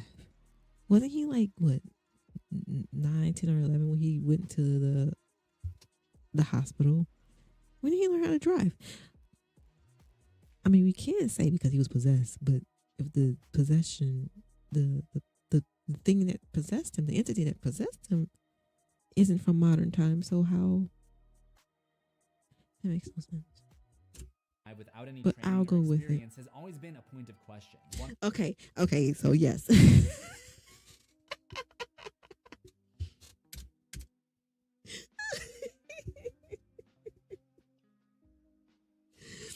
So I'm not the only crazy one thinking that. He got in the car. The fuck? Also be playable in GTA. And then he answering the phone in the game like, bro, he was in prison. I mean, he was in this hospital. There is no way. There is no way. Let's go bowling. Michael's ability to drive without any training or experience has always been a point of question, one that's even brought up in the movie. Sam Haddonfield is 150 miles away from here. Now, for God's sakes, he can't drive a car. He was doing very well last night. When you consider the fact that Michael is no ordinary mental patient, but rather more of a vessel for this ancient evil known as Thorn, this starts to make more sense. Throughout his story, we discover many of the powers granted to him by Thorn. Okay, again. So did the entity learn how to drive? Did he go and possess somebody else and say, "Hey, I'm going to learn how you sit here, Mike. You sit here. And let me go ahead and take some driving classes for you. And then when I repossess you, you're gonna gain that ability to the fuck." That makes no sense.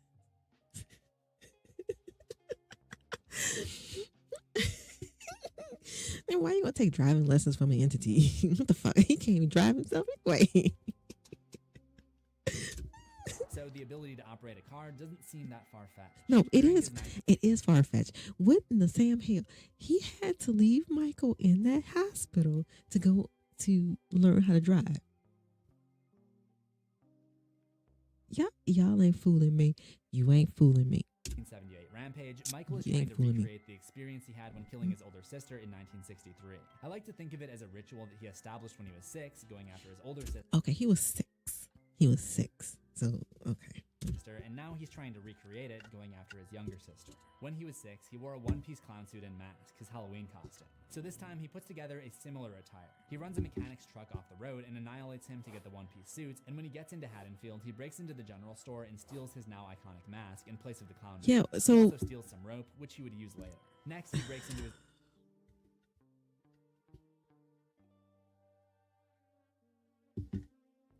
I have questions about that too.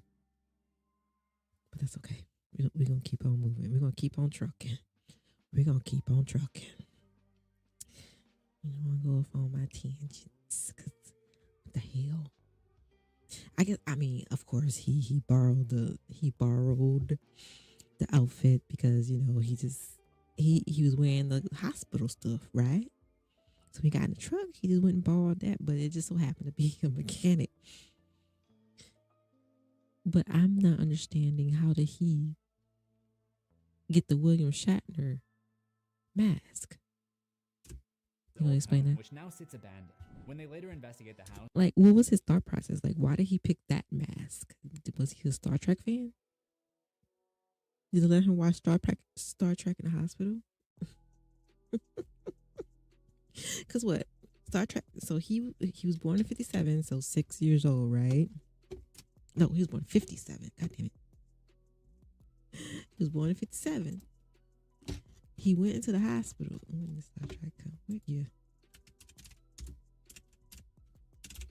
I should know when this thing's up because I watched Star Trek. I love Star Trek. When the franchise started, 66. So he must have been watching in the hospital, y'all.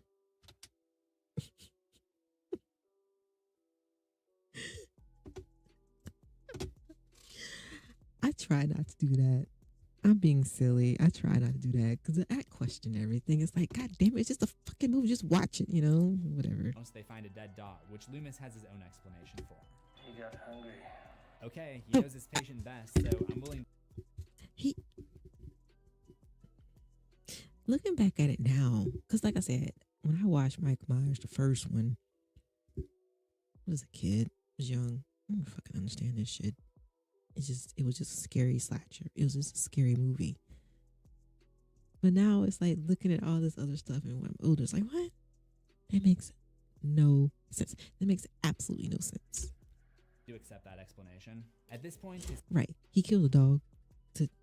He unalived the dog.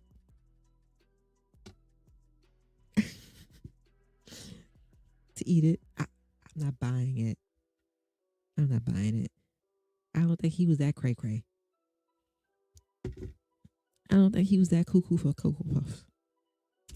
Sister Lori stops by the house to leave a key under the mat at the request of her adoptive father, who's a realtor who is trying to sell the place. Michael sees her walk up to the front door and leave the key. Not realizing. Walk away and so does the adoptive daughter, father know that's the daughter of that household? Stares at her as she makes her way towards her school. Did Michael immediately know that this was his sister, or did Lori become a target simply because he was angry that his old house was being sold? We'll get our answer a little bit later, but for now, we just need to know that Michael was planning to make Lori one of his future victims. I also wondered why he stalks Lori throughout the day instead of just killing her right now. Right. He follows her to school and stares her down through the window during her English. He's trying to frighten her. He's a psychopath. He's trying to frighten her. I wonder if he explains it here. Let's see. There is one survivor. 17-year-old Laurie Strode was found directly across the street from the home where the murders took place. The teenager was taken across town to Haddonfield Memorial Clinic. You run right into him. He must have been getting close to Michael's bedtime or something, because after hearing this, he just lets the next 17 teenagers he crosses paths with go free. Seriously. Well, he was out in public.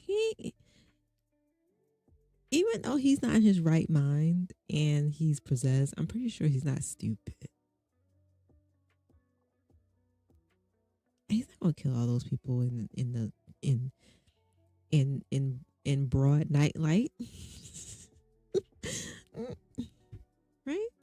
I counted. He just goes straight to the hospital and dumps out the rest of his cherry Slurpee in the dumpster. He promptly heads downstairs to hide in the nursery before continuing on to the storeroom where he's able to slash through the phone lines, effectively isolating Lori and the hospital staff from calling in outside help. One by one, he takes out each of the staff members at the hospital taking care of Lori, starting with the security guard, Mr. Garrett, who gets tomahawked with the pointy end of the hammer, and then an EMT named Bud gets choked from behind after making love to his yes, of course. His girlfriend Karen in a hydrotherapy. Of course. After doing You so, have to he cranks include up the heat that. of the bath to over 130 degrees Fahrenheit in preparation of his next kill. That is just crazy. That's diabolical. Why are you? They always kill us so horribly. Like they just really hate.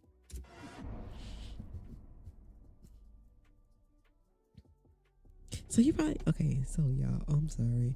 You probably did explain why. Remember how Michael used a ghost costume pretending to be Bob in order to get close to Linda earlier that evening? Now, Michael pretends to be Bud while Karen's back is turned, and when he gets by the idea of voyeurism goes back to basic survival instincts. When humans lived in the wild, if another lurking animal had eyes on them, it was most likely a predator getting ready to strike. So we're genetically predisposed to be uncomfortable in these situations and avoid them. One of the first studies on the sensation of being watched was called The Feeling of Being Stared At, a title almost as fitting to its content as the title of that one 80s movie with the Blob, which was called The Blob.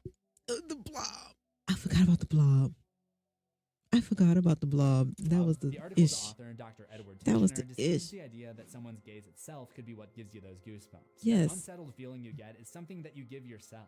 In fact, an actual voyeur isn't even necessary. You can get creeped out just by believing that you're being watched. Yeah. Michael takes advantage of True that. this by popping in, being seen by the victim he's stalking, and then disappearing, leaving his target to wonder if he's still somewhere nearby. Yeah. Zeroing in on That is scary. I mean, you stalking your prey. Good. them with that piercing stare. Lori, the boogeyman is outside. Look. The boogeyman. Tommy, there's nobody outside. But it would not be long before Michael Myers' apparent voyeurism would escalate into much more dangerous behavior. Of course it did.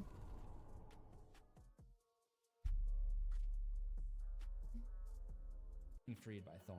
Of course, having a massive amount of retroactive continuity like this can kind of mess up the story if you aren't careful. In 1963, Michael was given his curse as part of the Festival of Samhain. I was skipping around, I know. And if we go back to the holiday's origins in Celtic Ireland, it was celebrated starting in the evening on October 31st. subtle, isn't he? So he had to wait. Michael is waiting for nightfall. He's waiting for nightfall on that day. Okay. Also explain what he does next. He stops by the cemetery and steals his sister's tombstone, with plans to use it as a prop during his recreation of her death. Instead of an immediate sibling slice and dice, he just keeps an eye on Lori, staring from behind some hedges, watching her through her... We got that answer. There is one survivor, 17-year-old Lori He ran into that one. Phase 4, where he would continue to burn until the fire department arrived and found him in a coma. This time a much more permanent one, as he would spend the next 10 years in this comatose state.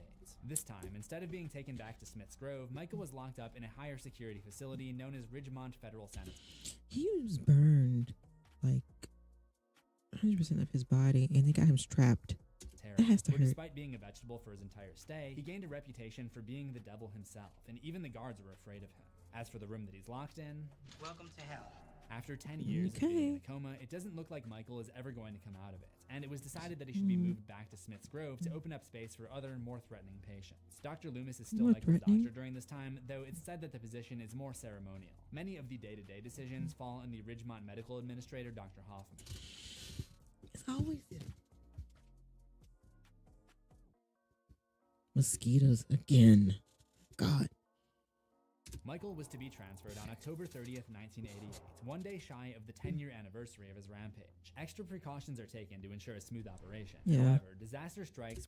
Disaster always strikes in the car, the ambulance, or the police cruiser. When the ride to Smith's Grove doesn't quite go as planned. Never goes as planned. Never, ever goes as planned. Because it wouldn't be a scary movie if it did, right? It's supposed to keep you on your toes. Suspense.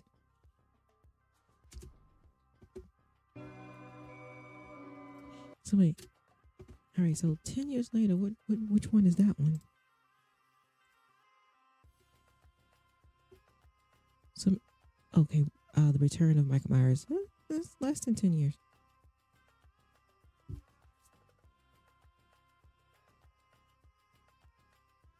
Oh, okay. Hold on. Unless they're referring to Halloween, the first one. But that doesn't make sense, though. Because what happened in Halloween 2? Was somebody else? Okay. I know I'm skipping around. That's probably why I'm confused, but it's fine. I'll go back. During Michael Myers' original stay at Smith's Grove Sanitarium, he was assumed to be relatively harmless as more and more time passed. He was relatively catatonic, and only Dr. Loomis he's a psychopath con artist, so he was tricking you. Understand that the patient was still dangerous. It seems that Michael employed a similar tactic at Look how they got him tied down, even though he has like burns all over his body. Because while it's assumed that he's still comatose during his patient transfer, he is secretly awake and conscious to hear the transfer personnel discussing his living relatives. Did Hoffman say anything about living relatives? Yeah, a niece living in his hometown. Thanks, guys.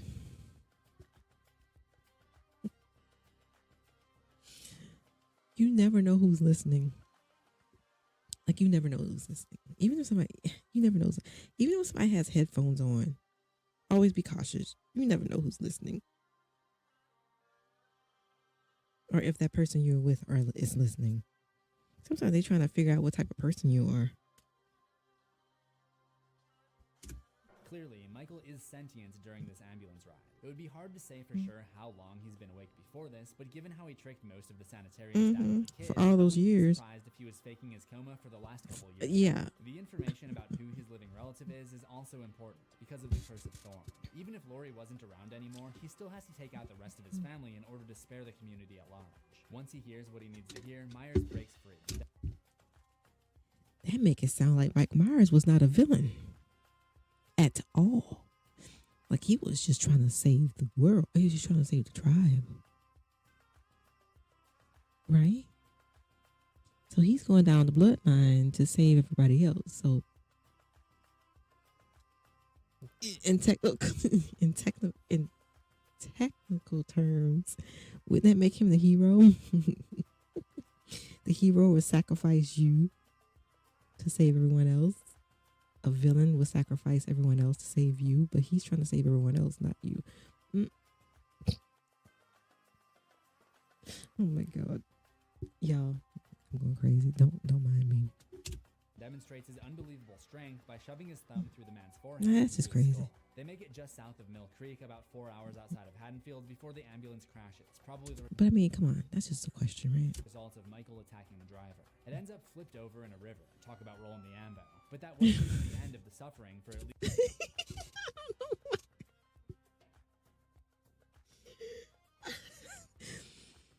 I don't know why that was so funny. I don't know why that was so funny.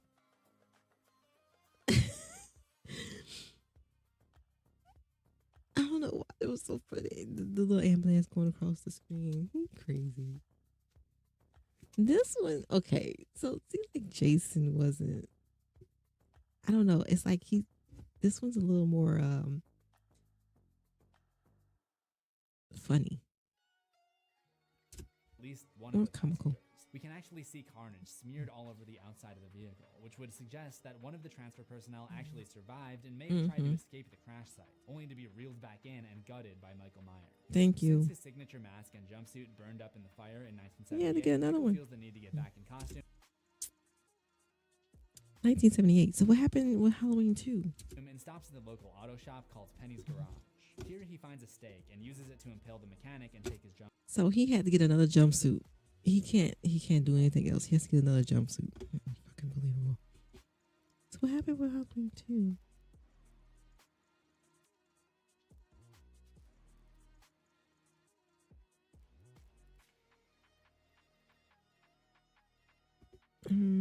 So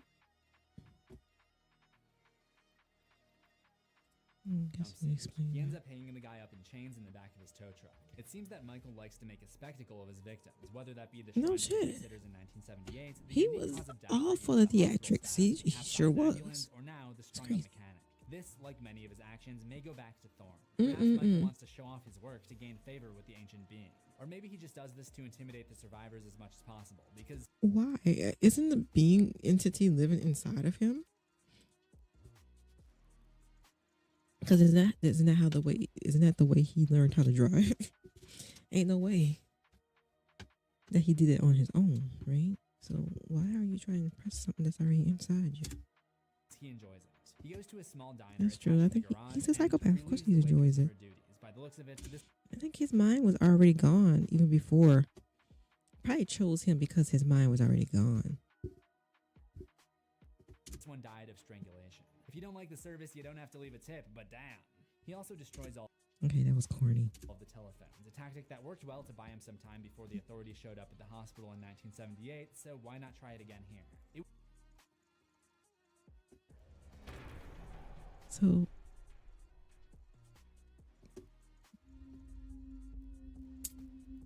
sorry, I got something.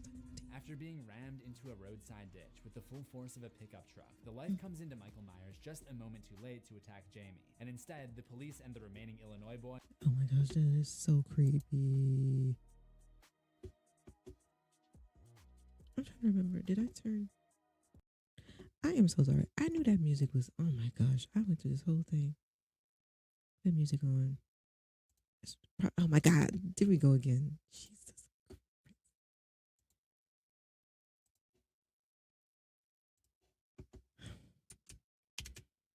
I just thought about it. I'm like, oh my gosh. I hope it wasn't too loud.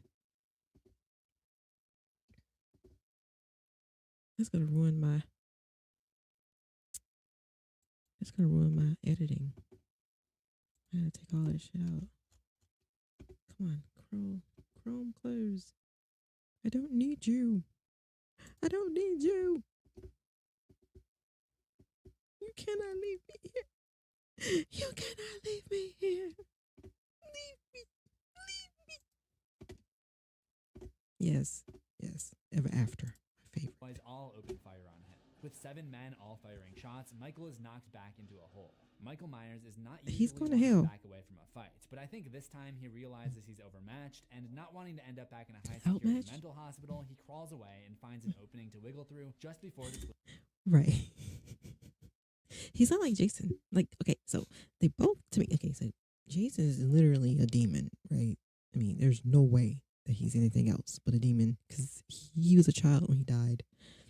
Or he was an adult. He never died because they never showed his body, right? But he came back. in the story, but of course it was a story and they told that. But Michael is more human than Jason was, because Michael never died as a child. He was an adult when he died, quote unquote, or was in a coma. So he has some sense about him. He has his wits about him. Jason will just kept on going. He's stupid. Police drop a stick of dynamite into the hole to try to finish him off. He ends up floating down a stream to quickly get away and ends up at a homeless camp. And when its scruffy inhabitant comes out to Oh boy. investigate the disturbance, this happens. Poor man. He actually saved him? No. Michael just runs out of energy. I think it's been well established at this point that whenever Michael survives death, he needs some time to regenerate Homeboy regenerating like some game character? his power to recharge himself. We saw him take a quick rest after being struck by the pickup truck. Well, technically and untechnically. Technically and not technically. He's human and he's not human. Right? He's possessed. But that doesn't make him a super being. They just make him possessed. That makes sense? No, because if you're possessed, you would get the strength and abilities from the entity that's possessing you. But I still think he's far more human than he is the entity. But he never recharges after being shot up by the gunman because he needs to use a little bit more of his energy to get out of there before the dynamite goes off and just puts him in another coma. It's just Pure like instinct. at the hospital 10 years ago. After the explosion, he's able to go on a little bit longer if he really puts in some extra effort. So Michael was So that's essentially part just two? doing the inevitable, and he runs out of power once he gets some distance from the police. It's not clear what happens directly after that, but Michael would continue to hide out there for an entire year, once again using the days surrounding Halloween as the time frame for his violent ritual. It was October 30th, 1989, when he finally took the knife to his off-the-grid cohabitant. Not the nicest way to treat a guy who I know who saved your life, bro. For real. gave you a free place to live for a year, but I guess at this point you've probably realized that Michael is not the nicest guy.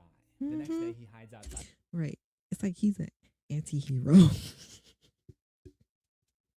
he gotta do what he gotta do, right? He don't want no loose ends. But he's trying to save his tribe. That's kind of weird. That is very, very weird, to say the least. It's very weird that he's going on this rampage to save a tribe. Is that tribe still alive though? Out of the Carruthers' house. Is Then this races explained? back and spies on Rachel as she gets herself ready to go out. Oh my God. After hanging around in the house for a while, he decides that he's waited long enough and gets her with a pair of scissors through the chest. Rachel, like many of the victims that Michael took out this Halloween, is deposited into a shrine that he's building in the attic of the Myers house. I already talked about how Michael loves his shrines. Later, Rachel's friends Tina and Sammy come over to look for her, so Michael decides to stalk them for a little while. Of course he Michael's has just to. trying to relive the good old days. Back then it was teenage babysitters, now it's teenage house sitters. He'll take what he can get. The next victim, back then it was teenage babysitters, now it's teenage house sitters. He'll take what he can get. House sitters, The next okay. victim that year's Halloween is Tina's boyfriend Mikey. Michael gets a rise out of him by leaving a scratch on his car. When Mikey tries to start a fight over it, he stops him in his tracks by grabbing his throat and whacks him Yeah, with like you. what looks like a garden fork. She gets into the car thinking that she's being picked up by her boyfriend to go to the Halloween Oh, bad idea. You'll love this guy, Tina. Yeah. I also love how when Tina tries to kiss him, he just takes it and then looks at her. It's even weirder when you think about the fact that that's his first kiss. That's what I'm about to say. Oh my God. What a way to treat a woman, Mike. What a way to treat a woman. Stop for a pack of cigarettes, so he stops at a gas station. And while she's inside, he switches back into his usual William Shatner / Greg Nicotero looking mask. A sign that That's he was totally probably about to William give her the Shatner. old Michael Myers special. I'm really running out of advertiser-friendly ways to say that Michael Myers killed someone. Okay.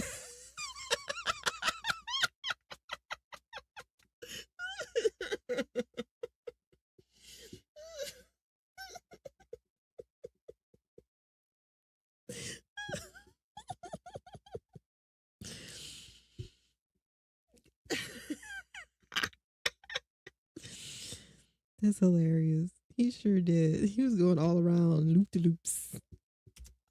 God, that was hilarious. William Shatner / Greg Nicotero looking mask, a sign that he was probably about to give her the old Michael Myers special. I'm really running out of advertiser-friendly ways to say that Michael Myers killed someone, okay? However, before she gets back in the car, the police raid the gas station and pick her up. They'd been tipped off that she was in danger thanks in part to Jamie's psychic vision, and Michael, the real Michael Myers... Wait, now, so the baby is psychic? So is she possessed too? Because she has psychic abilities? This iteration of Michael Myers starts to shy away from crowds of armed police officers because he knows what can happen if he gets shot too many times. He'll have to do his recharge thing, and that gives authorities an opportunity to potentially pick him up. And he wants to avoid going back to Smith's Grove or any other facility at all costs. Later that night, he shows up at the Tower Farm, which is home to the biggest teen Halloween party in Haddonfield. Teens. He sees Tina, Sammy, and Sammy's boyfriend Spitz leave the party and go into the barn next door. Michael equips himself with a pitchfork and pitches Spitz out of the way before grabbing the scythe and harvesting. Assume that he's just a kid that they saw earlier who was dressed up as Michael Myers. I can understand why a lot of kids dressed up as him in 1988 during Halloween 4 because it's been 10 years since the Babysitter Massacre at that point, but dressing up as Michael in 1989 in Haddonfield when 17 people lost their lives to him the prior year, he's still a wanted criminal on the loose and most... Interesting. Yeah. So 80. So that would make so 89 would be the revenge. So the return is the 10 years after he was comatose in the hospital from 78. But I'm still confused about Halloween 2. I might have skipped over. I'm definitely sure I skipped over Halloween 2. Sure I could skip, unless that was 81 was like a continuation, like happened in the same year as 78, and then 10 years later from 78 he came back, which skipped over Halloween 3, right? And then now we have the revenge of Mike Myers going after his niece. No, the niece was in 4, and 5 is who he was after in 5. Was certainly somewhere in town because it's Halloween. Maybe that's just not the smartest move. It's not. It's too soon. It's like 1 year later, dude. But anyway, with their guard down, he's easily able to take out the cops with the pitchfork.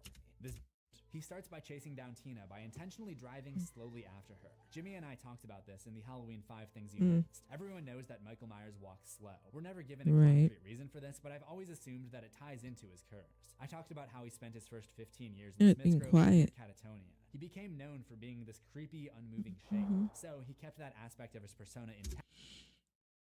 Maybe because the whatever that's possessing him, it's like it's been taken. His body has been taken over. The thing is inside him is not doesn't move at human pace. Perhaps, maybe.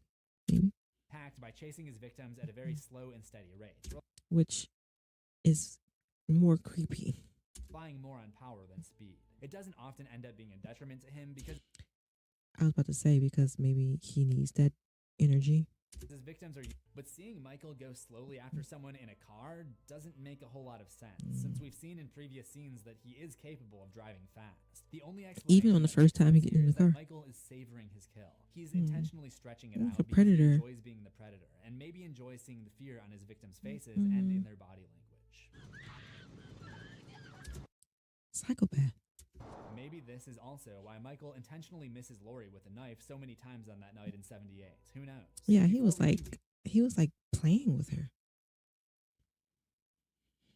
You know how and I had a dog before she passed away. You know how the dogs get like find little things they play with it, and then they unalive it. It's so so nasty. But yeah. It's probably the way he was doing it, but doesn't predators hunt their prey like that, play with it, and then eat it? Changes course and comes after Jamie and Billy. Reasoning for this, I think maybe he didn't see them right away. I mean, it's pretty hard to do a character analysis video on someone who has so little character, but that's also part of what makes him great. Jamie zigzags away into the woods, which results in Michael crashing the car into a tree, and somehow it explodes. Interesting. Tina's boyfriend would be pissed if he were still alive. If he was still alive. I don't think he cares very much right now. Due to her injured leg, it looks like he might get her until Tina sacrifices herself to give Jamie more time. Michael uses the knife for this one. A true classic, never goes out of style. Yeah. Wait, wrong franchise. That's when the rest of the police force shows up to Scream? Or is he referring to Jason? rescue Jamie and Billy, and after they're safely escorted away, Loomis meets Michael at the edge of the forest with a message. He tells Michael that the rage that drives him will not go away if he kills everyone. The only way he can get rid of it is to face it where it first began, his childhood home on Lambkin Lane. This is the first time we've ever seen an internal struggle inside of Michael. For the last 26 years of his life, he's been consumed by this curse of thorn. All of his actions have been motivated by it. For the first time since then, we would see the real Michael Myers creeping to the surface. Would we? The curse of Michael Myers?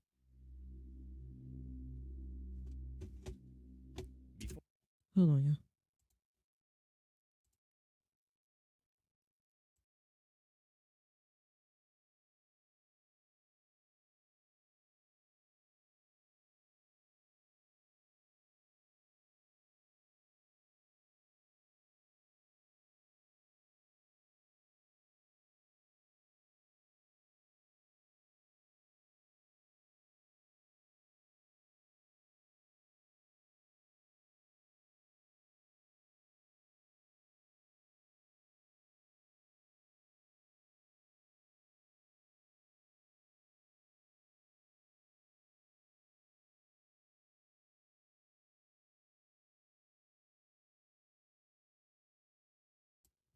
Alrighty. Let's get back to it. Before heading home to the Myers house, Michael first makes an appearance at the Haddonfield Children's Clinic. This is where Jamie and Billy live. This accomplishes a few things. One, Michael is able to determine that Jamie isn't there, as promised by Loomis, who is with her at the Myers house. Two, it draws the police in that direction, making it easier for Michael to get back into his old home. And three, he attacks one of the officers guarding the clinic and steals his squad car, which he uses to drive himself to Lambkin Lane and rear-end the only cop still defending the perimeter, shortly before smashing his face onto the dashboard. Oh, yeah. He makes his way inside, and Loomis meets him downstairs and tries to convince him to put down the knife, telling him that Jamie is the key to putting an end to the rage inside of him. Michael actually hesitates and lowers the knife at first, and for a moment, it looks as if his psychiatrist is finally getting through to him. This shows that the human side of Michael Myers is still down there somewhere, and although we don't... Right, that's why he's moving slow. Something... God dang it, did I break my nail? Yeah. See it often, he does want to escape the malediction that's been inflicted upon him. It seems that the rage wins over in the end, though, because he comes to his senses and slashes Dr. Loomis across the torso, then tosses him down the stairs. Yeah. Michael goes after Jamie, but she scurries away, so he gets his fix by tying a rope around this cop's neck and tossing him out the window. Michael chases Jamie downstairs, then down to the basement, then upstairs. Jamie's the cousin or niece? Is that the niece? I got lost. Then up to the attic. Jamie discovers what happened to Rachel and her dog Max, and Jamie is actually able to get through to the human side of Michael Myers in a way that Dr. Loomis was never able to. She asks him to take off his mask, and when he does, Jamie sees a tear running down his face. Yeah. She even comments on his humanity. You're just like me. I'm an asshole just like you. However, what?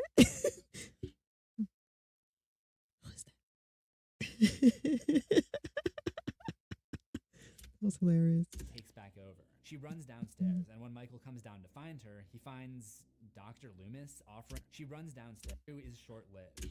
My God, Dr. Loomis was part of the damn tribe thing. Oh my fucking gosh, he just want to save his own family. He want to save his own ass, but Michael needs to kill him. Save the little girl. When Jamie tries to wipe away his tears and the rage takes back over, she runs downstairs, and when Michael comes down to find her, he finds Dr. Loomis. She shouldn't try to touch him. This must have been a surprising turn of events. It would be like if Susan just showed up at my door and handed me the Gold Creator Award. Of course, it turns out to be a trap, which if Susan shows up at my door, I'm definitely going to assume it's a trap. Shut that door. A large net of heavy metal chains falls from above. Didn't she? Never mind. Considerably slowing down his movement as he loads Michael up with tranquilizer darts, then just goes to town with a plank.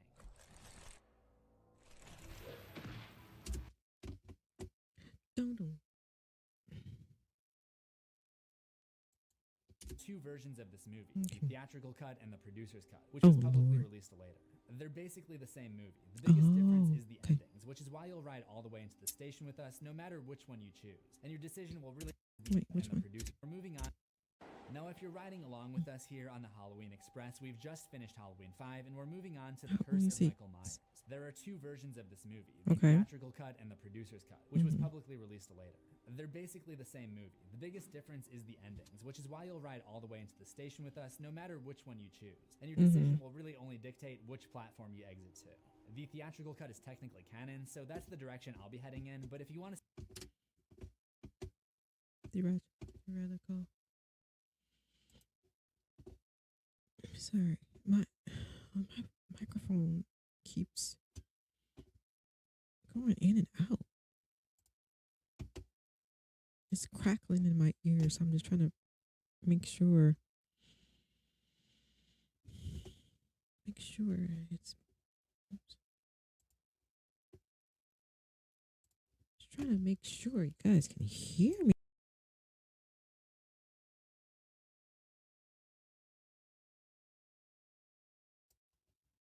Okay, let's try this again.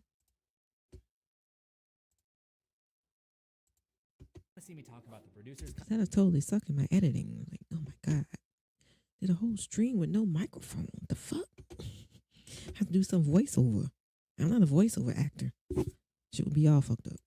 Check out the Things You Missed episode. It's been 6 years since Michael escaped the jail cell, leading many to So speculate then it'd be if the he's dead curse. or alive. It is October 30th, 1995. Jamie Lloyd is pregnant with her first child. She's kidnapped by the Cult of Thorn shortly before the delivery. So they Of course, they trying to save their own ass, so they gotta sacrifice the baby. God dang it. pass the curse onto the baby or let Michael kill both of them. But a nice nurse helps her escape with her firstborn. After 6 years of waiting in the shadows, Michael is dispatched to stop them. He pins the helpful nurse up on a wall, completing his trilogy of wall art victims. Oh my and gosh. snaps the neck of a random guy who gets it, runs her off the road into a pumpkin patch. She attempts to hide inside of the adjacent barn. I'm about to do a lot of freaking editing on this one. I thought Jason was bad. Oh man, I gotta do a lot of blurring. But having just delivered a baby that day, there's not much energy or fight left in her. And after 7 years of waiting, Michael finally brings his niece's life to an end by picking her up and skewering her on this piece of farming equipment. Of course. It seems like she's already done for at this point, but just to make sure, he proceeds to turn on said farming equipment. For the family members, unfortunately for him, he actually managed to make some progress on his main goal, which is sacrificing his family members. Unfortunately for him, he cannot be freed from his curse just yet, because now he has a his baby to track baby, down. right? Is the last of his bloodline. No, Dr. Loomis. She? She's not the last. The next day is Halloween, October 31st, 1995. Just as he always does when he returns to Haddonfield, Michael visits his childhood home, but this time he finds another family living there. This is the Strode family, the relatives I'm pretty sure he's mad about that too. of the couple that adopted Lori all of those years ago. Naturally, Michael is not... Wait. To Haddonfield, Michael visits his childhood home, but this time he finds another family living there. This is the Strode family, the relatives of the couple that adopted Lori all of those years ago. Naturally, Michael is not anymore a fan of someone living in his old room that he was 17 years ago, so he deals with these negative emotions in the same way he deals with everything in life, by killing them. By The mother, unaliving. Deborah Strode, gets cut down with an axe, Oh my electrocuted. gosh. Field Halloween radio special. Michael goes there and ambushes the host inside of his... Yeah. Tim and Beth are on instead. Gosh. Tim doesn't notice the thorn symbol on his wrist, though, so Michael gives him the old throat, slings him one and already getting... Oh my gosh. Tim doesn't notice the thorn symbol on his wrist, though, so the... Jeez. That just leaves John and Deborah's daughter, Kara Strode, and her son, Danny, as the last two inhabitants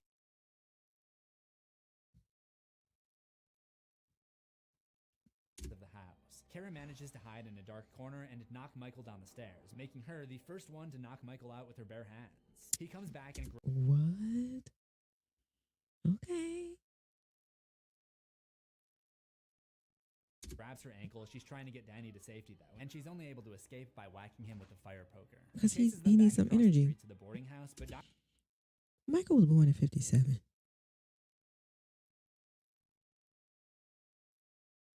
I can't do math in my head. So this is 95, right? So he got to be like, what, 30 something?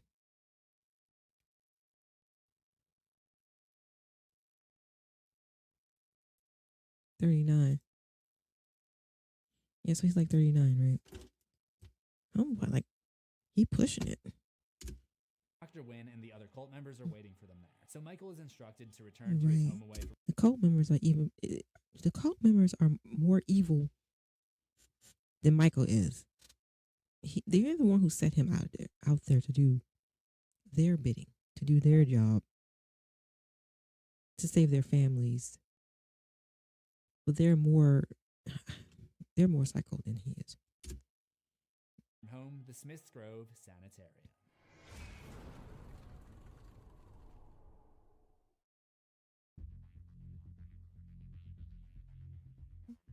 That brings us to the last morning of the original Halloween timeline, November 1st, 1995.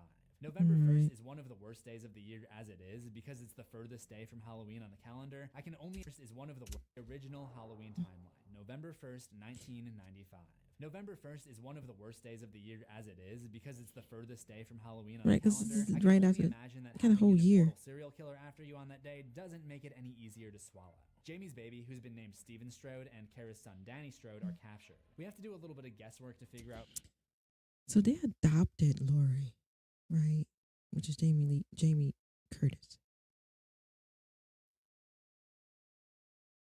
But they're a part of the tribe too. What the cult's overall plan here is, but I think the plan is to kill the baby, which would effectively lift the curse of Thorn from Michael and give them the opportunity to place it on Danny. That would explain why he's been hearing the voices in his head, just like the 6-year-old Michael did before he was possessed to kill Judith. Michael's quiet yet destructive demeanor has surprised many of his 60-plus victims over the years. But that many?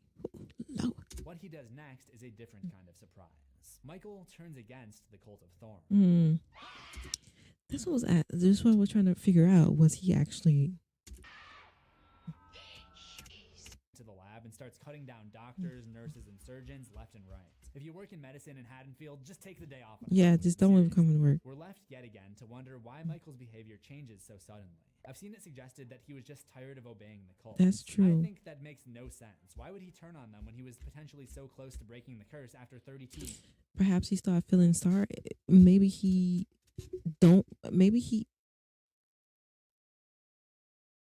wants to keep it for himself. Like, I see it as more of a caged bear situation. He wouldn't know what to do with himself if that curse was lifted from him, which I think he's might be getting at. But also, it's like he's the only one. I think he feels like he's the only one who can handle the curse. Now, if you guys ever watched Charmed, I'm bringing this up.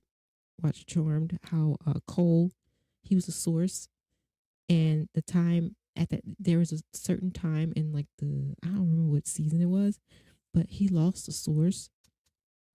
And he was like, "Oh man, this feels great. This feels good." He wasn't no longer the source because the source was taken away from him. So somebody else had it. I think it was Piper's. Who was Piper? Piper or Phoebe? Well, I think her husband, the light or whatever. Well, anyway, the source was taken away from him. But as he was being okay, like, oh, this feels great, I never not been the source, but really bad things were happening, and they were like, you gotta take the source back because you are the only one who can handle it. You've been with the source for so long till you are the source. No one else can handle the source, so you have to take it back. And Cole took the source back. So I'm thinking that's what Michael's thinking. I could be totally wrong because look, all I have to do is finish watching what he's saying to even get that. But that's what I think from so far. That's what I'm thinking. What he was doing. Because it's like he's the only one who can handle this curse, and he doesn't want to pass it on at all. He wants it to stop. He's stopping the buck with him. It's stopping with him.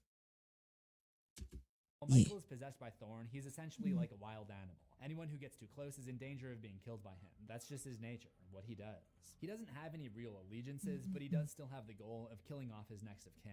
I'm not saying that he's incapable of thinking for himself. I mean, we see him sneak up on people and make reactionary decisions throughout the series. I'm just saying that if he has the chance to kill, he's probably going to. During this massacre, one of the medics escapes out. Right. Even if the curse was broken, I think he would have still done it anyway.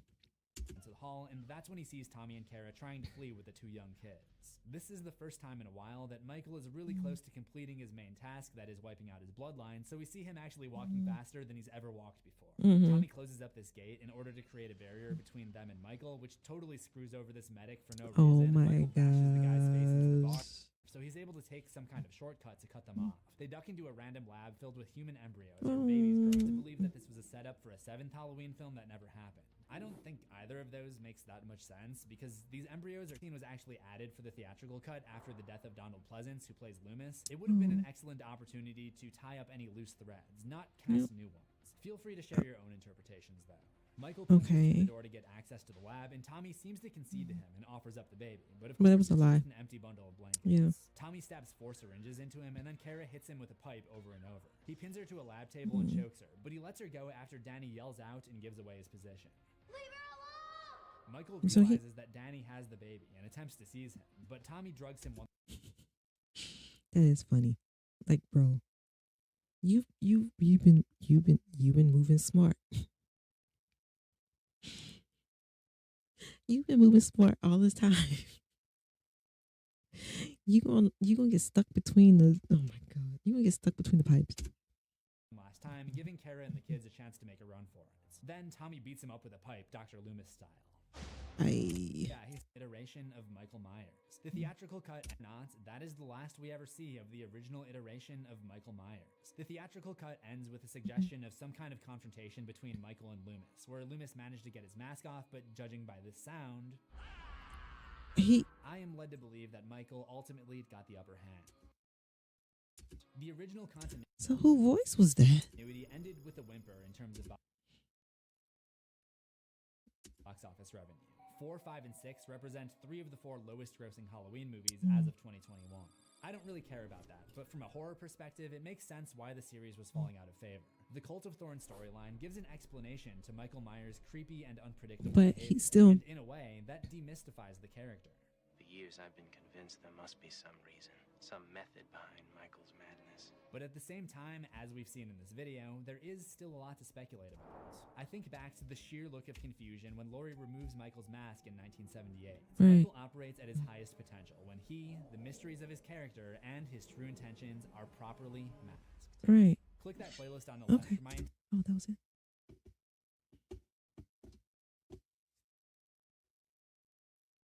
Oh, but wait.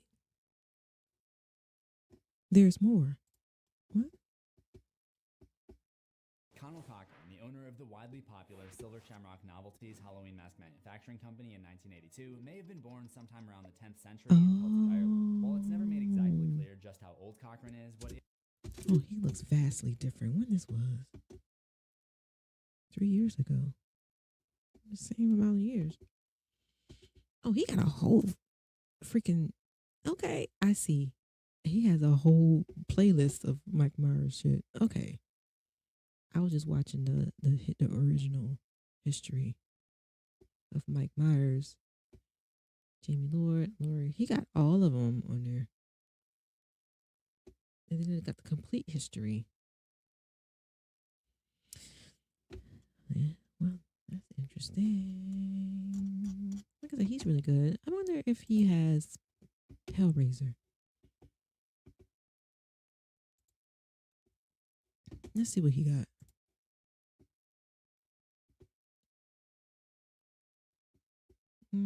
Oh, he has Chucky.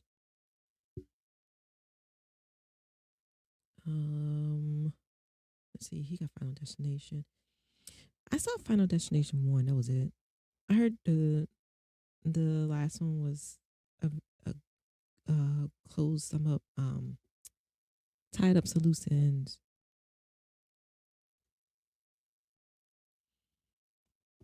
It's kind of sad the guy died. Oh, yep, that's him.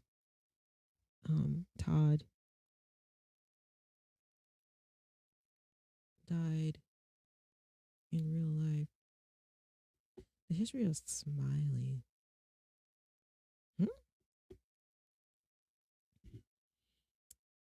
I don't see. Oh, then you guys see X or Maxine and Pearl. I think Pearl was more. I liked Pearl better than the other two. I don't know why. Oh, American Psycho. Okay, so this is what happened, y'all. This is what happened. Okay, this is all like make believe. This is nothing. This is make believe. Okay, but like when I first saw Christian Bale is when I saw Little Women. No, I'm sorry. I take that back. I remember Christian Bale in he was in that Steven Spielberg movie. It was in the 80s. I can't remember the name of it. Empire of the Sun, I think it was.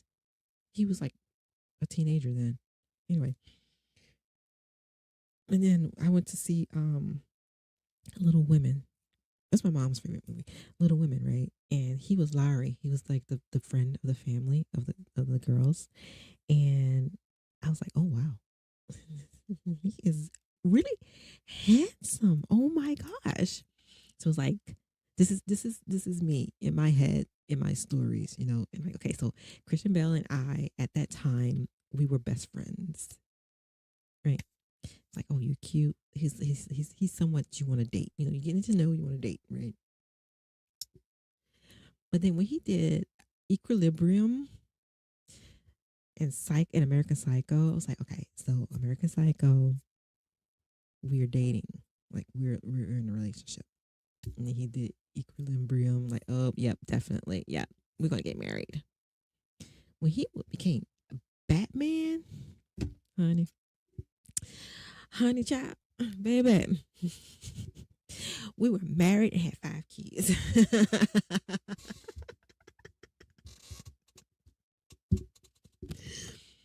Well, as you can see, I love Christian Bale. He's a really good actor. He's like, I can't even put my hand all the way up to the stratosphere. That's how he is with acting to me. Like, he's awesome. Okay. He's up there with Denzel Washington, man. He's like up there. Up there. When I say up there, I mean up there. No one else can touch. I want to show y'all somebody else.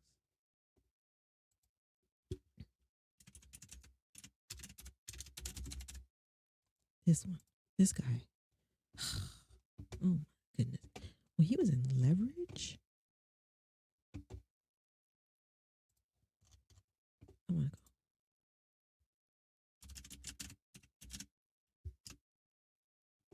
Absolutely loved him in Leverage. He's another one. I love this guy. He is awesome. He is awesome sauce. It's like, I don't know, like, I don't know. It's like whenever he's in something, I have to watch it.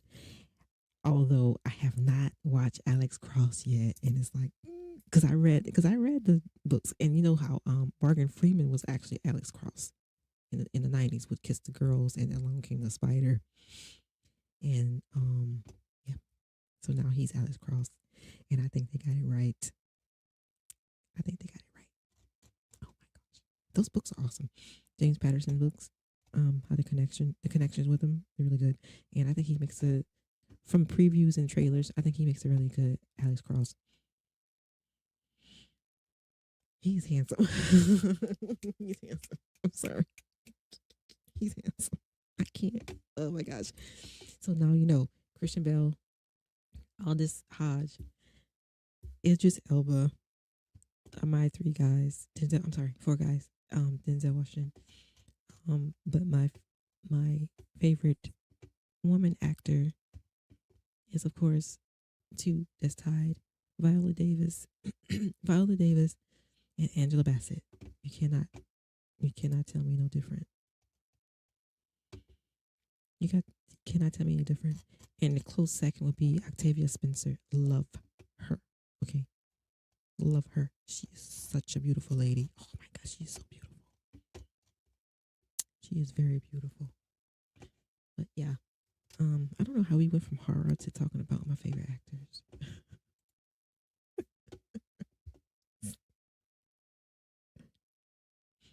But anyway,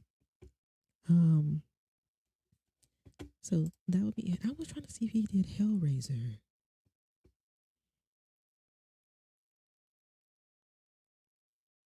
What is it? Is that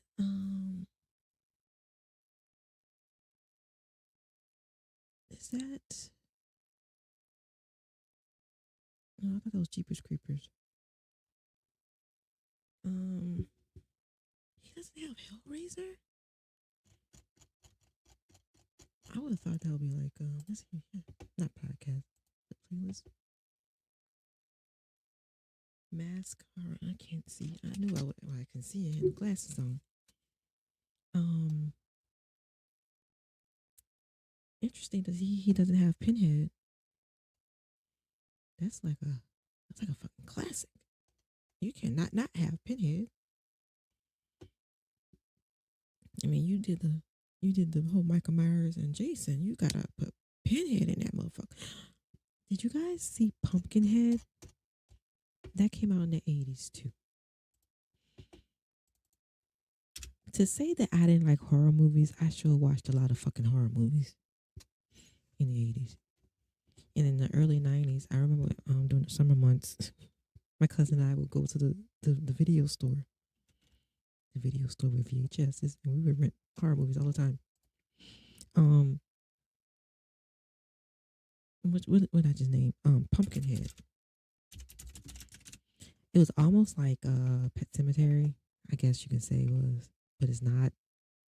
I guess the similarities I'm drawing is that like you went to a certain spot, did a ritual, and bring back somebody who died, and that's what happened with Pumpkinhead.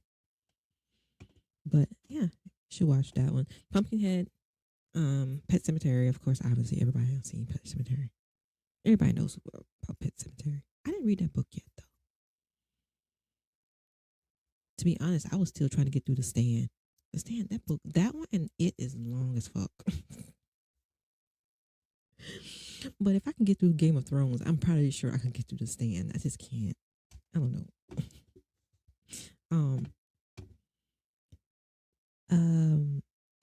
Pumpkinhead.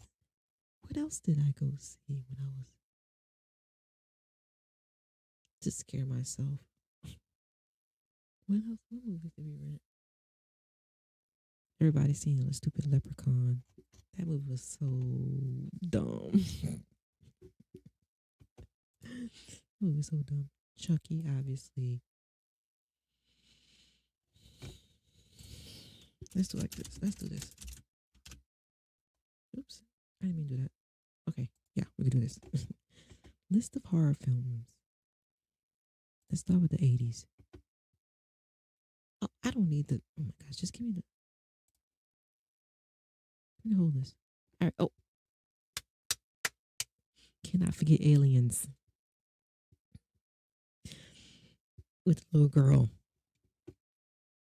I cannot stand those things because I hate spiders and they look like freaking spiders. I don't like them. I hate them. The Thing. Seen The Thing. I saw Predator. Predator was fire. Nightmare on the Scene, of course. Gremlins. With Spike. Oh my god. Gremlins was the shit. Gremlins was the shit. I love the Gremlins. Gremlins was more like fun to watch, I guess. I don't know. Obviously I didn't see it in the movie theater, but we rented it and it was good. I can't say I never watched Evil Dead. I seen The Fly. Evil Dead, no. Poltergeist, yes. Yes. The Lost Boys. Oh yeah. That's my favorite vampire movie. Loved it. Friday 13th. Yes. They Live. No. Hellraiser. I'm really shocked he does not have it. I want to know his thoughts. I am really curious.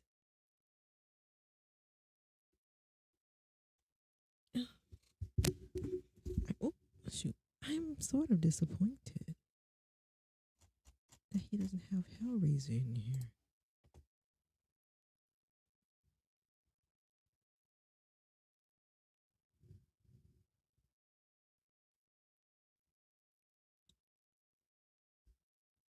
Ain't no way he ain't do Hellraiser. I'm going to email him.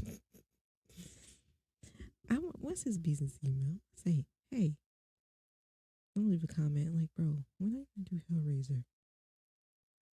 Homeboy is like one of the iconic creatures out there.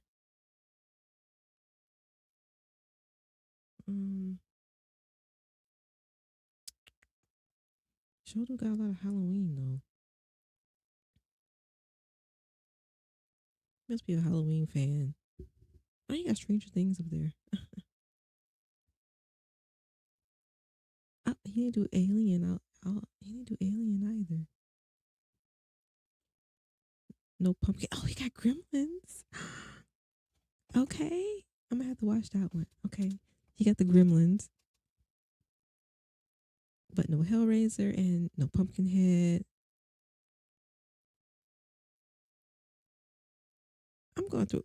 I cannot believe I'm going through all this to see. I'll go through it. But it's time for me to go. I need to go to sleep. Because I'm tired and I need to go to work in the morning. All right, what time is it? Yep, it's almost 10 o'clock. All right, y'all. That'll be it. Well, it was fun looking at this stuff with you. I won't be here tomorrow, obviously, but I will be here again on Tuesday. Don't even ask. Don't even ask me. I don't know, because like I might even play a game on Tuesday. I wanna play Blueprints again.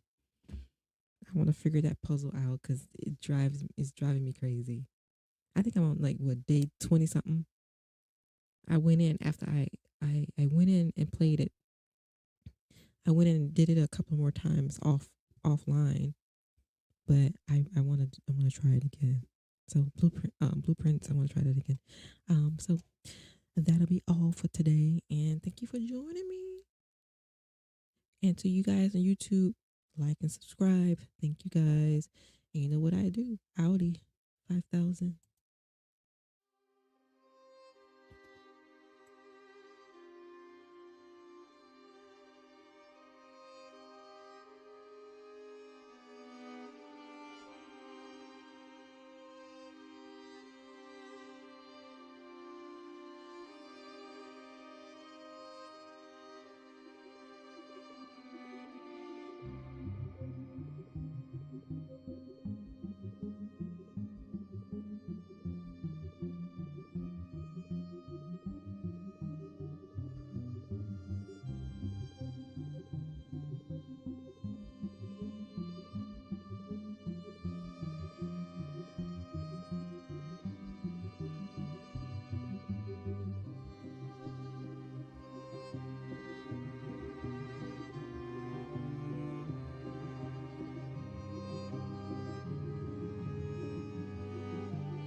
And new to the living alone lifestyle, was relaxing in his flat when he started to hear some screams. When I say a scream, I mean mean the loudest and most excruciating scream you can. Own lifestyle was relaxing in his flesh into university and new to the living alone lifestyle. Why it looks like a high chair? What is that? Is that a high chair? He's living alone with a high chair? Was relaxing in his. Oh, or am I mistaken? In the following video, Kyle, a student. Right there. What is that? Fresh into university and. Of course, the cameras are never straight. New to the living alone lifestyle. I don't know what that is. Was relaxing in his flat when he started to hear some screams. When I say a scream, I mean the loudest and most excruciating scream you can imagine, and it terrified him. It sounded like the sound.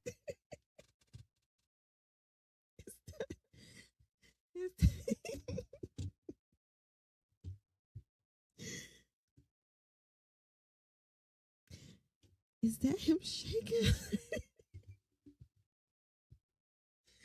Homeboy. Bro, I feel you. I feel you. Okay, now this is genuine. This has to be genuine because homeboy, if that's him shaking like that, that's genuine. Homeboy, look, homeboy, his camera is he feeling that fear down to his bones. Oh my god. Sound was coming from the outside out of concern. Kyle went to the window, and if he saw anything suspicious, he was going to call the police. Little did he know that he was about to find out that the noises were coming from within his own four walls. Yo. I swear to God, there was like some. Yeah, it's a high chair. Noises were coming from within his own four walls. So that's why I hit the camera when he was scared. God, there was like some. The fuck?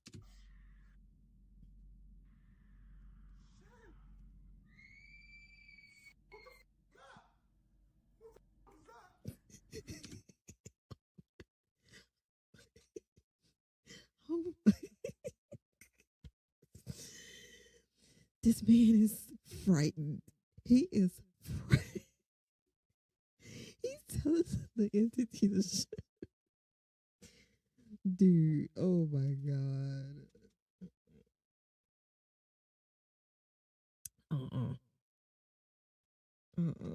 I just I don't know what I'd do. I don't know what I'll do. I don't know what I would do if I was in that situation. I just have a feeling, I just have a small inkling that I would fucking run out the house into the middle of the street.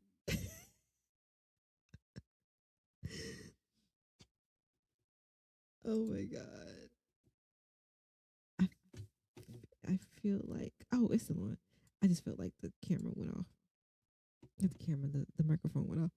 Oh my gosh. I think I would literally you know, if he's in an apartment, right? Again, somebody could be filming something. Could be, it could be in they could be in their closet like I am, right? They could be in their closet like I am, filming, watching horror shows or playing the horror game and just screaming to the top of their lungs because something scared them. It could be. You know what I'm saying? If you're in an apartment, you don't know what the fuck is going on. They could be filming a film, a horror film. They could be watching a horror film, or they could be playing a horror game. Those are possibilities as well. If he's in an apartment, because walls in apartments are very thin.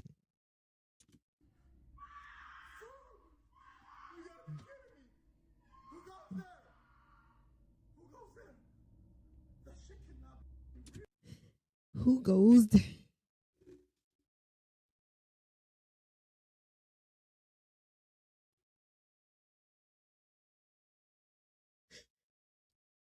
Who goes?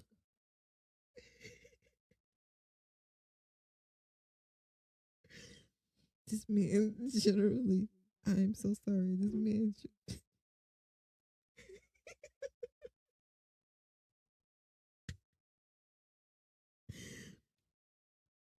This man genuinely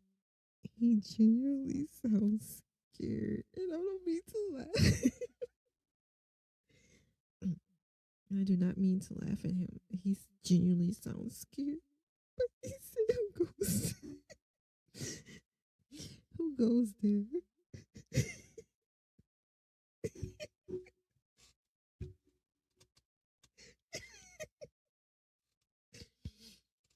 Way back in the 1500s, who goes there? Goes there?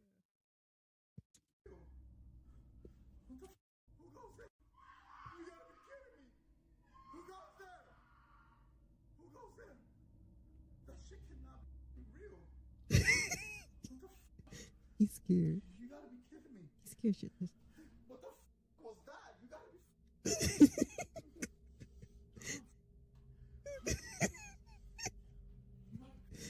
You gotta be messing with me. I swear to God, this gotta be a joke.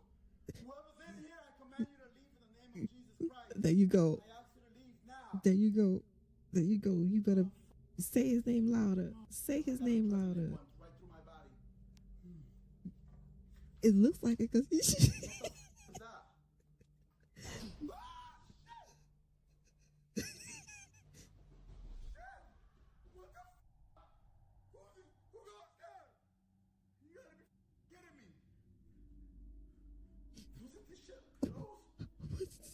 We don't know. You have to go in and see. Oh, shit. What the fuck? What the fuck was that? Guys, you gotta be kidding me. Oh, shit. What? What? I'm gonna. Oh, shit. What? Fucking thing. Oh, I'm getting a headache badly. I'm getting a fucking headache badly. Oh,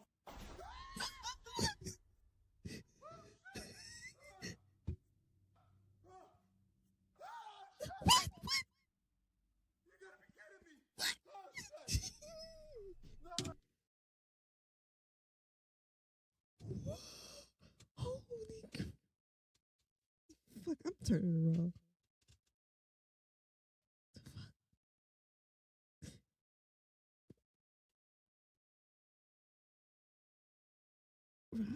I heard something in my ear too. The fuck? Yo. Let's go back.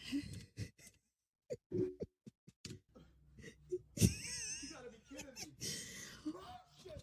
Oh boy, sorry. Fucking thing. Oh, I'm getting a headache badly. I'm getting a fucking headache badly. Oh,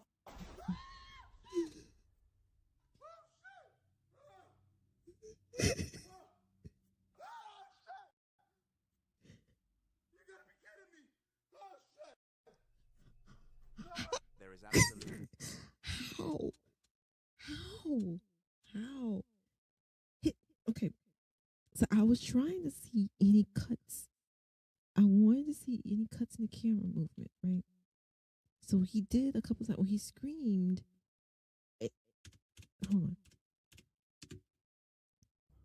you gotta be kidding me. You gotta be kidding.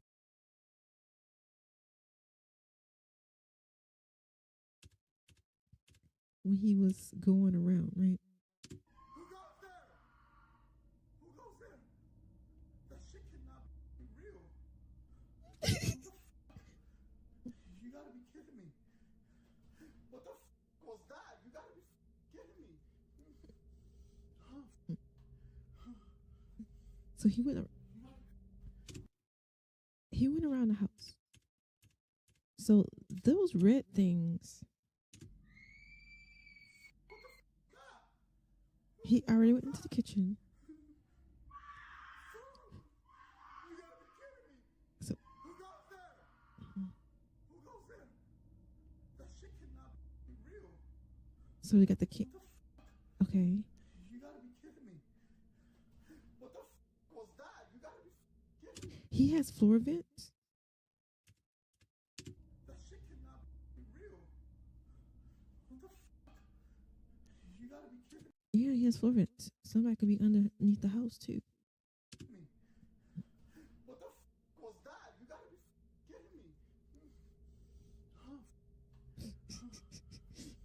I'm just okay. So I'm trying to see a break in the camera movement, like if it's a cut, and I'm checking for like noise. Like we heard the trash can fall, right? So we heard the trash can fall, but I couldn't hear anything about the. I was trying to hear if I could hear the cabinets opening.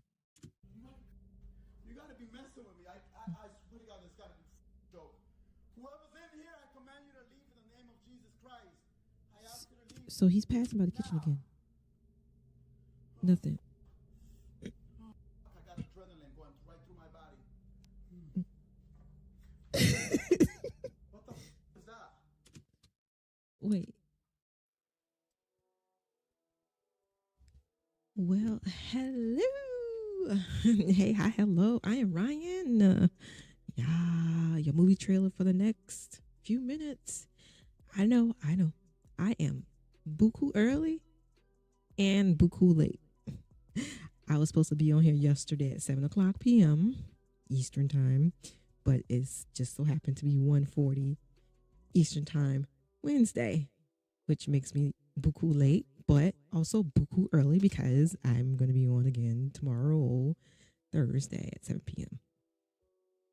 Hopefully. I know I stopped off. I was on here for like maybe 40 minutes on Sunday. I was looking into like Halloween Horror Nights this year, and Hallow Scream. I will let you guys know.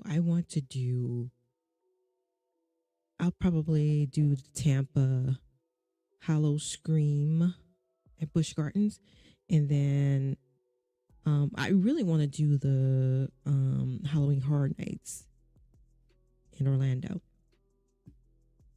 So hopefully that works out. Yeah. So I hope everybody's been well. I've been going through it, y'all. I've been going through it. But anyway, so I know I'm early, and I've never been on at 1:00 during the day. My goodness, not even on the weekend. I just happened to get off work early today, and I was like, you know what? I'm awake. I'm up.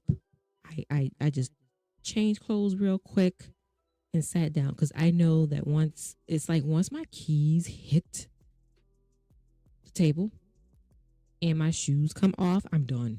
Like, if I don't have any plans to go out or anything, like going shopping or anything like that, I'm done. So what I did was I did put my keys and took my shoes off, obviously, and I changed clothes real quickly, but I didn't do anything else. I did eat a bit because I didn't eat lunch at work because I got up early, so I ate a bit, and then it's like I came into my little mini office and sat down in front of the computer like, nope, let's do this, and that's why I'm here. But anyway, so I'm going to do the continuation of, I wanted to finish watching because I've never seen the Terrifier, and that's one of the houses at at Halloween Horror Nights, and I want to look into the haunted houses at Hallow Scream as well. So I'm gonna be like looking at, like basically researching all of that and everything, and watching videos and reacting to different stuff. So I might be here a while today. Hopefully. Another 8-hour job, right? But yeah, that's what I'm basically be doing. Focusing all the stuff on Halloween Horror Nights, Hallow Scream, Tampa, Halloween Horror Nights, Orlando. And I do that because there's multiple Hallow Screams, and there's multiple Halloween Horror Nights. And when I look at videos, I'm like, okay, well, which park? So people are talking. I'm like, well, that park doesn't look familiar. So this has to be the one in California or the one in, like overseas or whatever. And it's like, man, start off saying, I am at Universal Studios Halloween Horror Nights Orlando. Universal Orlando or Universal Hollywood or something like that. I don't know. I just find it kind of annoying because I have to look around them and like, okay, let me see. Does that attraction look familiar? Is that space? Okay, no, that's another one. That's not the one in Florida, you know. So it's like, oh my god. So yeah, I know that I have to change it in my thing in my list because I put Halloween Horror Nights 2025. And I didn't put like Orlando because I'm still searching for Orlando. I was looking at videos like, wait a minute, that is not Halloween Horror Nights Orlando. These are like all California. Like I cannot find the Orlando one. It's like I really have to search because they really don't say which one it is. So yeah, so I'll end up changing that. I'm gonna probably do that now. I was thinking about doing that. Let me get to I put stuff in a playlist. Yes, I use playlists because I need to keep up with shit. And that's the only way I keep up with stuff. So I know that I go to my playlist and like, okay, these are all the videos we're watching today. And I'm gonna, keep it like that. Not only the Halloween Horror Night things I'm gonna get to know or whatever, but also watch some scary movies. Scary movies. Some more like scary videos. There's some I have not seen yet. I kind of skimmed through them and like, oh, I haven't seen that one. Just skimming through them and seeing it. There's like 3 I haven't seen yet, compilations I haven't seen yet. But obviously someone has seen it because all the compilations, like I said before, and I'll say it again and I'll say it again, again, into infinity and beyond, that there has to be like a handful of people who have like 1,000 channels and just put the same compilations on those channels. But anyway, and I was like trying to debunk some of them. Is like, okay, I'm not really skilled at that because I can't see like, well, there's a string here. I know I watched somebody else who debunks them, so it's like, okay, I knew something was wrong with that scary video, but I just could not put my finger on why I thought it was like not real. My biggest one on the scary ones that I'm debunked are like think it's not real is obviously like if the ghost is going like really fast or if it's like at the window and it just like slowly moves away. Like, what the fuck? That's no. Like it's disappearing, like it's peekaboo. That's fake. To me, that's fake. Like, no, that's not how it works. It's not how it works. I was actually watching a documentary on. Hold on.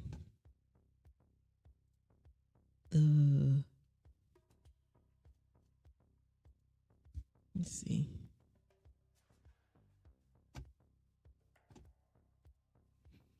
What is it?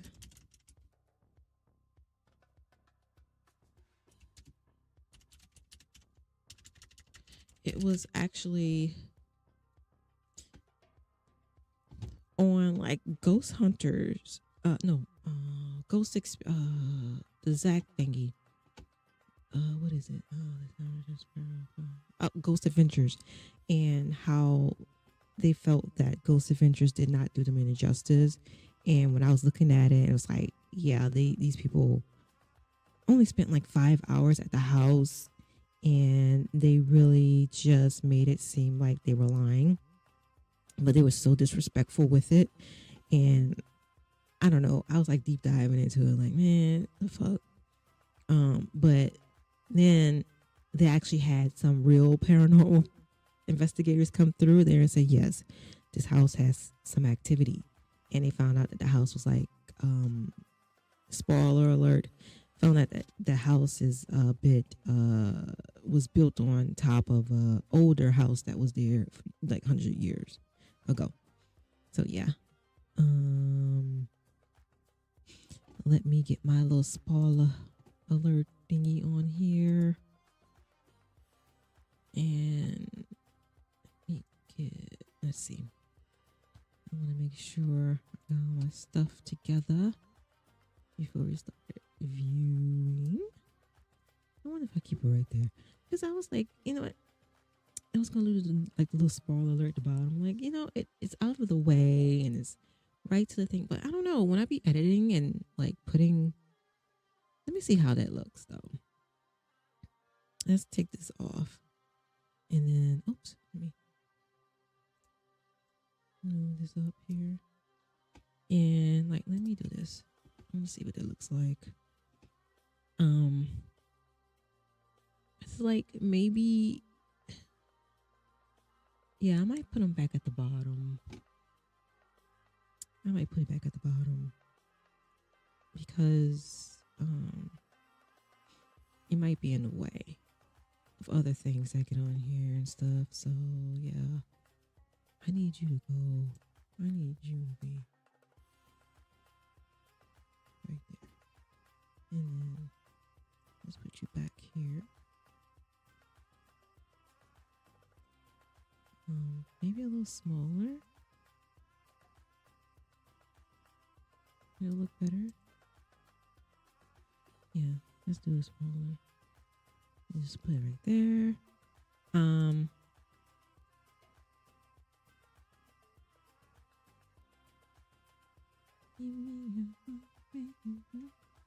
Let's forget about it.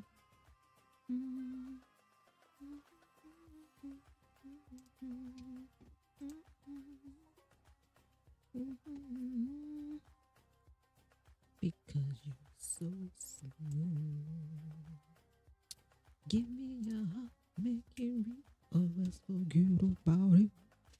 Sorry. Oh boy. All right, let's see. That worked. So anyway, I was about that Bethel, Washington. Okay, house, right? And hold on.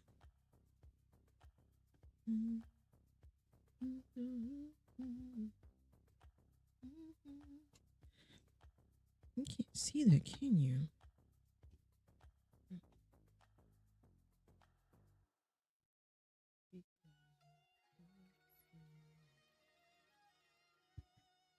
Yeah, you can't see that. Let's see. Can you see it now? Okay, so you cannot see that. I like the stuff at the bottom because it's so much easier. You know what? Because I have. So we're gonna do this. I knew that was gonna be a problem. So I'm going to do what I was doing before. I'll do it like this. Bam, fucking blam. All right, there we go. Now see, you can see my now you can see my credentials. But my you can see my socials because we want to I want you to see my socials. Okay, you have to see my socials because I can't be doing all this and nobody see my socials. I'm gonna say, you know, like I got my YouTube up there and my TikTok, but we ain't gonna talk about the other person. You know, the green person. I can't put my green label person up there because it won't let me. They don't have an icon for it. I'm gonna have to like find an icon. I have to find an icon. So okay. So I want, okay, that's fine right there. And there was something else.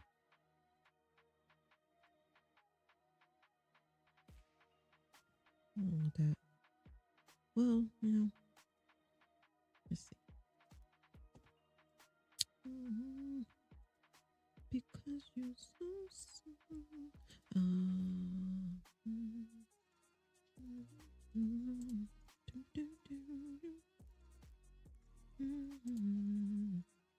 don't know why I was thinking about Tony. Thinking about my same shameless plug right there.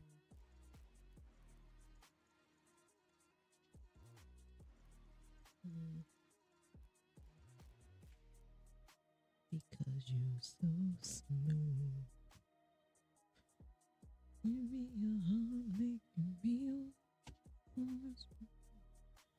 That song is in my head, y'all. This song in my head. I cannot get that song out of my head. Okay. I cannot get that song out of my head. I've been singing it all day. Actually, I started singing it Sunday. I don't know why. It just popped in my head. Let's see. I want to get off of here. So I am going to do. Let's move this up in the world. I'm gonna put this in order. I should have done this in the first place. So we're gonna do the Terrifier. Let's move him second, and then the clown craze thing, and then no, actually we're gonna do Terrifier, and then how.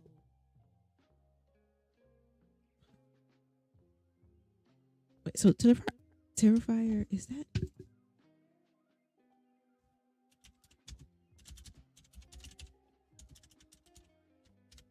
So that's his name. Okay, so his name is Art. Okay.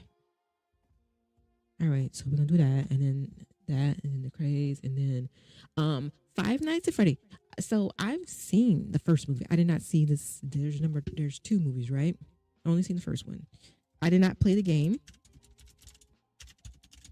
but apparently it's like extremely popular. And I think the second game came out like what, Mimic? The second game. Five Nights at Freddy movies. So, and then Five Nights at Freddy Part 2. When did Part 2 come out?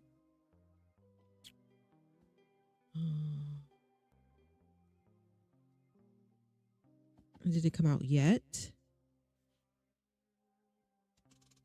Okay, so it has not come out yet. Friday Nights at Freddy comes out in December.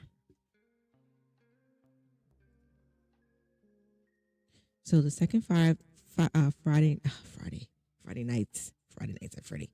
So the second Five Nights at Freddy comes out in December. All right. Why do when Wikipedia is open, there's always some message at the top. Hey, we need some money. Hey, we got explanation. Hey, we need this. Hey, we need that.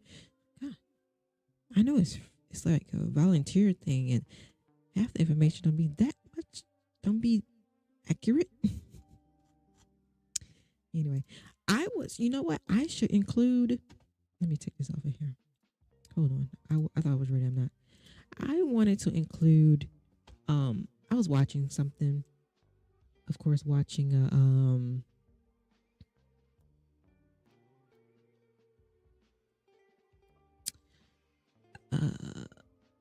commentary channels, and I go down the rabbit hole because I be looking at different stuff like, what can I talk about today, or what can I get some insight, gain some insight on stuff, and it's like, and I go down the rabbit hole and stuff. And why is this like this? Stop it. I don't want you there. And so I just go down YouTube's rabbit hole, and I was finding stuff, and I think a part of all the scary things is like I said, true crime, no matter if it's like horror, thriller, suspense shit, mysteries, fantasy, sci-fi, because science fiction, dystopian shit is scary. So like all the scary things in the world is happening, and I feel like these TikTok trends that these kids are doing, like these what is it called, the door kick challenge. Yeah, a young man had already got killed for that, unalived for it.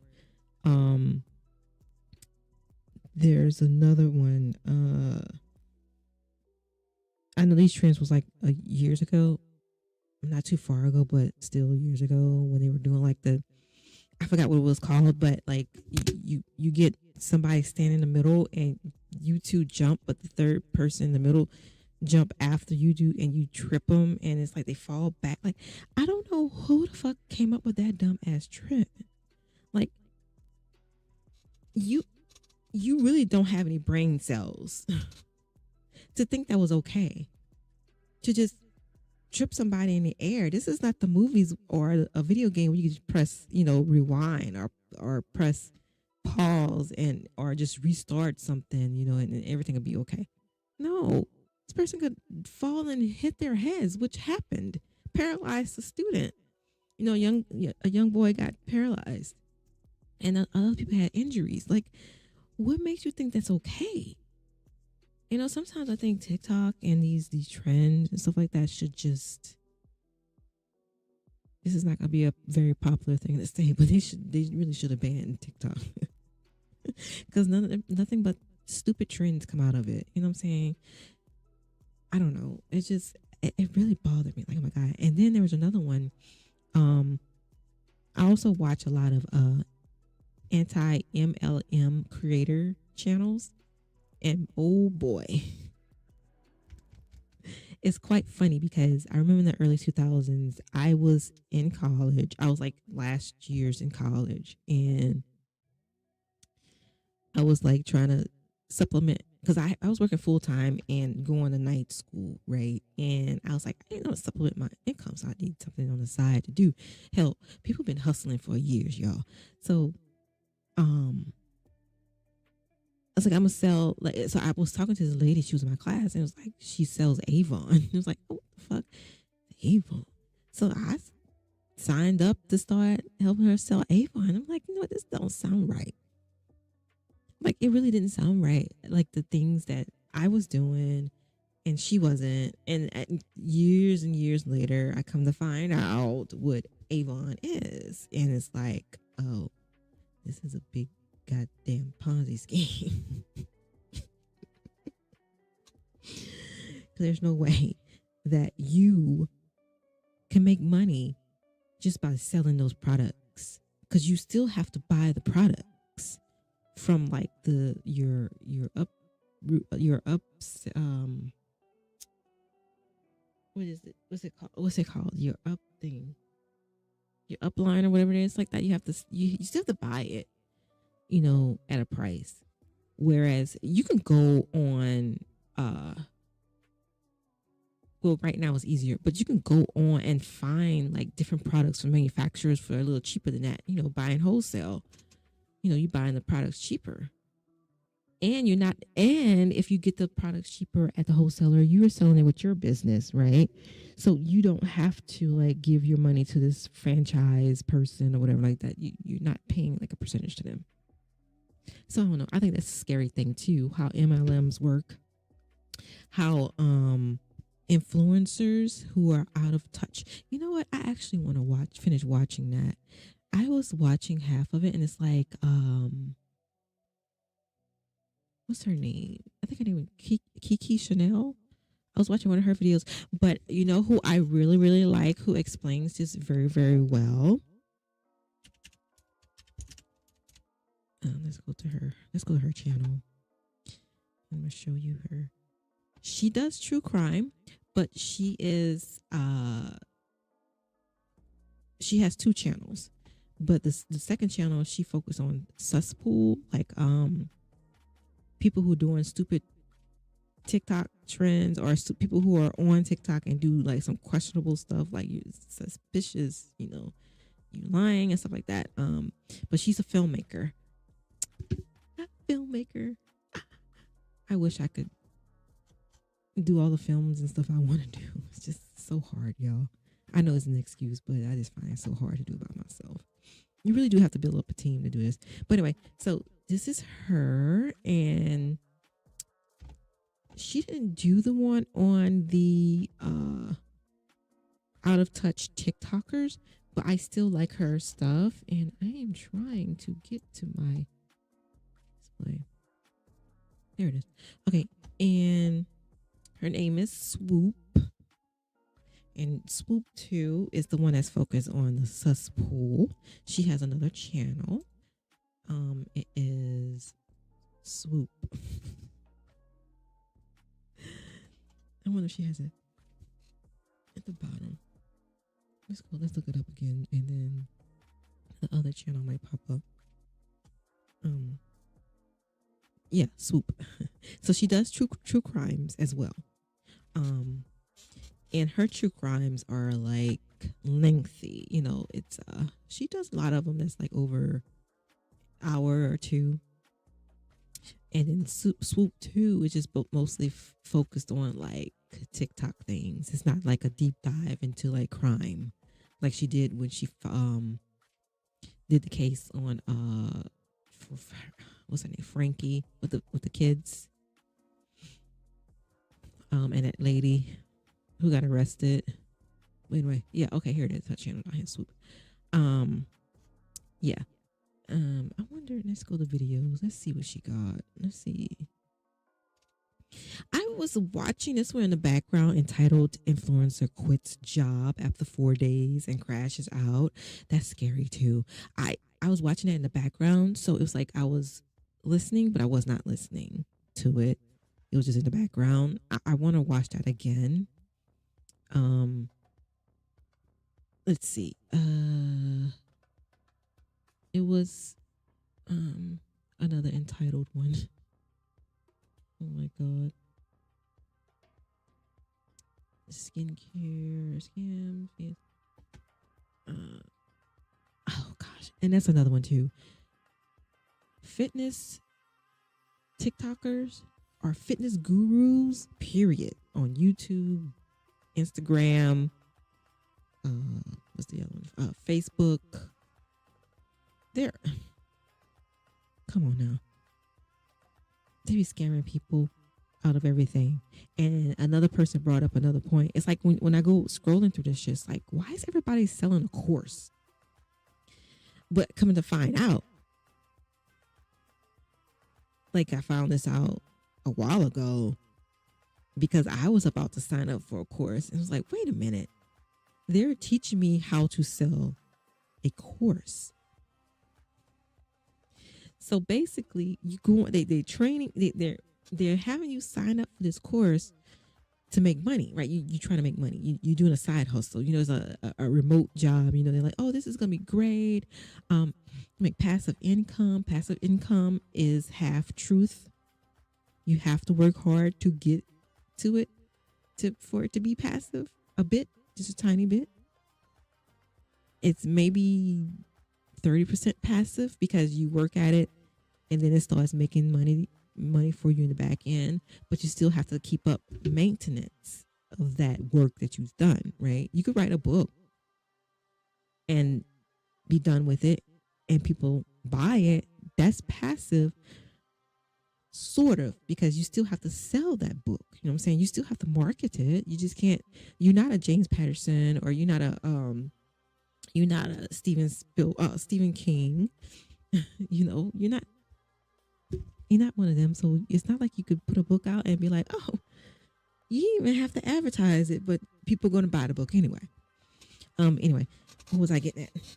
But anyway, I was going to sign up for a course, but it ended up being when I sat, because you saw, okay, so most of these things have you watch the free version on YouTube, then you go to a link and you watch like the whole spiel they got. Some last 5 minutes, I sat for an hour and 30 minutes for one. And I was like, you know what, that sounds fine. And I purchased like part of because when you purchase it, what they get you on that, you purchase it for like $49.99, right? But what they don't tell you is there are tiers to it.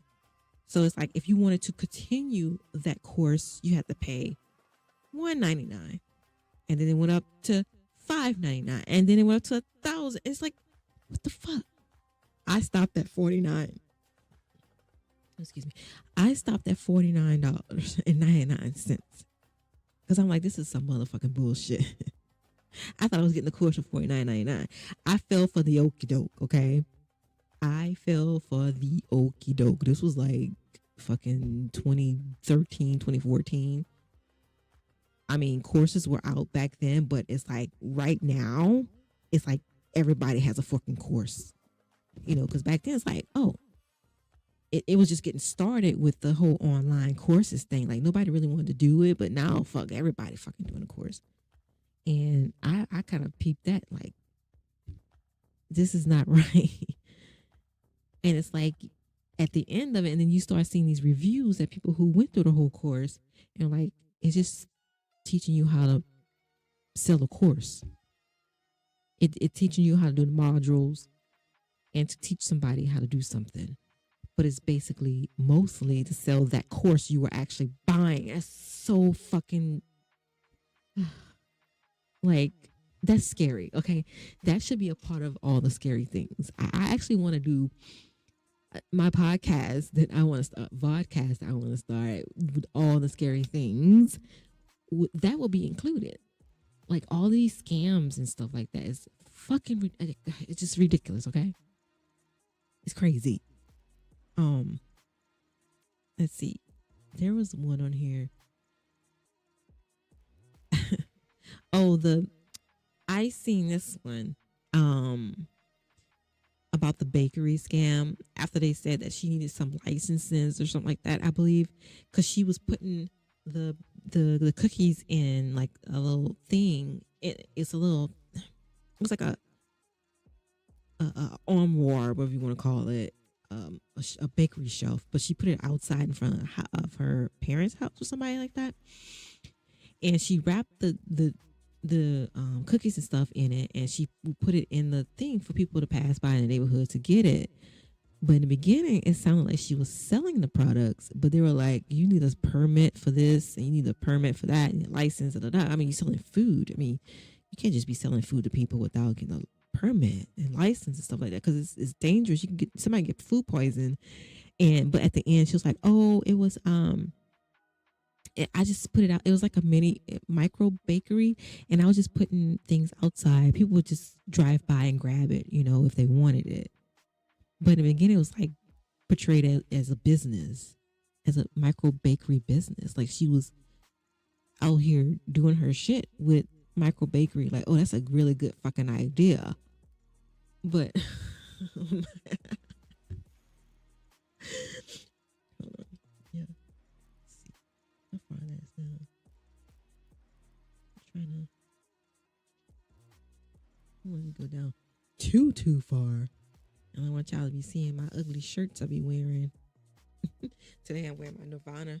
I know you probably see all the time. I'm wearing my Nirvana shirt. Am I Nirvana t-shirt? Yeah. Nirvana. But anyway, yeah, that one, that's scary. But I wanna go to the one about the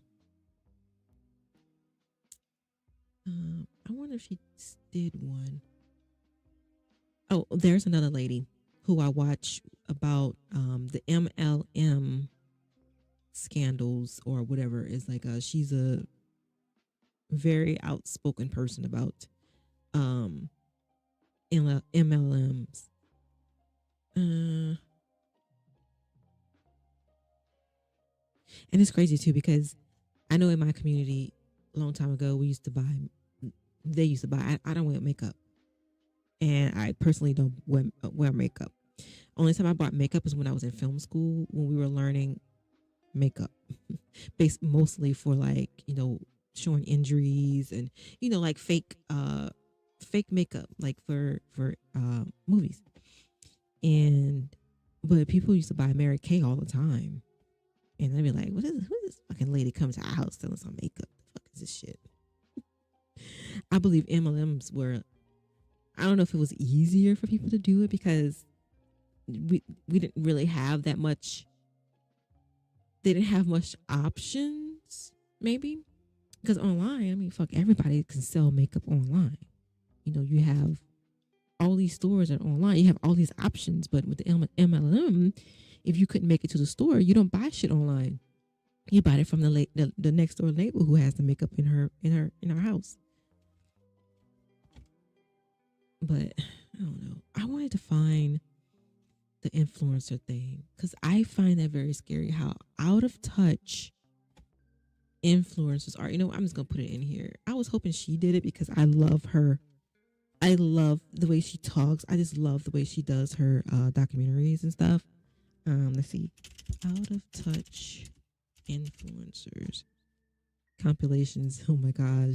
It's that many. Oh my god. So this first one right here, Kiki Chanel. That's the one I was talking about, who I watch sometimes when she does her stuff about influencers. But there's another lady. Oh, there she is. Hannah Alonso. She does a lot of the MLM things, but I actually watched this one, and let's see. A lot that just like normal people don't go through. I'm telling you this because her face trips me out every time she does that. Like, that's her face. Like when she when she be talking about the MLMs, it's hilarious. Her facial expressions are on point. I love Hannah. It's so funny because Hannah lived in Florida and then she moved to Washington like a couple of weeks ago. Yeah, she tells her your story. She tells her stories like how her husband's in the military and stuff like that. But her facial expressions, man, gets me every time. It's so funny. And then she does the ones on influencers be lying. It's like so ridiculous, y'all. I was once a normal person. I still am a normal person, but I have to deal with the life of social media. Try being an influencer for a day. Try it. Because the people who say it's easy are so far out of their mind. Okay, so I want to say it like this. Every job out there has its difficulties. Like I can say right now, I work in, I work with numbers, right? So it's like everybody has their difficulties. And I can say, oh my God, I have to deal with this all day. I have to run these numbers. I got to make sure this is right. I got to make sure these invoices are correct. I got to make sure we actually charge the correct price. I got to make sure we're receiving the correct money and blah, blah, blah. That may, seem hard to some people who does something totally different than I do. But I can't say that to like a heart surgeon. I can't say that to a brain surgeon. I can't say that to an attorney, a lawyer, a judge. I can't say that to a social worker. Everybody has their difficulties. I've never thought that influencing was easy. But I'm not going to sit there and say a 9-to-5 job is not hard like an influencer's job. Bitch, we got... the fuck is wrong with her? It's like, I know that with influencers, you got to keep your creative juices flowing, but that's neither here nor there, because some when I went down a rabbit hole looking up stuff,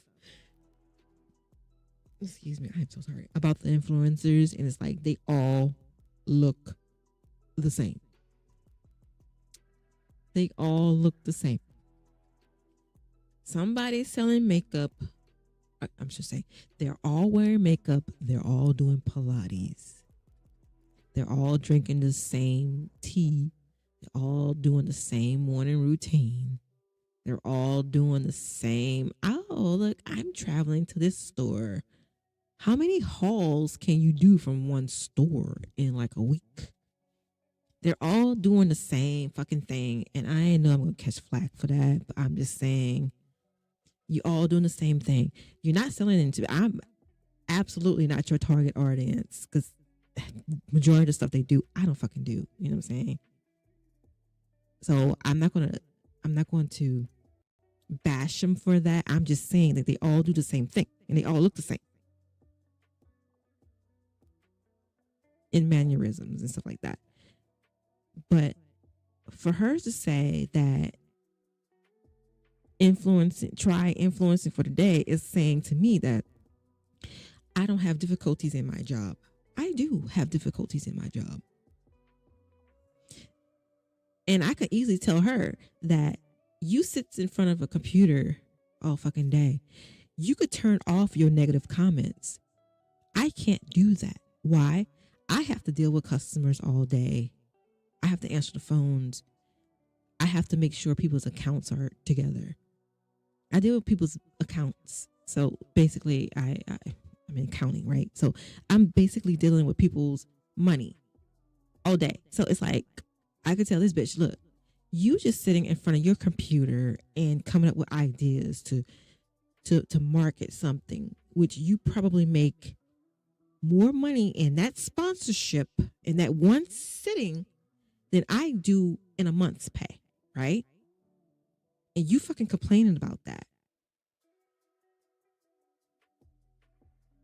My thing is, everyone has difficulties in their job.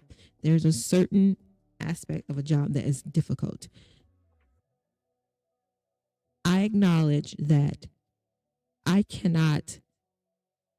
not very good on camera. So I'm not a very good influencer. I acknowledge that. So yes, that part would be difficult for me. But sitting behind the computer and editing is not that difficult for me because I actually went to school for that. So it's like I can do that part. So for her, okay, maybe I should stop because I'm trying. When I talk and I hesitate like that and I'm stumbling over my words, is because I'm trying not to say something that's going to get me in trouble or something that's going to offend someone, because I know the internet never forgets, and the internet is like the court of public opinion is so fucking dangerous, and it scares me. That's mostly a reason why that it took me so long to start doing this. Although, like I did say, I had a blog talk radio station. It was years ago, but no one had to see my face. And the Twitter account I had, no one saw my face. I just had like a picture of my Gotham shirt, my Batman Gotham shirt. That was it. So, I mean, now that you see my face, it's like, oh my God, I can't. It's not that I would said anything I wanted to say because my face wasn't shown. It's just that it's more real now that people can see my face, even if I don't say something stupid. But I just don't. I'm trying to explain myself, and I could just feel my words in my brain going away from each other. Like my mind is going this way, and my words are like, my mouth is like going this way. It's like they like that. My point was to make, yes, some things she does for her influencing thing is difficult, sounds difficult. And it's going to be difficult for someone who does not do influencing. However, the way she said it made it seem like someone working a 9-to-5 job does not have difficulties as well. I can tell her to do some of my work and she'd probably be like, what the fuck is this? Right. Exactly. Right. And I don't know. It's just mind boggling how, I don't know. Whatever. Try it for a day. It is not for everybody. In fact, it's for a very small handful. She's absolutely right about that. It's not. Influence is not for everyone. I can tell you, influence is not for me. I'm not trying to influence anybody to purchase anything. I'm just trying to influence you to watch my movies and my shows and listen to my dumb talking and reactions, right? But what she's doing, like selling makeup, I could never sell makeup. I don't wear makeup. I don't know how to put makeup on. What the fuck? So that part, yes, she's correct. It's not for everyone. Just like my job is not for her. But it's just the way she's sounding. This sounding is that she's putting everyone who has a 9-to-5 job down and saying that our jobs are so much easier than what she's doing. And she's very absolutely wrong about that one. Full of people who can actually do this job, because it's absolutely insane. You do not want to have this job. I'm just saying. The amount of money these people are making, I'm pretty sure some majority of people want her job. Ask the doctors out there who have $300,000 loans, and lawyers out there who have those major loans, and hell, even students out there with master's degrees with all those fucking loans. But when they get into a job, they're not making that much money. You think they don't want to do that to make millions of dollars, sitting on their ass behind a computer, putting makeup on? If you tell them that they could go to a school, because they got courses for every fucking thing on YouTube, and they could go to school, learn that makeup applying for a month, and then have like somebody write them a speech or a narrative story time, and they do that on a computer, and they upload that video, and bam, they make $30,000, $40,000, $50,000 from that one video in one day. You think they wouldn't do that shit? Girl, go sit down somewhere. This kind of behavior of going on your social media to rant to your followers who and there was a point that I was making too that she also said was, and someone else said, I don't go to my, like, okay, so my friends and I, of course, have different jobs. I don't go and rant to her. Well, okay, I'll make this up because, yeah, we're friends, so we rant about everything, right? But let's take it to a better explanation, make it more simplified, right? I'm not gonna go to people in a crowd. Okay, say if I'm in a crowd of people and I'm the only person who does, I don't know, say I'm I don't even know what example. Oh my God. Say I'm a CPA, right? So if I'm in a crowd of people and I go to the crowd of people who are engineers, and I'm a CPA, and I tell them, I rant about my job, and I rant about all the things about CPAs. That doesn't make sense, right? Because they will look at you like, oh, okay, yeah, oh yeah, I feel you. Oh, okay. They wouldn't have 100% understanding because they're not CPAs. Just like if we're a crowd of CPAs and an engineer come and talk to us, hey, man, I was trying to build this and I was putting this together and I was running these numbers. We were like, oh, okay, yeah, sure. Like, I don't understand why you're ranting to us. So it's like influencers should not rant to their quote unquote customers, because that's what their followers are. They're customers because the influencers are selling things. I wouldn't rant to my customers because they are not doing what I'm doing. They wouldn't understand. And to us, like she's ranting about it. So to us, we do see that she's out of touch because she's speaking to the wrong people. A billionaire won't rant to somebody who's making $100,000 a year. That would make him seem out of touch. A billionaire needs to rant to another billionaire. They will understand each other. We wouldn't. That's what I'm saying. I'm trying to make, look, like I said before, shit be making sense in my head and it just doesn't come out right. But I'm hoping you understand what I'm saying. have given you your platform who are supplementing your income about how miserable your job of being an influencer is and how hard you have it is not productive. It's out of touch.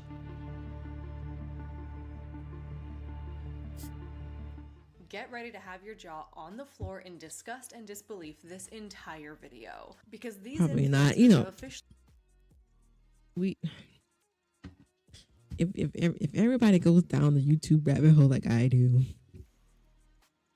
all the time, I mean, I've watched thousands upon thousands, probably 1 million videos now, because it's like what's the statistics on there? I probably watched a lot of them. It's like millions of are uploaded every day, videos. So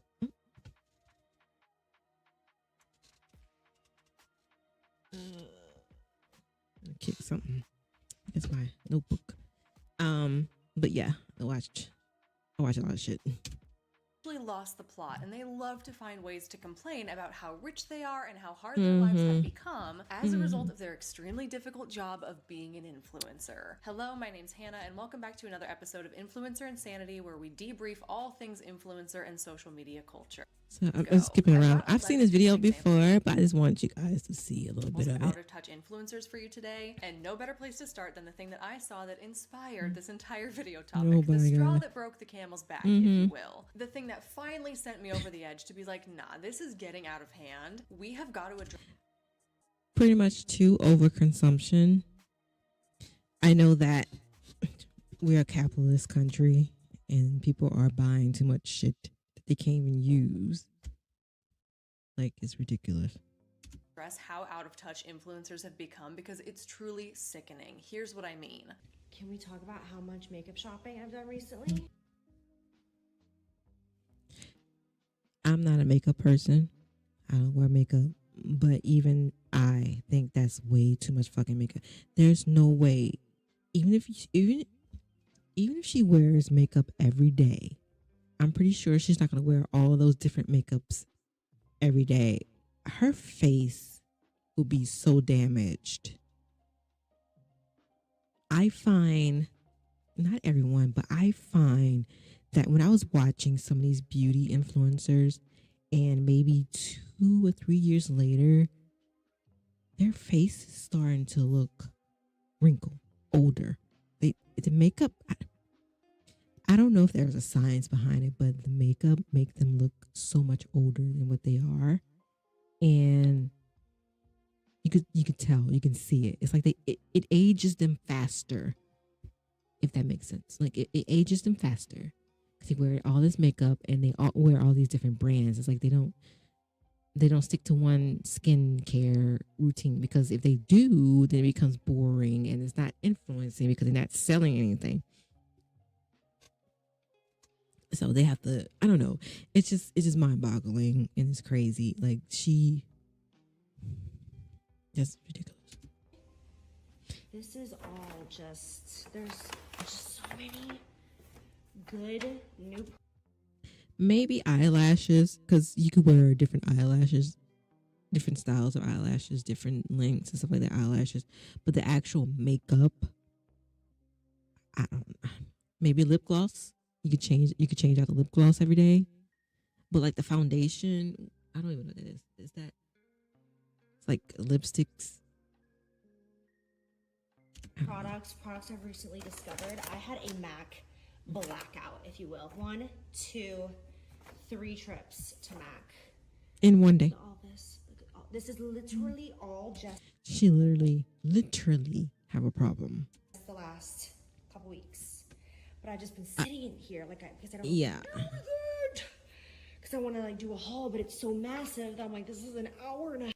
This is crazy. Which is a perfect segue into this next clip. This is someone who's a couple weeks out from moving her family of 6 across the country to their new house that they bought in Florida, and here's her grievances about that process. I have been paralyzed trying to find or looking at furniture for the new house. I'm actually, what I was sharing with Lacey a little bit ago. It comes down to know who your audience is. If you have an okay, so this lady looks like she has money, right? And she's moving her family, 6 people's family. She's talking about furniture.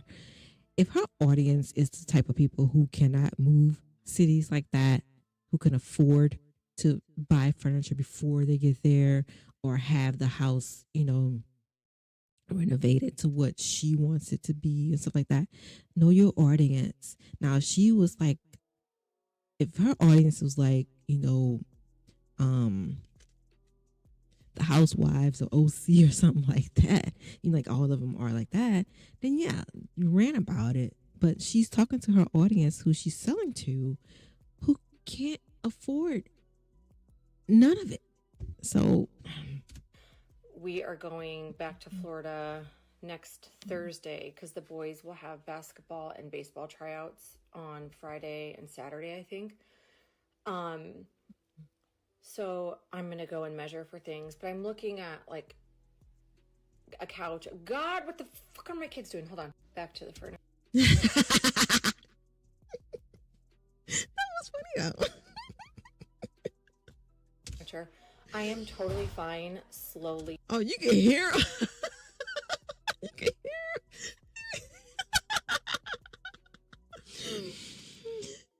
This goes to show you, no matter what religion, no matter what creed, this should be no matter what race, ethnicity, nationality, creed, and religion you are, you gonna have some fucked.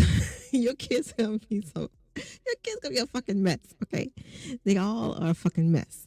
So nobody could talk about anybody else's kids. They all a fucking mess. Furnishing the new house, but I want to make sure when we're there, everybody has a bed set up and ready to go. And we have a couch. And that there is some sort of patio furniture situation in the backyard. Look at this one. And a TV. Well, let's be honest. I need a living room TV, master bedroom, kids' rooms, because you ain't talking to me. Like, I don't know. Go to your room. And then, I mean, there's a lot. If she has all those boys, go play video games, honey. There's a lot. I just bought 3 washers and dryers yesterday.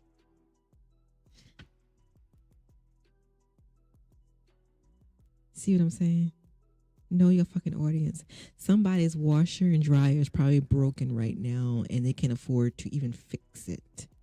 Hell, it costs more to fix it than it is to get a new one. And yet she bought 3. She bought 3. Yesterday, because we at this house, the actual main house is, I think maybe even more than this, 1,000 square feet smaller than our house, which I'm totally fine with. But then, if you're not from Florida, or if you've never heard of this before, we have a carriage house, which is like an apartment above the garage. So when we have family and friends come to stay, it's I think it's like 800 square feet, and it's got a full kitchen. That is bigger than someone's apartment. 800 square feet is not no small feet. That is not small. That is not small. A 1-bedroom apartment is like average 680 to 750, right? I'm not mistaken, right? An average one bedroom apartment. I'm gonna put it in here. Let's see. Average 1-bedroom apartment. I'm gonna put that in here. Between 700 and 800 feet. Yes, that is one. The average was 757. Yeah, I was right. Hell, my first apartment, second apartment, was a 1-bedroom. It was like 680. This garage is 800 square feet. The apartment above the garage, it's above the garage, so it might not even cover the whole garage. So the garage may be coming out a bit or over a bit. It might be just like a little section of the garage on top of it. 800 square feet. Full washer and dryer, bedroom, living room, bathroom. Anyway, all that to say, I need to get at least the couch ordered right away. Oh shit, I need to get the blinds put up too. Why would you? Okay, so here's my question. Why are you going online like, oh, I gotta think of this. I gotta do this. Oh, well, you know what? Write the shit down and be done with it. Why are you going online saying this shit? Like, bitch, are you being serious right now? What the fuck is wrong with you? Why are you telling everyone? Why do I need to know this? It sounds like you're bragging. It sounds like you're bragging. I just, whatever. So I'm going to move on from her because she aggravates me too.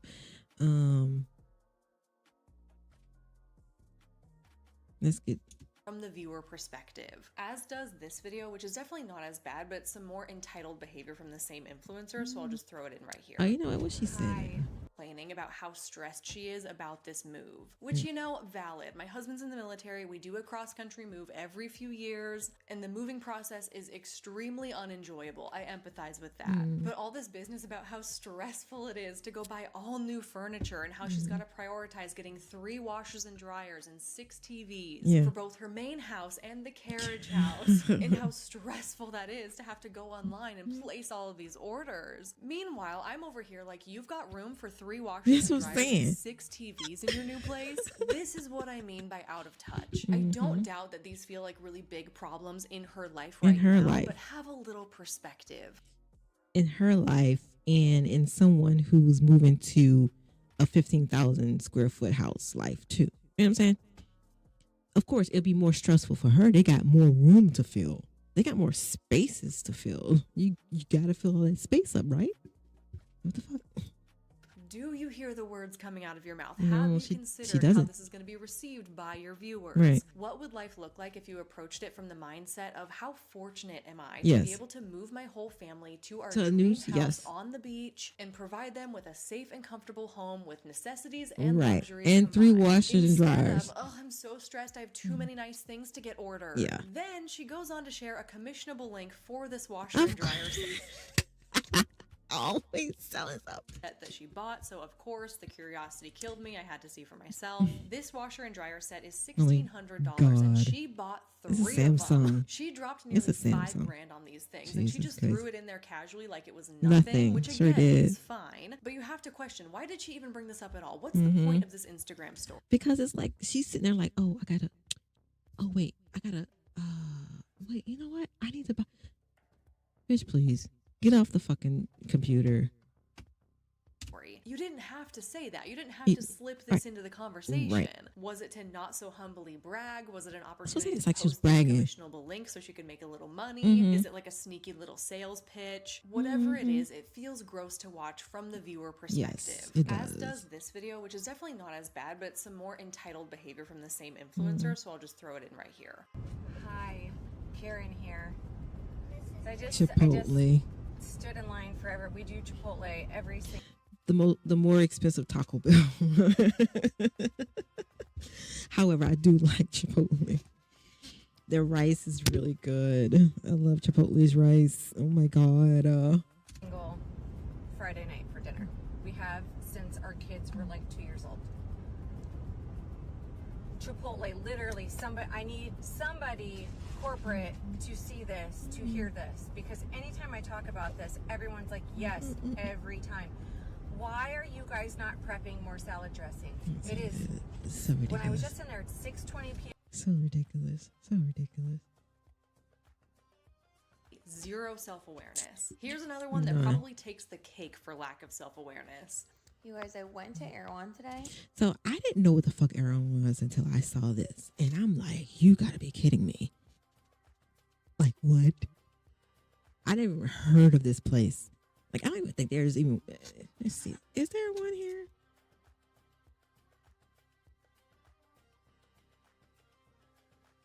Let's see.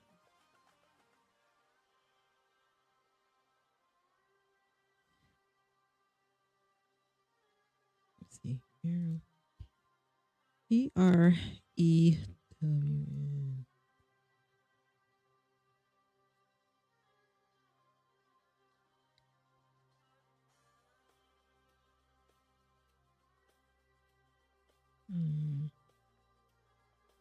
Hold on. Stop. Let's see locations.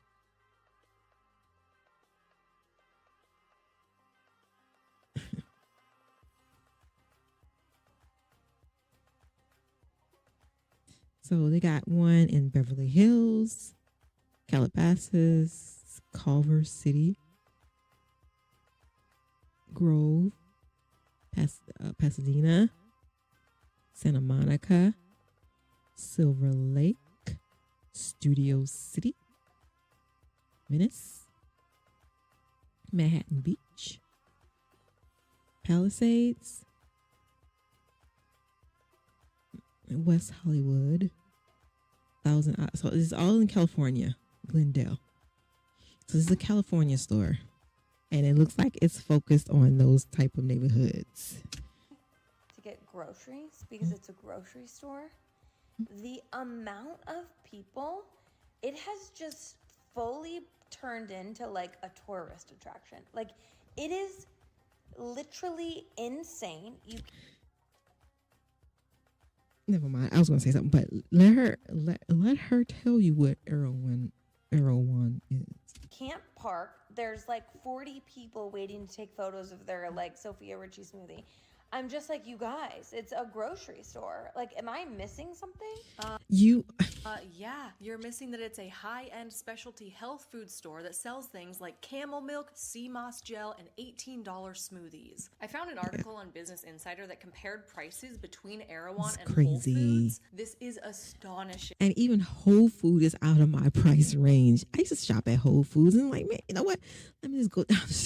Go to another store. Go to the local grocery store. You know what I'm saying? Fuck that. Like, that's crazy talk.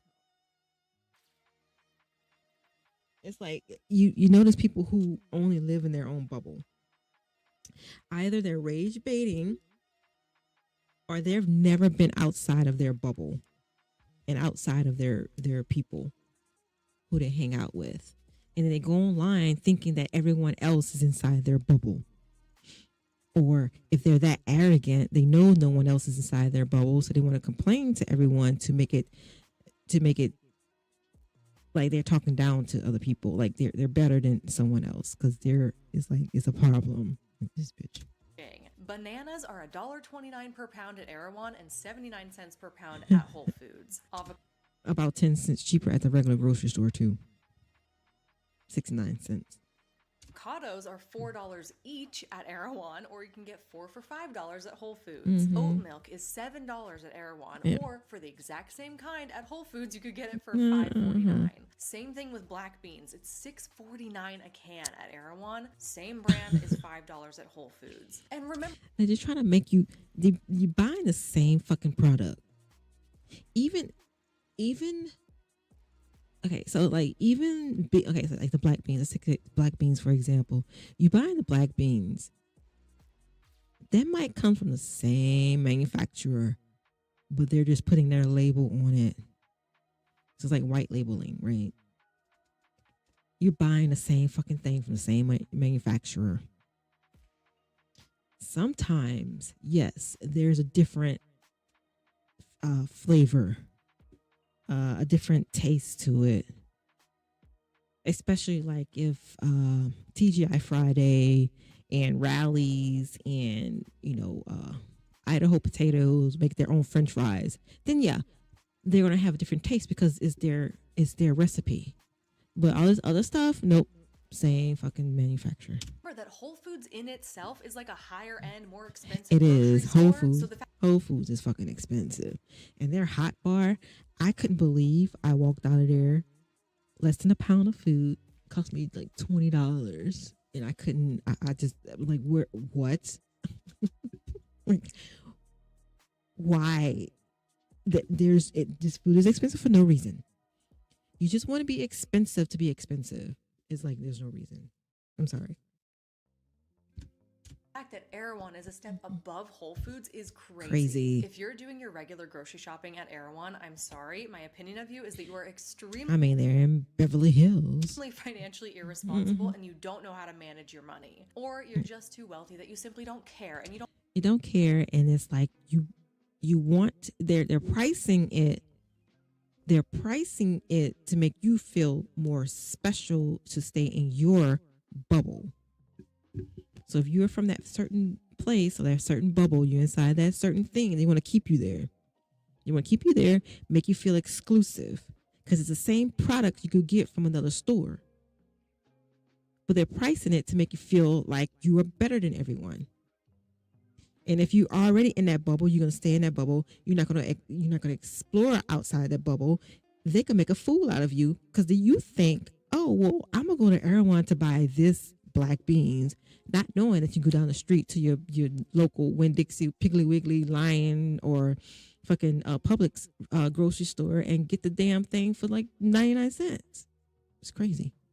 don't don't mind throwing your money away. There is no logical reason to buy your It's basic like they don't know any groceries on better. any kind of They regular don't know any basis. better. Going occasionally for these specialty items that you can't find Anywhere, anywhere else, right. sure. But why would you Yeah. willingly pay like 25 to 50% more for produce and canned goods? Just because you paid more doesn't mean the groceries are better. Doesn't mean exactly. you're any better. So to make a Exactly. TikTok video getting all pissy about how these Exactly. poor regular people are clogging up Erewhon, making it difficult for rich influencers like you to get your grocery shopping done is laughable. Given Very that much Erewhon so. is a Los Angeles exclusive chain Okay, store for right okay. now, it kind of is like a tourist experience. Yeah, regular people aren't going there to shop for basic. It's like Buc-ee's. I think Buc-ee's expanded a lot too. They came out to Florida.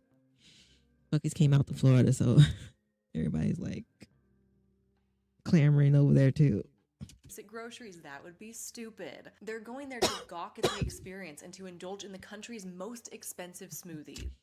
Trader Joe's. Does anyone else shop at Trader Joe's? I don't even think we have. I think we have like 2 Trader Joe's. That's it. I don't think we have many Trader Joe's out here. The comments on this are top tier as well. I'm so sorry you're dealing with this, babe. I can't fathom what you're going through. Should we alert the authorities? Praying for you through these tough times. You're such a fighter. Ugh, how inconvenient, babes. My God, I'm so sorry this happened to you. Thoughts and prayers. She thinks it's a joke that everyone just goes to Erewhon for the experience, but everyone else thinks it's a joke that she actually does her grocery shopping there. It's so out of touch with reality, and she's basically telling on herself for having poor budgeting skills. That's crazy. Okay, this next one. This one had me actually screaming when I first saw it. I simply could not believe this was something that somebody actually filmed. I can't believe I'm up here trying to do the Halloween Horror Nights thing, and here I come with the influencers. And just so you know, I do have to save money up just to go to Halloween Horror Nights. It's not like I have it in my pocket or whatever, or I'm bragging that I'm going to Halloween Horror Nights. I literally got to save up to go to it. You know what I'm saying? So, shit, fuck that. I don't have the Erewhon's money or fucking a $2,000 makeup haul from MAC and Sophia, or shit, what's the name of that thing? Sephora. You know what I'm saying? So. And actually put on the internet. It was deleted pretty quickly afterwards, I'm assuming because of backlash, and you'll see exactly why. She probably. Okay, so today we are going to chat about. So she's doing her hair at work and chat about life of a TikTok creator. She is at work doing her hair and going to talk about TikTok creators. So I'm wondering if she is a hairstylist. I don't remember this one. Maybe I skipped through this one. Something that I wanted to talk to you guys about. So as an influencer, right? Probably is because I see the photography light in the back. We go through a lot that just like normal people don't go through. And I'm telling you this because I was once a normal person. I still am a normal person, but her face, I tell you, her face is ridiculous. It's crazy. Her face is so on point. I have to deal with like in your head, you like eye roll. Life of social media, which is very different than a standard person's life in terms of what we go through, especially in terms of mental health. I would say like mainly in terms of mental health. Yeah, you're right. Normal people, standard people, they don't struggle with their mental health. We just wouldn't understand. No, we don't understand. For all the no, we don't have mental health issues at all. Nope. Absolutely not. Nope. No average person can afford to have a mental health issue. She's right about that. No average person has the mental, has the ability, has the right, has the money to have mental health issues. We can't fucking afford to go to the doctor to check that shit out either. Yeah, we can't afford to have a mental health issue, and plus we gotta work. We gotta work through our shit because we have to go to work, to our 9-to-5 job, to our regular average Joe 9-to-5 job. Creators on this app, right? Like We go through so much, and we are basically expected to go through it alone because Talk to your peers. We are not here to hear you rant. We are not here for that. Talk to your peers. Your peers will understand you because they're in the same situation you are. We are not. That's what you need to understand. Because anytime we try to like say what's going on or whatever, like what we're going through, people are like, stop talking about it. We just want to see your content, right? Like, so for me, we don't want to hear you complaining about what you're going through and your battles. We just want your content, right? Yeah, because you're a content creator. People follow you for the content, not to hear you about how your complain. job is so hard. And it's really like, it's hard because it's very heavy. Like what the amount of bullying we go through is really heavy. And then anytime influencers try to come and talk about it, we're basically told to shut up. So shut up, stop complaining, and da da da da. The moment that I signed up for this app and showed my face, people hated me. It doesn't matter who you are. If you read creators' comments, it doesn't matter who you are. It doesn't matter what you stand for. As long as you... Like, what the fuck is she talking about? Like, what is she talking about? I don't understand. There's a difference between like, oh my God, y'all, I had a lot of work. I gotta go to work in the morning, so I can't stay on here any longer. So yeah, I'm tired. And then there's you guys don't understand how I have to be here and go to work. It's just so silly. Oh my God. So this is how I go down a rabbit hole of finding all the scary things. And what's so funny is when I did put in all the scary things, shit like this started popping up too. It's like, this is really scary. I'm gonna finish. We'll see what she's saying. Let's see.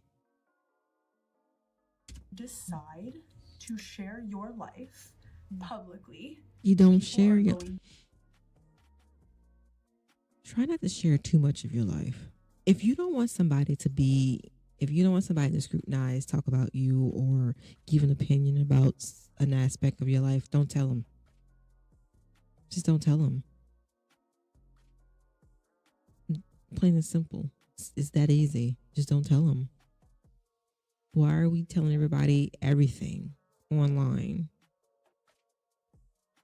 To destroy you. I just want to let you guys know that this industry is rough. It is rough out here. And I don't doubt that being an influencer is hard. Or I should say rough, like she said. She has millions of views, right? Or millions of followers. Granted, she'll have more hate mail or more hate comments or, more harassment going towards her because she has those many followers and views, right? Way more than what I would. So yeah, that part maybe tiny bit, but don't complain to us. I have 8 followers and that's it. So she's not, I think with their